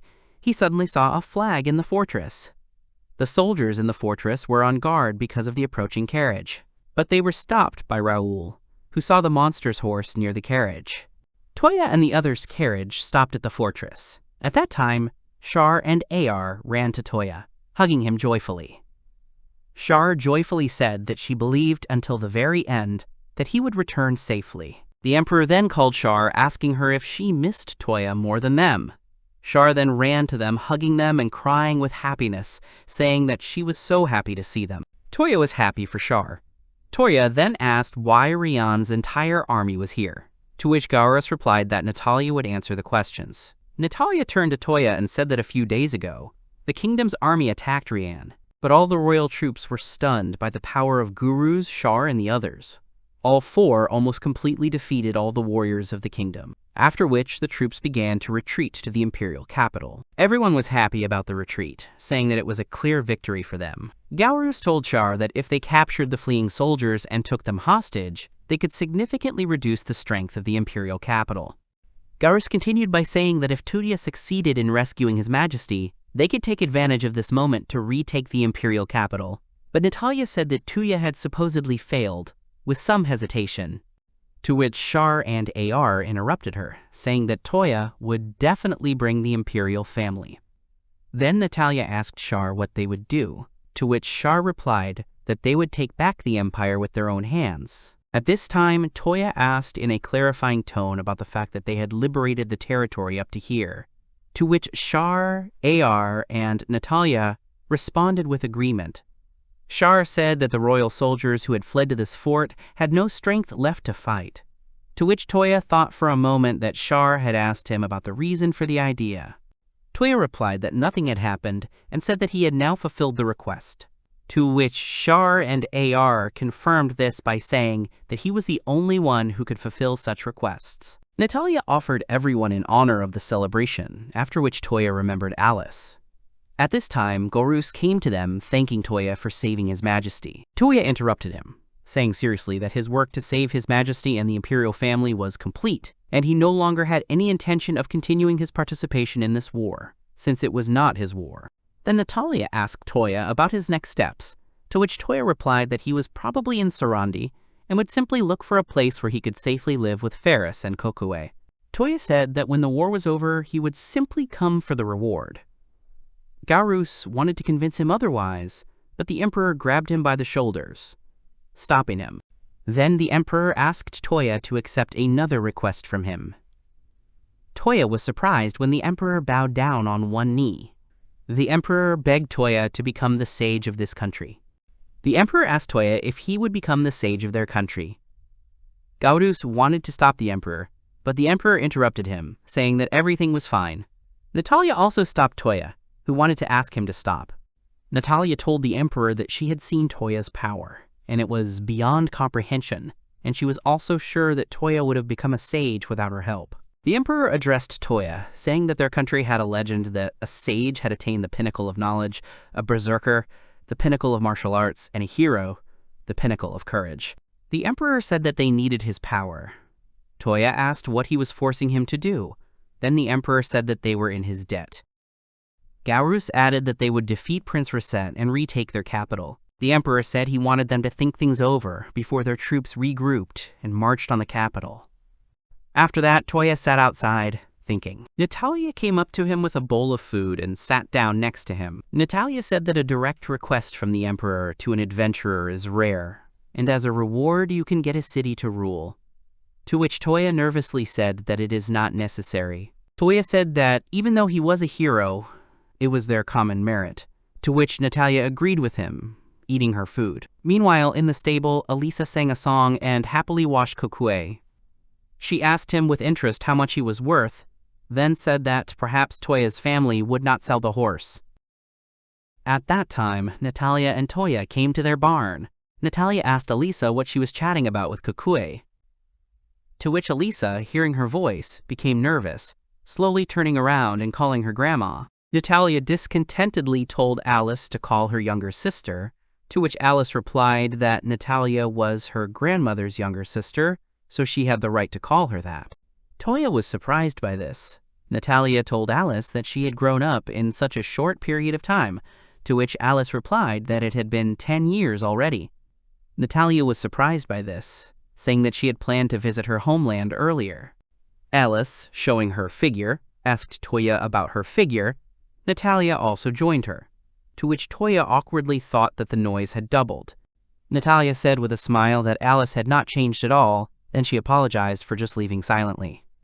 Natalia did not know which country to go to so that the half-humans would not be persecuted there, and she also did not know how to say goodbye. Natalia, leaving the barn, said that she was glad to see them and that she had to go now. Toya wanted to stop her, but Alice interrupted him. Then Toya said that everything is not so good because he has to say something before their meeting. Then Alice answered that everything will come to its place. Toya looked at Alice and said that this is why they are called family. After which, Alice followed Natalia, thanking Toya and inviting him again when there would be room for the elf. Toya thought about it nervously, then said that he was happy for Alice. In the evening, in the fortress, people were celebrating, playing instruments, and a dancer was dancing near a large fire. Toya admired her dance, and Char explained that this was a dance that the beastmen were passing on to people for them. Char said that all these smiles of the people were thanks to Toya. Toya thought for a moment. Then Char said that when they recaptured the imperial capital, their hearts would be reunited again. Then Toya said that they could leave everything as it was and keep all the people alive, to which Char replied that the third prince would not give up the capital just like that. Toya said that if they win the war, the people will not stand aside. Natalia, who approached them, said that it would be a merciless war until the last blood.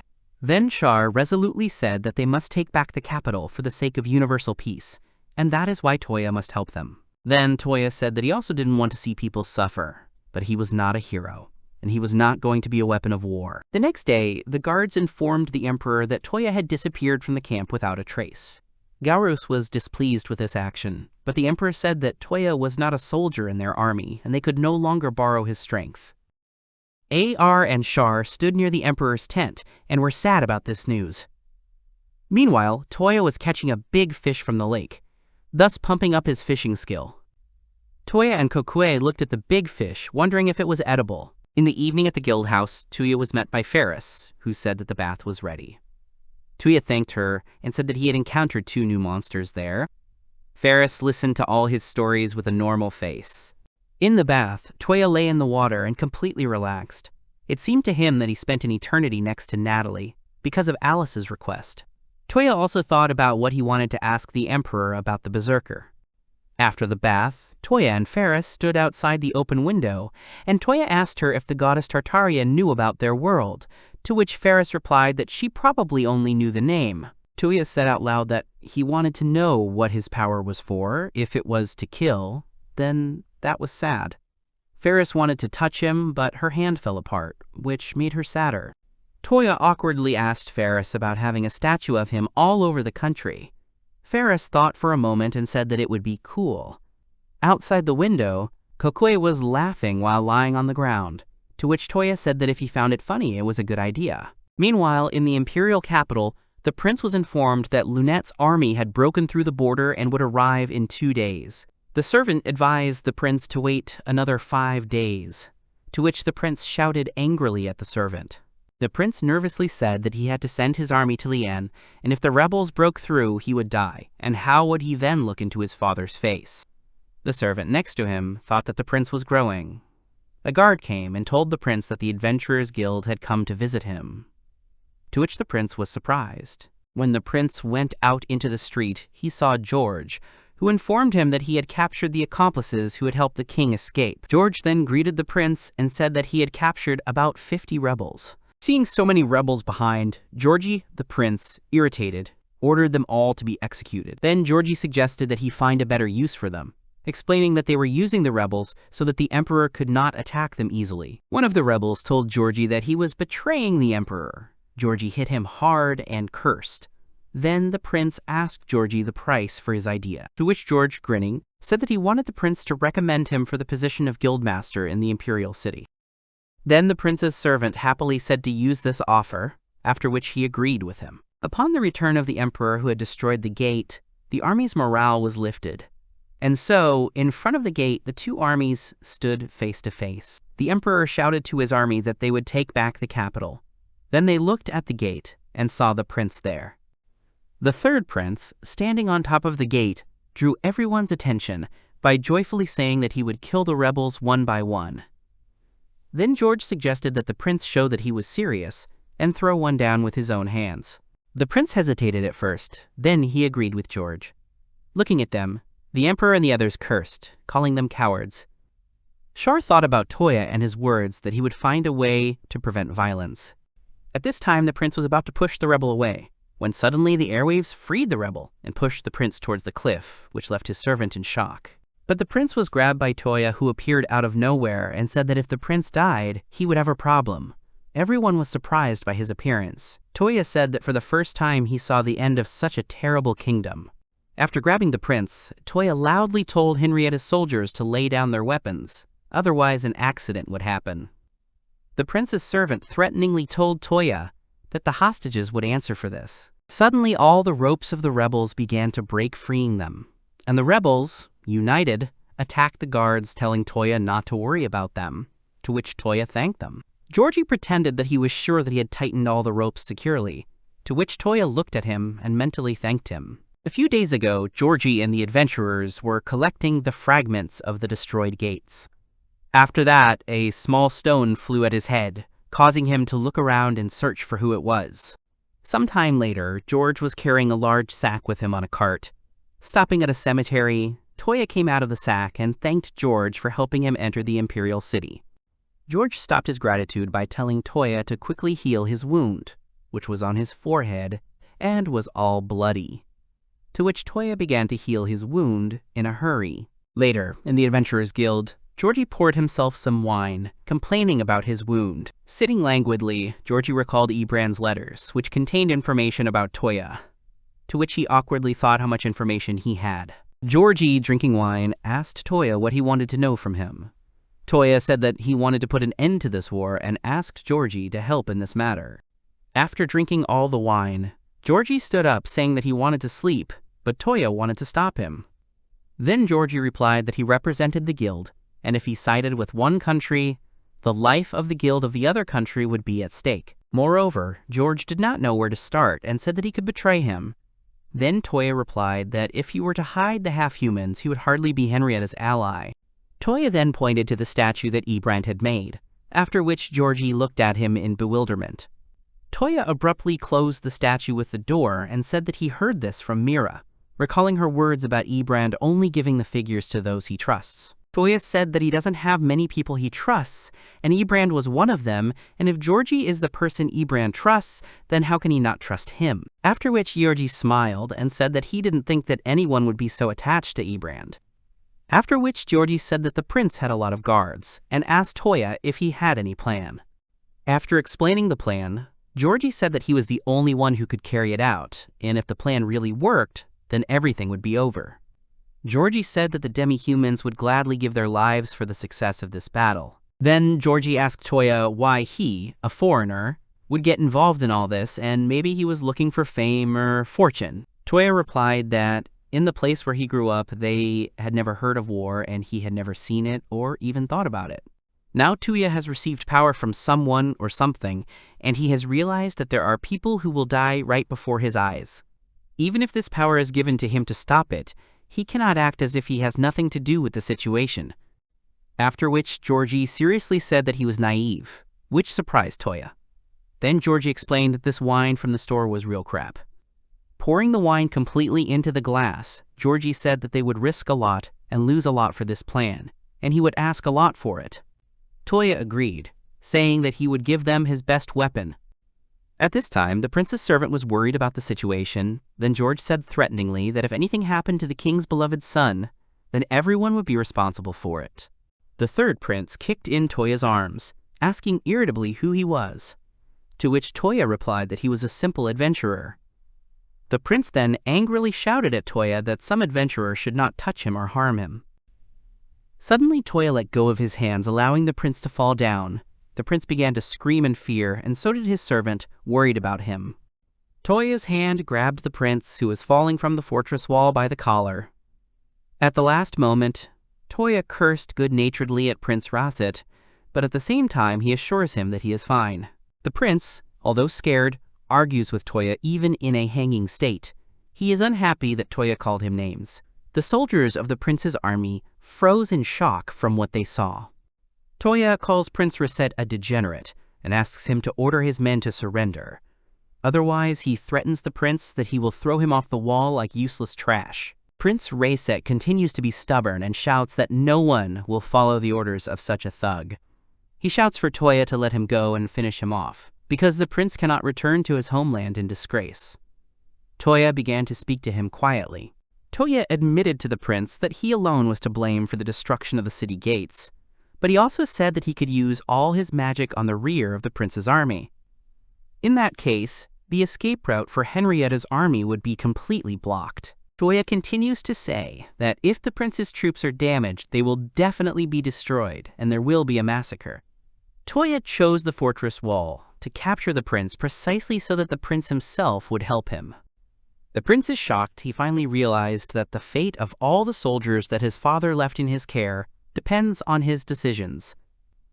Toya added that the fate of the prince depends on him. Only he, Toya, decides whether the prince will die or not.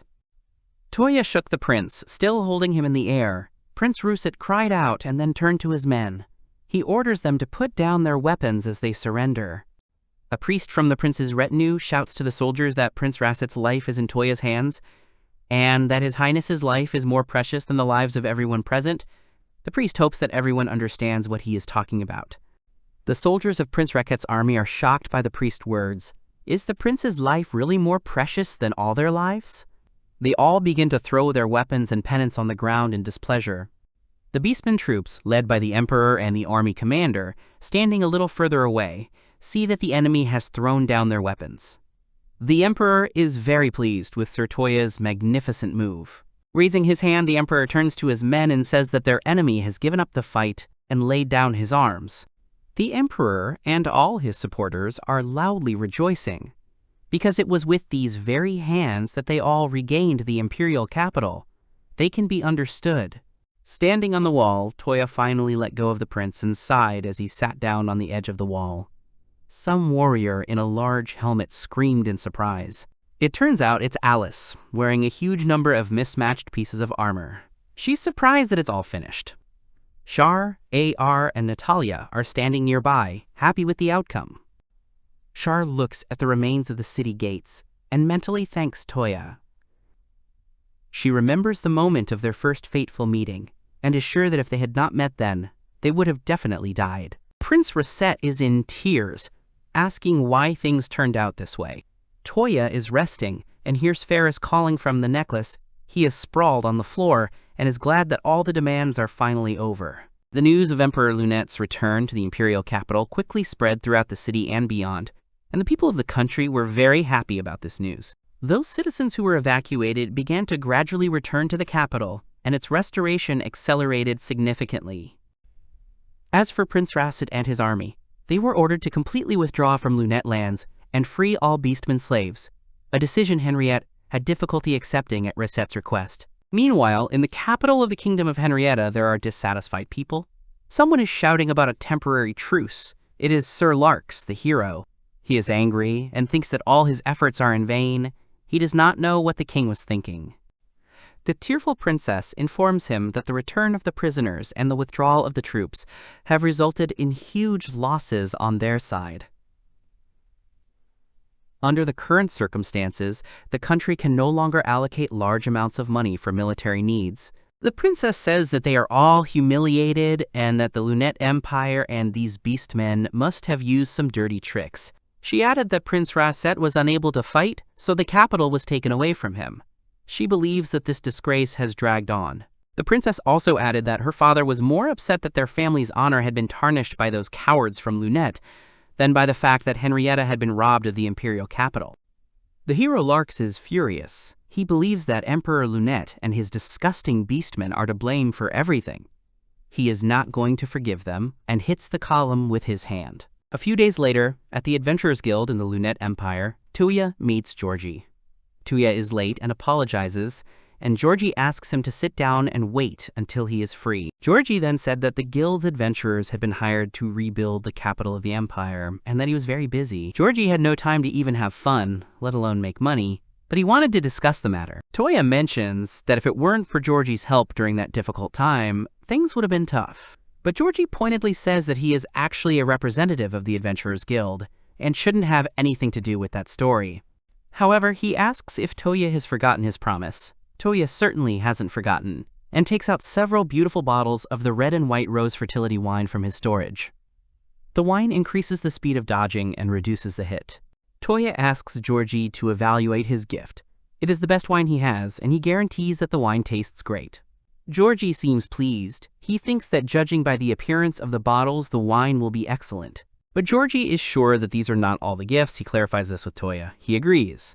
Toya suggests Georgie to spend time together over a bottle of wine. Georgie agrees. He would like to discuss and tell Toya a lot. Georgie dreamily pressed his cheek to the bottle. He was upset that there was no time for this, because there was someone who was constantly pestering him. Then his assistant looked into the room. She demanded that Georgie hurry up and write out the receipts already. Toya informed Georgie that he had actually been summoned to his castle by the Emperor to present him with a reward. Georgie casually asked what the reward would be for the quote, hero of the Lunette Empire. Toya is surprised. Georgie clarifies that this is said specifically about Toya, and if you go to any bar, you can listen to minstrels sing about Toya's bravery in saving the country. In their songs, they describe his appearance and exploits. Toya is embarrassed. He considers their victory to be common. George continues to say that people's hearts are still scarred by the recent events and occupation by enemy troops. Therefore, everyone in the Empire wants there to be a hero who can become a symbol of hope for the people. Toya, walking slowly down the street, thinks out loud that perhaps it wouldn't be so bad to become a symbol of hope for people.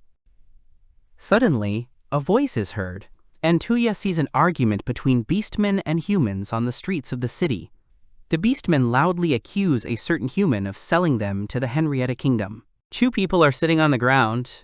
A man and a child. One of them says that he tried to survive. He and his son are surrounded by beastmen, who are clearly not friendly towards them. The beastmen are aggressive. They call the fallen man dirty names, and the man and his son are clearly scared. Suddenly, someone noticed this dispute and loudly asked what was going on. The beastmen cursed and decided to run away.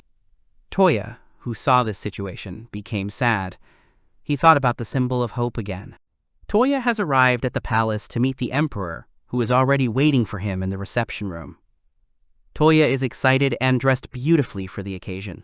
Walking down the hallway behind the servants, Toya thinks that he is not used to wearing such clothes, but he thought that it would be more suitable for such an event. In any case, he wants to quickly receive the reward and return, Toya sighs. Emperor Lunette, his daughter Charlotte, and Knight Arturia in full regalia greet Sir Toya, thanking him for coming to the reception. The great hall is richly decorated and filled with nobles, and the emperor asks Sir Toyu Kisaragi, the hero of the Lunette Empire, to step forward. Those present openly whisper to each other, looking at Toya walking past them. He, in turn, is surprised that there are so many of them here. Toya approaches the platform where the emperor and his daughter are, feeling awkward. The emperor expresses his gratitude for the great work Toya has done for the country, and wants to give him the greatest reward he can offer. Suddenly, the people and beastmen present in the hall became animated, many in shock. Toya, kneeling, is ready to listen to the emperor's proposal. A loud, uncomprehending scream is heard from the house, and then Natalia's uncontrollable laughter is heard. Sitting at the table with Toya and Elisa, Natalia laughs and swings her legs. She is ready to burst from laughter. Toya is outraged and thinks that she laughs too much. Alice smiles cheerfully and says that if this is Toya's reward, then it is quite appropriate. However, Natalia could not even think about it, because Toya will become a marquis. Toya is embarrassed and does not know what to answer the girls. However, Alice winks slyly at Mr. Marquis. Most of all, she was surprised that there is something more than this award. Toya is silent, and Natalia asks in confusion what it could be. Toya thoughtfully recalls the recent reception at the castle. Emperor Lunette granted Toya the title of Marquis for his outstanding service to the people of the Lunette Empire. Toya was then very surprised, as were all the nobles in the hall. Did the emperor really mean the title of Marquis, which gives the right to be noble? But that's not all that the emperor has prepared. The emperor also announced that day the engagement of Sir Toya and Arturia von Milda, deputy commander of the royal guard, as well as his beloved daughter Charlotte van Lunette. Toya was shocked by this statement of the emperor, and the opinions of the nobles in the hall were divided. Some thought that this was great news, while others, on the contrary, thought it was nonsense, because Toya did not even have a position in society, since he was a simple adventurer. Gowers von Milda stood up for Toya, loudly informing those present that from now on Empress Lunette and he, Gowers, would look after and protect Lord Toya. Gowers believes that there is a reason for all this, so those present in the hall should simply accept the emperor's decision with difficulty. A servile cry was heard from the hall that those gathered agreed with this. Natalia jumped up from her chair and screamed. Does Toya really want to say that he is engaged to both AR and Char at the same time? But in that case, she, Natalia, should already be his legal wife. Toya tries to calm her down somehow. Toya had no choice. At that moment he could only agree, but he does not want to be a marquis, and especially does not want to get married. Natalia calmed down and says that it seems she knows the reason. While gnawing on an apple, Natalia tells Alice and Toya that it's simple, it was done so that other people, using their power and influence, could not get to Toya. Alice suddenly realized after Toya's words that the only one whose position is higher than the Marquis is Mr. Gaurus of the Mild House, and also the head of the elves of the independent region. They are the only ones at the moment. With the engagement to the princess and the duke's daughter, Toya will have a lot of influence at court. Toya interrupts. He doesn't understand why the nobility goes through all this to get to him. Natalia says that Toya probably hasn't realized his worth yet. Natalia reminds him that Toya is now a hero who saved the country. And in this country there are many who would like to subjugate such a hero. Toya is confused and silent because Natalia is right. Toya thinks that's why they're so one-sided, and then a man in a hooded cloak enters the room and asks him to explain himself. The man in the cloak turned out to be Emperor Lunette. The owner of the establishment greets His Majesty in surprise. She did not expect to see him here. Alice is also surprised that His Majesty has come to them in person, but the Emperor assures her that she has nothing to worry about. Natalia says that she knows what he is going to do. Natalia pokes the Emperor in the chest rather familiarly and tells him that he has gone too far to tie Toya's hands with force and reward, and this despite the fact that they all owe him. And now he is supposedly in prison. Natalia does not agree to forgive the Emperor regardless of his answer, and even though it is him. The Emperor thought about it. He asks Toya for the opportunity to step aside and talk to him alone. The town square is full of people, trade is going on briskly, no one pays attention to the two men. Emperor Lunette, wearing a hooded cloak, drinks a drink, but he does not like it and asks Toya in surprise if this is really popular with young people. Toya is thinking that it is extremely awkward to walk alone with the emperor, while the emperor is arguing with a drink vendor over the price. Suddenly, the emperor's voice breaks Toya out of his reverie. The emperor asks Toya what he thinks of his country. Toya seems surprised by the question and hesitates a bit before answering. Toya then says, a little hesitantly, that he thinks the country is quite good, since there is no discrimination against beastmen, and everyone has rights. The emperor agrees that at first glance, everything does indeed look that way, but he points out that Sir Toya has probably already noticed something. Toya's recent memories of the capital's capture came to mind, and his expression became gloomy. The emperor believes that because of his weakness, the country was captured by the Henrietta Kingdom, which led to discord between humans and beastmen. Although no, he believes that in reality, everything secret has simply become clear. Looking at the destroyed gates of the city, the emperor added that even if some ideal called equality were put forward, it would collapse, just like these gates. The emperor knows that there are those in the country who believe that humans are superior, that they are better than others, and rumors have reached him that they want to lure Toya to their side. Standing in the middle of the rubble of the city gates, the emperor says that the citizens of this country no longer have the strength for conflicts and disputes, and that is why he has come here personally. Toya believes that his existence is nothing but a spark that can ignite the flames of conflict, and that the emperor does not need to go out of his way to make Toya a marquis. All he needs is for Toya to leave the country. Suddenly, the emperor took off the cloak with the hood, which he had been wearing all this time for the sake of stealth, and headed somewhere. Toya shouted at him in surprise. The emperor rolled up his sleeves and asked the man working with the rubble if he could help him. The man was shocked. He did not expect to see His Majesty here. The emperor remembers that his daughter Charlotte mentioned that Sir Toya could not return to his hometown. The emperor suggests that Sir Toya consider calling the imperial capital his new hometown, even though the country is ruled by what he considers an ignorant man. However, the emperor is determined to raise this country up again with his ideals and beliefs, and he invites Toya to stay and see what he can do in the end. Came flooding back to Toya, and the emperor offered him to stay right here with everyone he had met, since they would all probably want Toya to stay with them. From these words of the emperor, Toya thought how insidious it was that His Majesty said such a thing, although, however, he understood this. Silently, Toya suddenly activated one of his many skills. A bright light spread around the workers. He thinks that if he considers this country his new home, along with everyone he met, it doesn't sound so bad. The people and beastmen working with the rubble are surprised, because the ruins suddenly disappeared, and this helped them a lot. Toya turns to the emperor. He also wants to help them. With a smile, Toya is about to say that the city has truly become his home, but he is interrupted by a young man's scream. He runs and joyfully shouts Toya-san's name.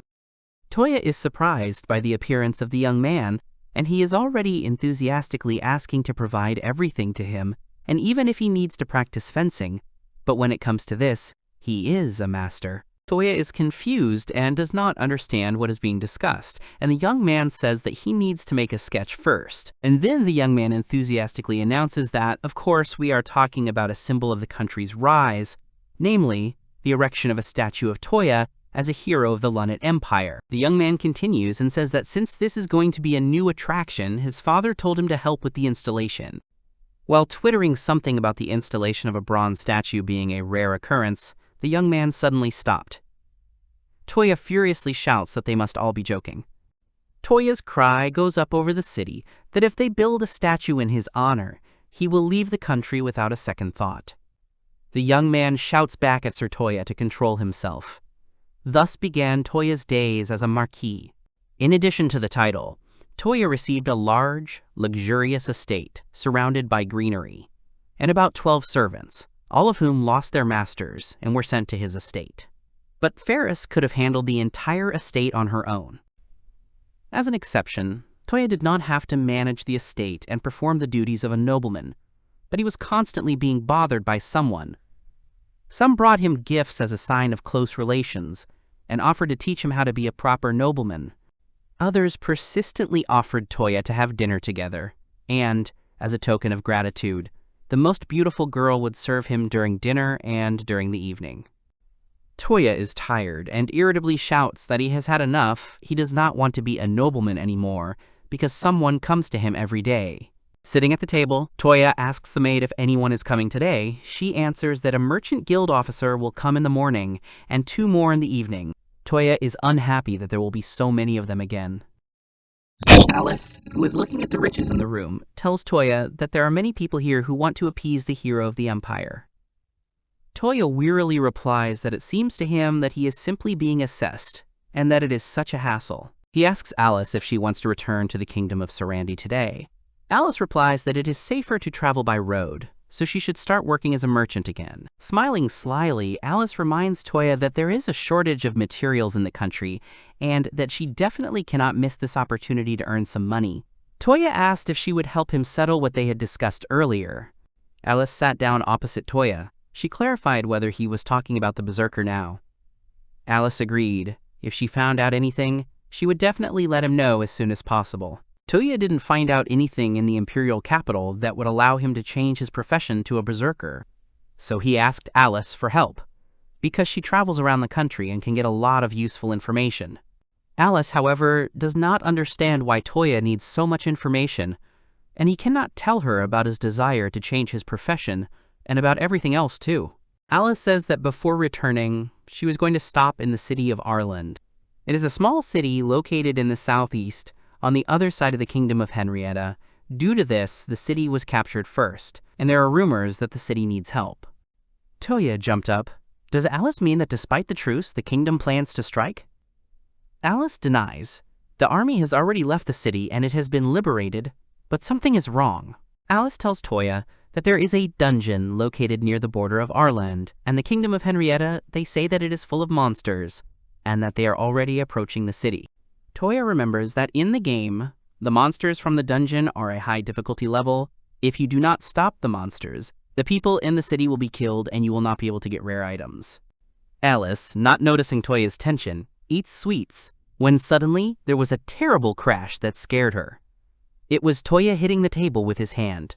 Toya, with a creepy expression on his face, approached the shocked Alice and asked her to tell him more about this dungeon. At this time, in the capital of the kingdom of Henriette, a similar conversation took place between Princess Sharon von Henrietta and a priest. He informed her that there were many monsters near the borders of the kingdom, and that they could enter their territory. Sharon remembers that there is an enemy city nearby, and thinks that they should have sent troops there.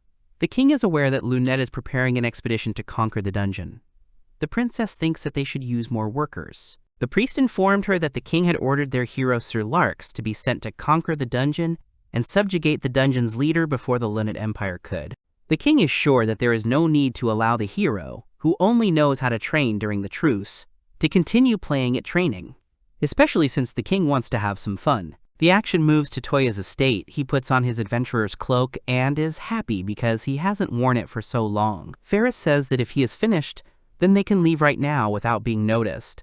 Toya is grateful to her, but asks to return to the necklace. But Ferris isn't upset at all. She's happy. It sounds fun to her, and after such a long break, she's happy to be able to go with him. Toya smiles happily at Ferris. He even sorted out a few things that were causing concern, and also wrote a few words in a note for Charlotte and the others. He's focused sharply, and now he's thinking that it's time for them to leave. Toya, riding Kokuyo, is shouting for Arlen to wait for them. They're already on their way. Toya thinks that there might be strong monsters there, and asks if Kokuyo is scared. The horse looks at him strangely over his shoulder. And suddenly, Kokuyo jumped up sharply and lashed the rider with his long tail as a sign of indignation at his words. Toya immediately whined that he was just joking. Toya and Kokuyo are standing on a small hill and their eyes are open to a stunning view of the mountains and forest. This world is very beautiful. Toya seems happy, and the only thing he doesn't want is to be locked in the manor and see the nobles every day. He needs to go at least one more level to become a berserker. He doesn't even know the reason for his invitation to this world, so he made it his dream. Toya quickly jumps forward and shouts for the dungeon boss, or rather the experience points, to wait for him. At the same time, in Sir Larx's chambers, the guard, bowing his head, informs him that everything is already prepared and ready for departure. Sir Larx asks that the king be notified of this. Turning around, Sir Larks, the hero of the Kingdom of Henriette, confidently declares that in the name of the king and the kingdom, he will defeat the dungeon boss before the Lunette Empire. Meanwhile, in the forest near the city of Arland, where small animals are scurrying around, Toya looks up and smiles contentedly. He arrived there to level up. The entrance to the dungeon in the depths of the forest is located in the interweaving of branches and roots of large trees. The entrance looks very ominous, and from the inside, as if some kind of force is visible. A group of people in the camp are tense. The leader asks them to be careful, because monsters have come from the forest. These are pig-faced monsters, which are called orcs. In a clearing, surrounded by monsters, there is a group of warriors and a girl in combat gear. She is ready for battle, but she is surprised where so many monsters came from. In the forest near the city of Arland, a battle is taking place between the pig-faced monsters and Toye and Kokuyo. The warhorse destroys the monsters with dexterous and powerful blows of its hooves, helping its master. Toya is a little displeased because Kokuyo went deep into the forest without permission, but now they will quickly deal with the monsters thanks to his strength and help. Kokuyo and Toya stand surrounded by lifeless orc bodies. Toya is pleased because he and his horse literally dealt with this horde of orcs in a second. Kokuyo is in his element and licks Toya's head. And Toya agrees with the fact that they do have two winners after all. About 5 days after leaving the capital, they passed through the forest, leveling up at the same time. They were approaching the city of Arland in the southeastern part of the Lunette Empire. Toya and Kokuyo's mission was to find a group of ruins in the center of the forest where the monsters had settled. And if they contained everything that was usually found in a dungeon, then it would be a chance to learn more about this world and obtain information. Toya wipes his face. He has another reason why he fled the capital. He tells Kokuyo that if they go deeper into the forest, they will encounter other, more terrifying monsters. This is probably the effect Alice was talking about. Suddenly, a gust of wind blew in, and Toya instantly felt something unusual, even frightening on his back. He wondered what it was, but it seemed like it was just his imagination running wild a little. He says that it's time to get ready to go to town, but then Kokuyo grabs him by the cloak. Toya asks what happened, and the horse looks intently somewhere. Toya, looking at the monsters lying around, remembered that he needed to collect the material he needed, when suddenly something on the ground caught his attention. Toya rushed to the side. He saw something among the bushes and dead orc bodies. It wasn't an orc, it was an unconscious girl in combat gear. Meanwhile, in the city of Arland, a dispute is taking place in the local adventurers guild. A certain girl in a sorcerer's hat furiously asks Gilmas to gather the guild and begin searching before it's too late. Guildmaster Gilmas asks the girl to calm down. Her name is Myra. Gilmas says that a certain Lisa is a B-rank adventurer and therefore it will not be so easy to accomplish. Gilmas tells those present that they need to assemble a team. The monster's attack has caused a lot of damage to the guild, and they are also short of doctors and medicine, so all their plans are currently on hold. A couple of wounded adventurers are cursing, because these orcs and goblins do nothing but attack and attack them in packs. And they have never seen so many monsters in this forest. Myra recalls that Lisa originally planned to do this in order to save the expedition and prevent the orcs from going further. Lisa fought against huge monsters and took a powerful blow from a particularly strong orc with a huge axe. Myra saw Lisa fall as the orcs came at them en masse. There were a lot of orcs, a whole pack. The adventurers and members of the expedition decided to leave as soon as possible. Myra asked the wounded Lisa to leave this place quickly, but Lisa refused. She needed to buy time so that the others could escape to a safe place. Lisa refused Myra's offer to run away because she had taken an oath to protect the people of Arland. Myra fell to her knees before the guildmaster because they had shamefully fled from there and then got lost in the forest. And now she doesn't know what happened to Lisa and whether the orcs captured her. Guildmaster Gilmas says that if all this is true, then he has no choice but to ask for soldiers to be sent into the forest. Then the administrator girl ran into the room where Myra and the others were talking, shouting to Gilmas that she was already in the city.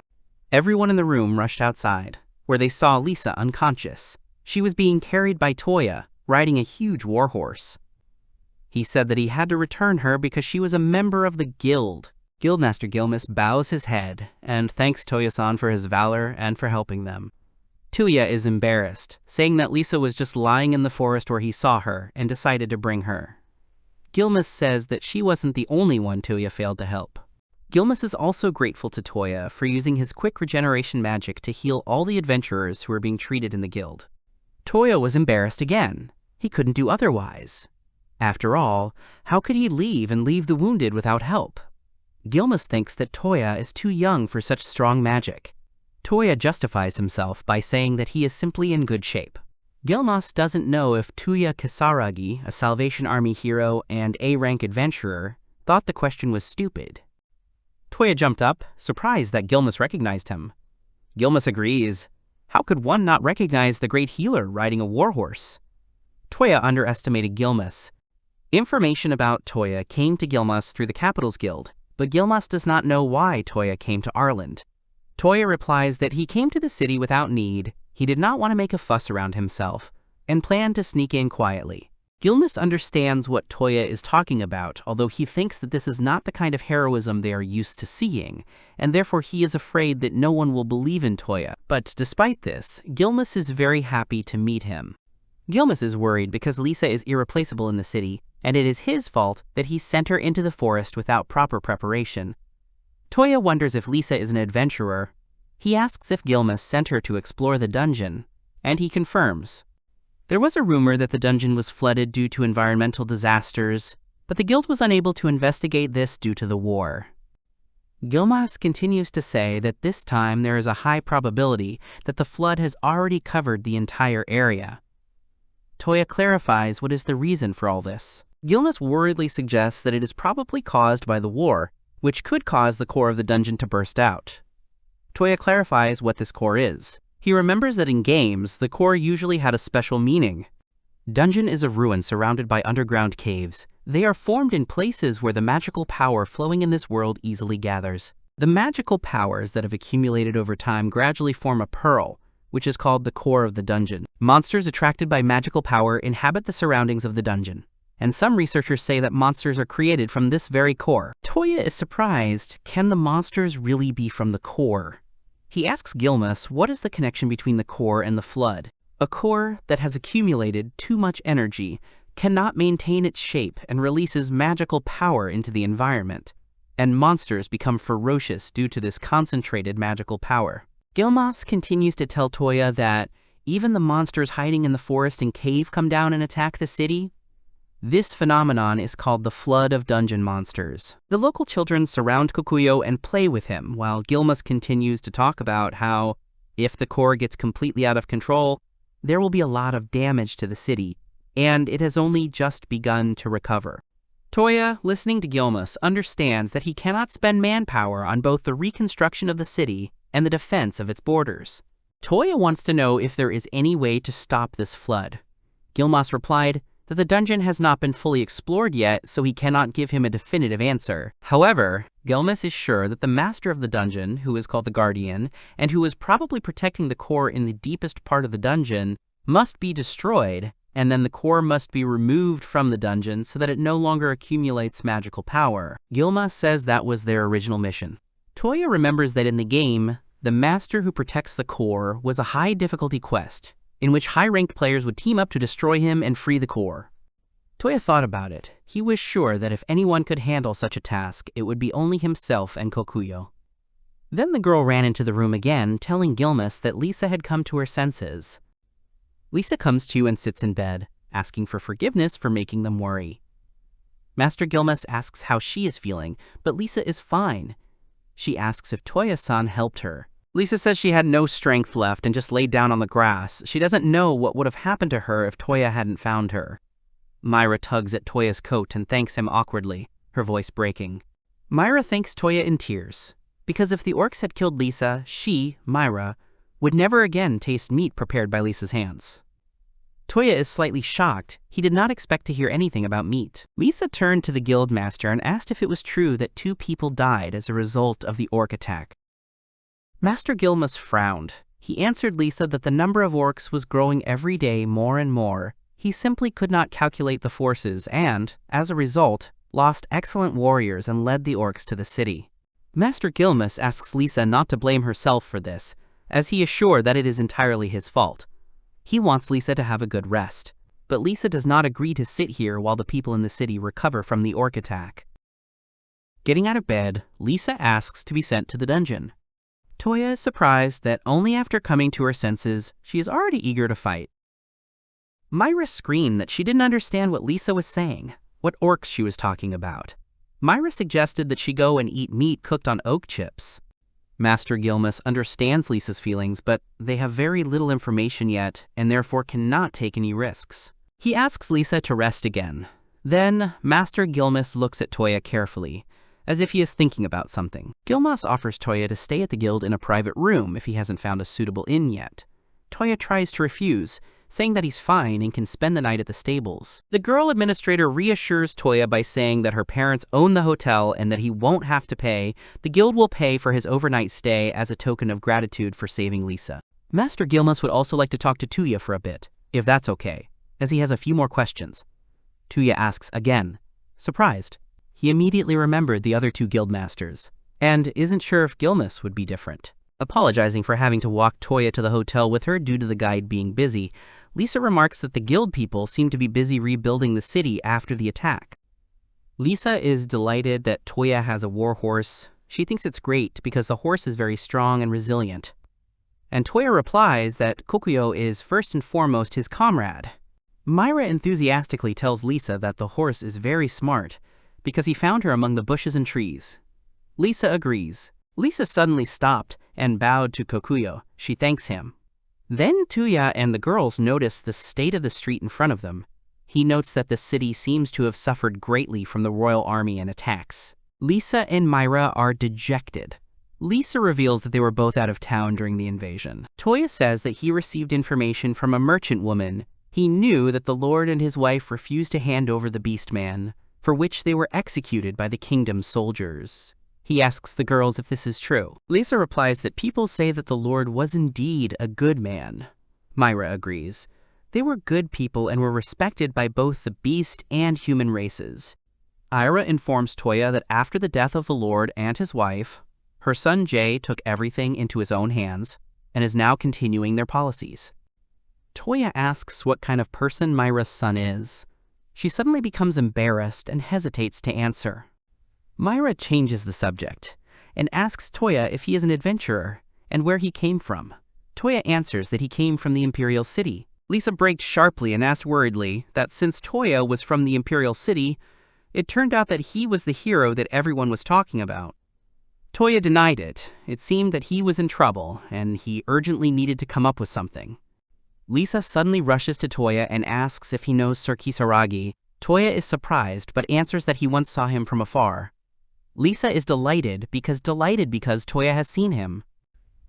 Lisa, in extreme excitement, starts babbling about how she only knows him from bard songs, but they say he is the hero who saved the capital, and that his aura can be felt from afar. He also fought ogres. Toya thinks she has fallen in love. Myra starts to pull Lisa away from Toya and apologizes for her behavior because Lisa is a longtime fan of Sir Kisaragi. Toya asks again if she is really a fan. Lisa calms down and is embarrassed because she couldn't control her emotions and told everything. Toya hesitantly says that merchants can exaggerate his virtues, just as bards can embellish reality.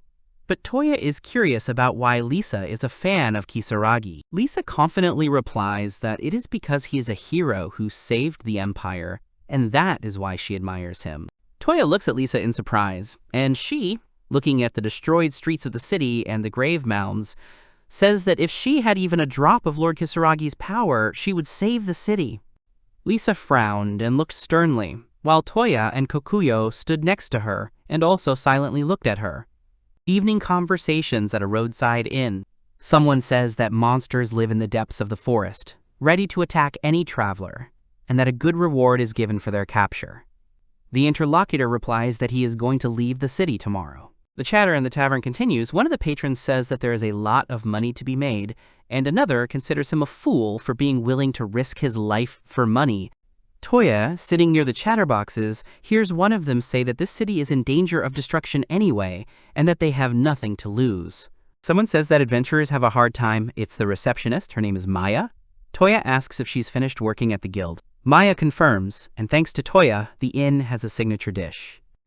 Toya says that, unfortunately, being an adventurer is quite dangerous because he himself is an adventurer and knows this firsthand.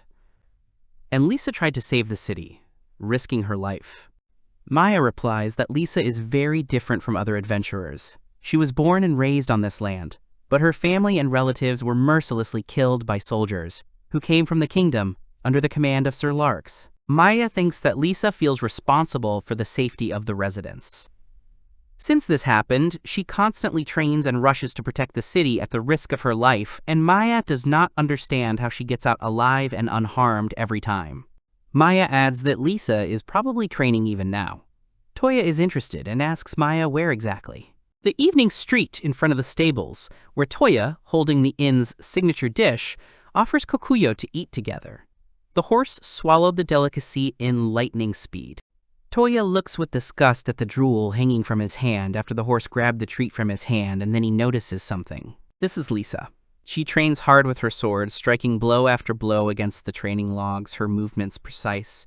Toya and Kokuyo watch her practice. Toya said out loud that Lisa is really giving it her all. Toya remembered that the guildmaster wanted to ask him something. When Toya met with Master Gilmas, he told him that he was thinking about sending a group of adventurers to take over the dungeon again. However, the forest was very dangerous for people as it was. The guildmaster is confident that Myra and Lisa will form their own group of adventurers focused on the higher ranks of their guild. He can't tell why yet, but they can't put Lisa in danger again, and knowing her, she'll drop everything and go save the city, even if she's all alone. Toya says that the guildmaster wants him to accompany Lisa as one of the adventurers. Toya, standing next to Kokuyo, says that he didn't think that when he came to this city, he would be given an assignment and treated like a hero, but if there really is a monster in the dungeon that they can't control, then the city is in great danger. And Mr. Gilmas, knowing full well who he is, still entrusted him with such a mission and asked Toya to accompany Lisa. Most likely, she really is a very valuable adventurer. And she is also a fan of Toya, and this embarrasses him a little. Toya tells Kokuyo that their vacation looks like it won't be long. The warhorse stamps its hoof on the floor in agreement. In the capital of Lunette, a few days after Toya's departure, Char finds his letter and cries out in frustration. How dare Toya leave without warning her? She would have dropped everything, but he didn't tell her. She reads in the note that Toya is going on vacation to Arland. Char orders the servants to prepare a carriage for her. They remind her that the princess still has an important meeting. AR runs into the hall. Char indignantly asks if she saw what Toya left. AR says that His Majesty wants to see Char. AR reports that she has just been to His Majesty, and he is very much looking forward to seeing Char. Char is surprised by this news. The action returns to Arland, where Toya and Gilmas discuss the mission. The guildmaster is grateful to Toya for agreeing to accompany Lisa. Master Gilmas says that they will buy all the weapons and equipment for Toya so that he is fully equipped and goes on the expedition. Toya isn't sure, as this would probably be extremely difficult for the guild, but Master Gilmas thinks that it's necessary in this case, as they're going to hunt forest monsters. Toya thinks that all this is really necessary for the expedition. He is grateful to the master. But it seems that the master is trying to make amends for what he said earlier. At the meeting, the master said that the expedition would take about 5 days to prepare. And such forays are now prohibited, but they managed to find a solution so that they could easily get there. They just need to wait a little. Toya noted that he was an adventurer, so he could easily settle this issue, and they would be allowed to go on the expedition without any difficulties. But before that, he wanted to know the real reason for accompanying Lisa. Master Gilmas realized that this was bothering Toya, but he would be told this by a man who really wanted to see Toya. He was surprised who exactly wanted to see him. Jade von Rithard, an influential lord of the town, wished to see Toya. In his residence, the lord lazily clarifies that despite the fact that Gilmas brought him, he walked for so long that the lord changed his mind about helping them, and they can go free. Gilmas is outraged because the lord promised to take responsibility for the city's governance and take command. After all, the lives of the city's inhabitants depend on this decision. The lord is clearly being insolent to Gilmas. Then the lord indifferently replies that no one will grieve if suddenly monsters eat them in the forest. Or the Lord will simply say that the soldiers did not wait for their own. Toya is shocked. Could it really be their Lord? He suddenly said that he came up with something. The Lord smugly informs that if anything goes wrong, he will simply go and ask His Highness for asylum. He is a human being, after all, so he will understand him like no one else. Gilmas is outraged. He asks how the Lord can say such a thing. He can't just leave the city and leave the people without protection. The impudent Lord lays down on the couch and says that he has already made a decision and asks them to leave his room. Toya is shocked. Is this guy the only salvation of this town? And says out loud that His Highness will send reinforcements regardless of the request, and therefore there is no particular need to do so. The Lord asked who said that, if it was an adventurer. Making an unpleasant face, the Lord arrogantly warns Toya to be careful about talking to him, because the Lord is not in the best mood right now. Then the Lord turns away from them and ignores them. Toya is furious, and he really wants to hit this unpleasant Lord. Gilmas is afraid that Toya will not hold back. And then the Lord says that it doesn't matter to him which of them takes command. It could even be his sister. He doesn't care. While outside, the guildmaster cursed loudly. While they all desperately needed to reconstruct the city, this Lord was behaving like this. Toya asks Gilmas if the Lord really has a sister. Gilmas confirms and says it is Lisa, Miss Lisa Lot von Rithard. Toya is surprised by the fact that Lisa comes from a noble family.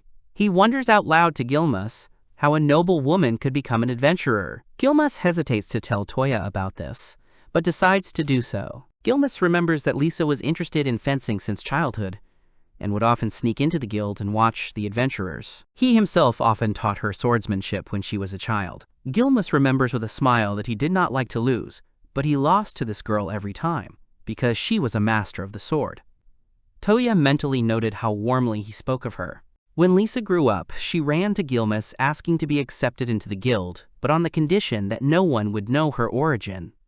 So she became an adventurer, and no one except the master and her friend knew who she was. For the rest, she was just an orphan. Since Gilmas promised not to tell anyone, he hid her real name, surname, and origin until the very end.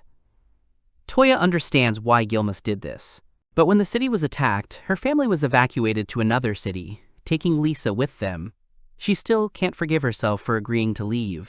Gilmas says that this city means a lot to Lisa, which is why she is so eager to fight to somehow help her people. Toya thinks that the Elder Lord understands that he cannot rule this city alone, but he does not want to admit it. Lisa is much more noble than this lord, and she can protect this city without anyone's help.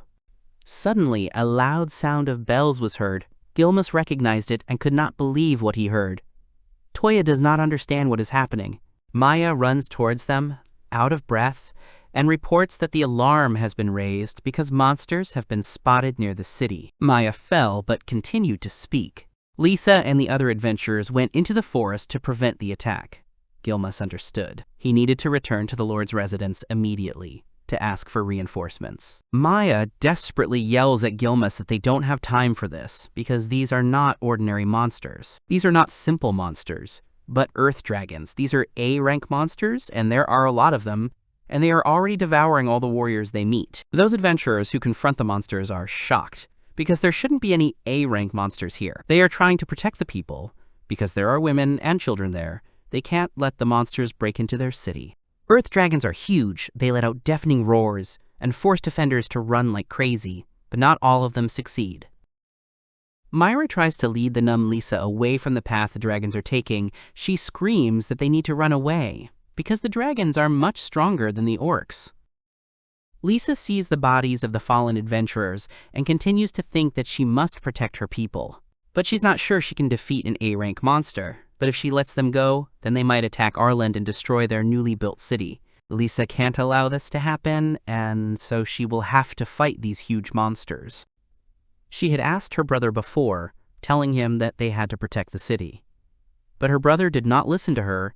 He only made a contemptuous remark. Lisa closed her eyes and mentally asked her father and mother to forgive her, but she had to.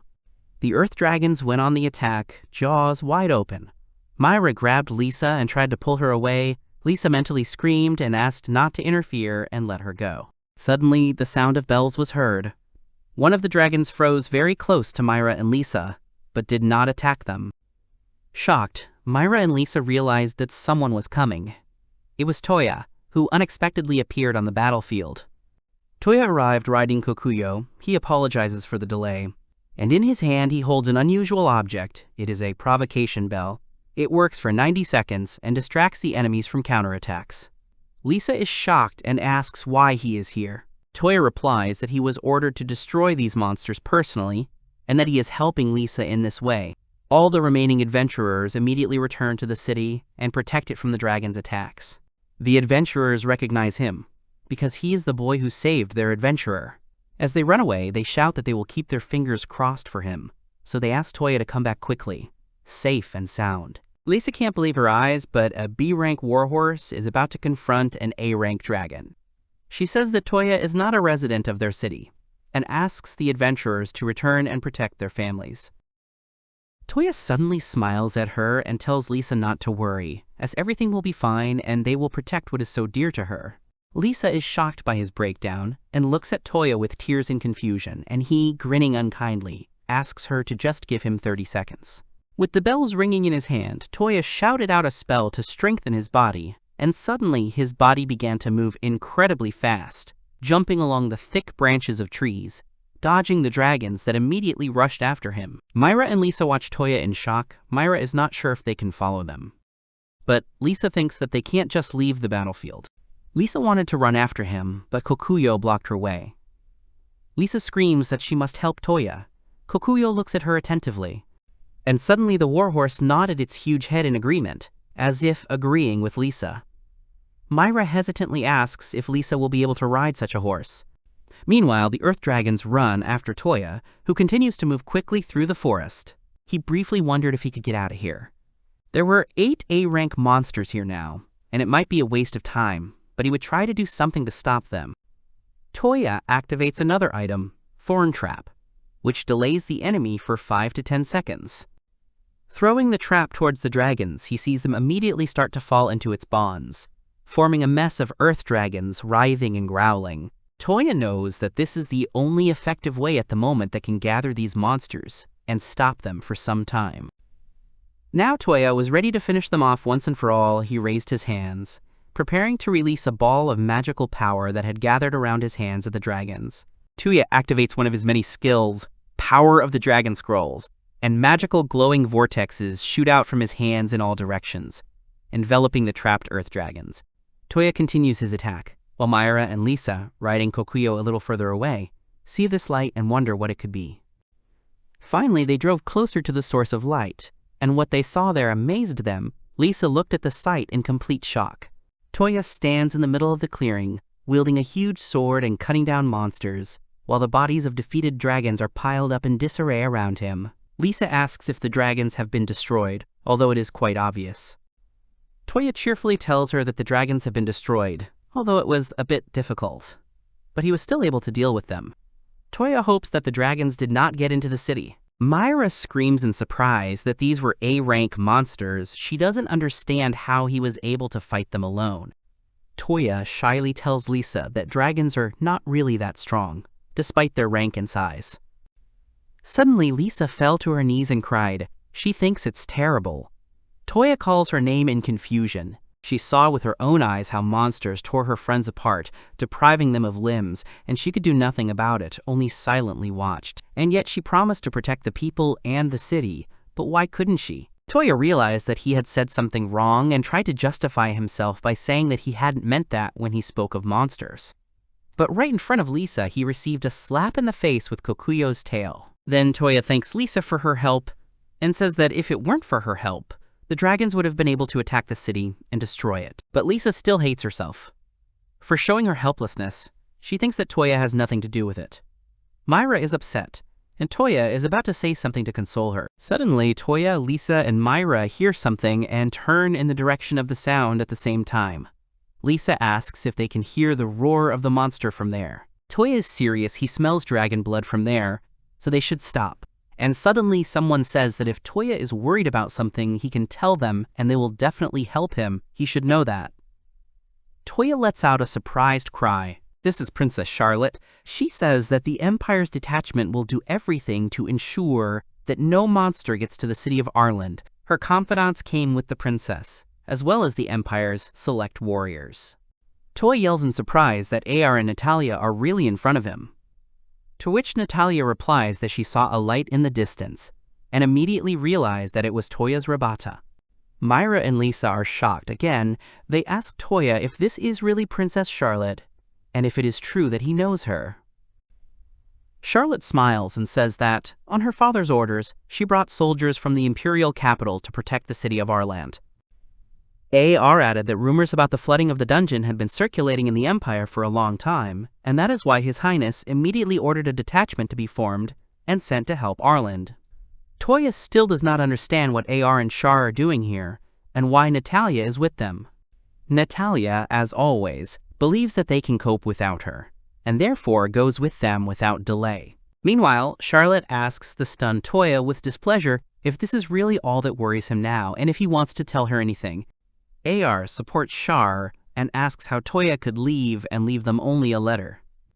Char says that she didn't know what to do, and so she rushed here in an attempt to find Toya and tell him everything she thought. Myra and Lisa are watching this scene, and Myra seems to want to ask Lisa something about Toya. Meanwhile, Toya tries to justify himself by saying that he said he went on vacation to relax. Char sighs, and ironically says that Toya is incompatible with weekends. Princess Charlotte smiles and says that, knowing Toya, she is sure that he is definitely helping someone. At this time, Natalia is talking to Liza and Myra, bragging that Toya is very strong. Charlotte is sad. She came here because she got a letter, that's all. But what letter? Toya clarifies. Char and AR frowned. They reported that at present the dungeons were flooding the territories of both countries, and in order for the truce to develop into an agreement on mutual peace, the king proposed a joint capture of the dungeon. Therefore, representatives of 2 countries were chosen. Each country gave 1 million gil to close the dungeon and prevent the flood. Thus 2 million will be the prize reward for both countries to reconcile already. Toya is concerned about the fact that Char and AR will be overseeing the process to get their hands on the prize money. He believes that they don't need to get involved in that. Natalia put him down, saying that they couldn't refuse because others would think that the Empire was afraid to do anything. To maintain power, you need to constantly stay afloat and do everything to save the name, win, and return triumphant. AR confirms Natalia's words and believes that they cannot give up. Toya insists on his own. He believes that this is wrong. His father's expeditions still echo. A certain mustachioed man says that there are too many high-ranking monsters here. But they just need to follow him, their brave warrior, Sir Larx, the hero of the kingdom of Henriette. Lisa realized something. Could it really be a warrior? But it was impossible. She thought about what he was like. Toya introduced Lisa to Charlotte, saying that she was Lord von Rithard's sister. Lisa tried to say something to Toya, but he continued, saying that this girl would be able to lead the Arland City squad. Toya and Lisa will help Char and AR to capture the dungeon. Toya suggests that they unite and stop the flood together. Toya reveals that he and Lisa also want to join the dungeon capturing squad. He suggests that they win and save the Empire together. Toya believes that Lisa is the kind of person who is willing to save her city and country no matter what, even at the cost of her own life. Therefore, she is an excellent candidate to help in capturing the dungeon and liberating the city. Well, he himself will also go with them. Char and AR are happy, but since Toya himself put forward this proposal, Char has nothing against this idea. Toya is pleased, but then Lisa speaks up and angrily says that Toya doesn't really know anything about her and has only heard about her from other adventurers. Yes, she is a descendant of the Lord Rithard family, and she is ready to take risks to save her city. But Lisa considers herself too weak to help the squad in any way. Toya is surprised by her words. But then Natalia takes the floor. She understands that, seeing Toya's strength, you realize that in comparison to him, you are like a useless warrior. Char adds that Toya is also a truly powerful adventurer who is beyond the capabilities of any of them. AR supports this and says that he doesn't know anyone who can single-handedly destroy an entire swarm of earth dragons. Char turns to Lisa, She heard that her parents gave their lives doing their duty as lords. She expresses her deep gratitude to Lisa on behalf of her father. Taking Lisa by the hands, Char offers her to now protect their country and Lisa's city together in memory of her parents. Lisa is very touched by Charlotte's speech. She agrees. Toya, looking at the girls, notices that Charlotte has also grown noticeably.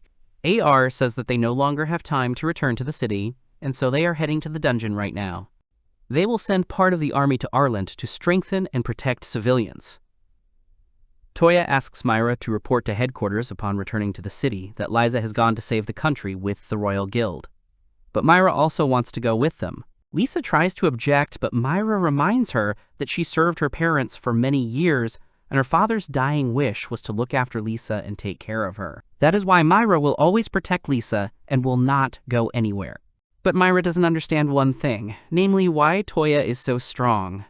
She is told that it is because Toya's master was the great sage Natalia. Myra wants Natalia to teach her too.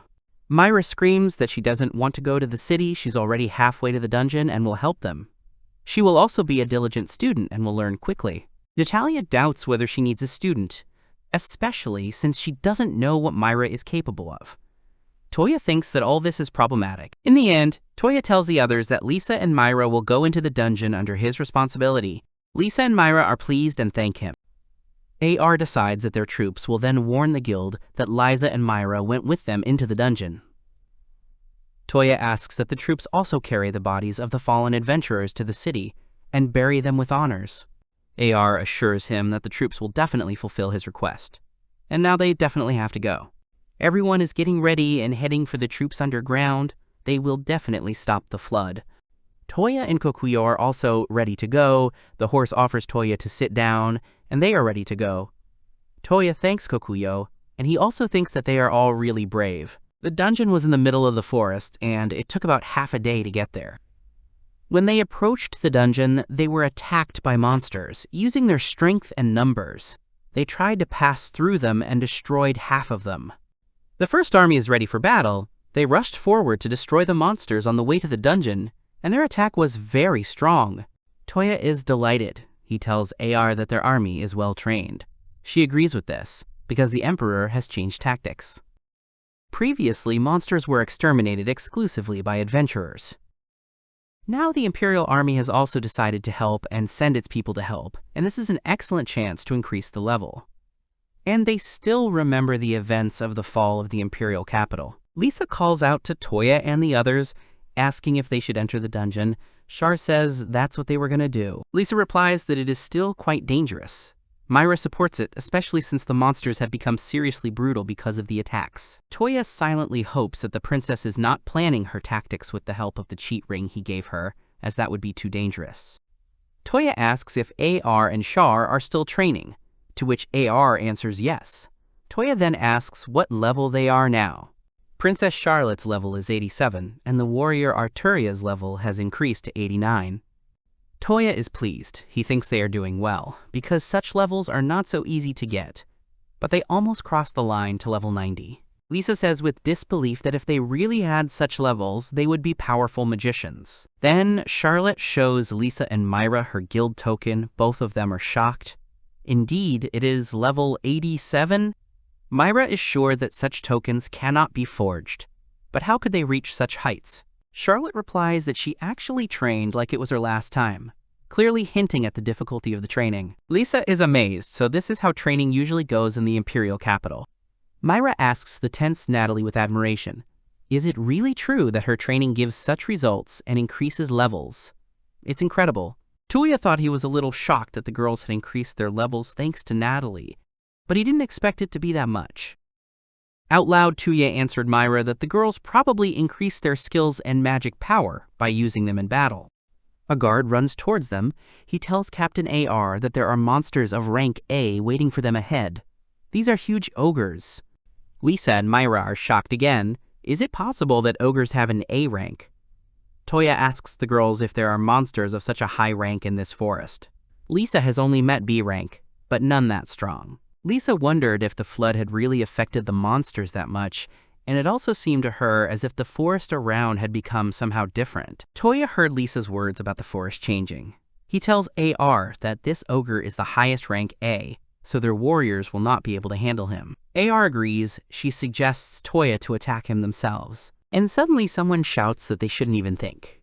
It's Natalia. She took her staff, because with her level it seems like it's high time to get some experience and skill. Natalia is level 90, and she has already activated the spell to hit the A-rank ogre.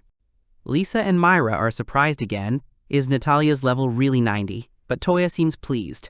Natalia attacks, holding a staff in her hands. She aims her magic strikes precisely at the target, namely the ogre. The soldiers of Charlotte's army are shocked. Even the ogre noticed something. All of Natalia's blows hit their target and hit the ogre in different parts of his body. He let out a roar mixed with steam and crashed into the forest in front of the surprised people. Liza is amazed that Natalia handled the ogre so easily, and Myra pats Liza on the shoulder in delight and repeats that it was amazing. Even Toya, looking at the short Natalia, thinks that it is amazing. Natalie didn't even touch the forest. She aimed all her blows right at the ogre. There are cries of admiration that Natalie defeated the ogre. Pleased with herself, Natalia accepts the admiration and listens as she is praised for her incredible abilities in managing magic.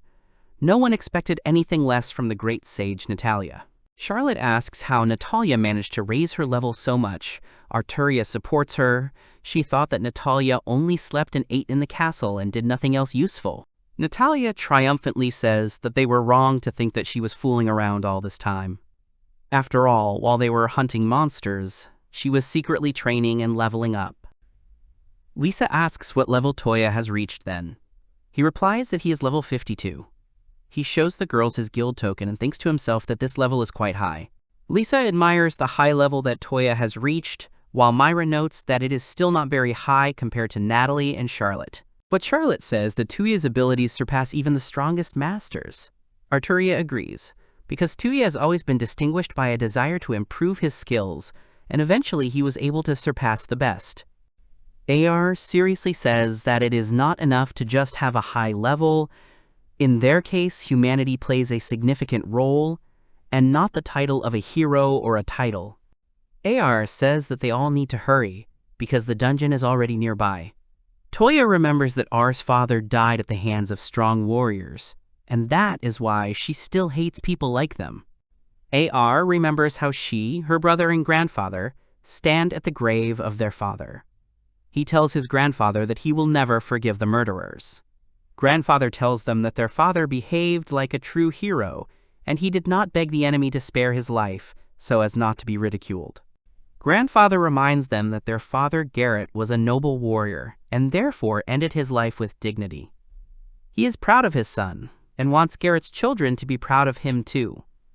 The time will come when they will restore the honor and dignity of their family name. One day their grandfather will go to battle for the throne, but due to his age he will lose, so AR and her brother will have to finish what he and Gareth started. They are both ready to defend the honor and memory of their father and former greatness in the future. An army led by a mustachioed man and the hero of the kingdom of Henriette, Sir Larks, approaches the army of Lynette. Both armies meet in a large clearing and wait for a moment to begin a conversation. The warriors of Lynette whisper unfriendly words when discussing their opponents, calling someone a traitor who already thinks of himself as a king, and they remain silent in response. Princess Charlotte and her friends stare at their opponents. AR can barely contain her anger. Then Toya asks if she's okay. AR comes to her senses, but even if her opponents don't dream of a truce, she will do everything to get ahead of them.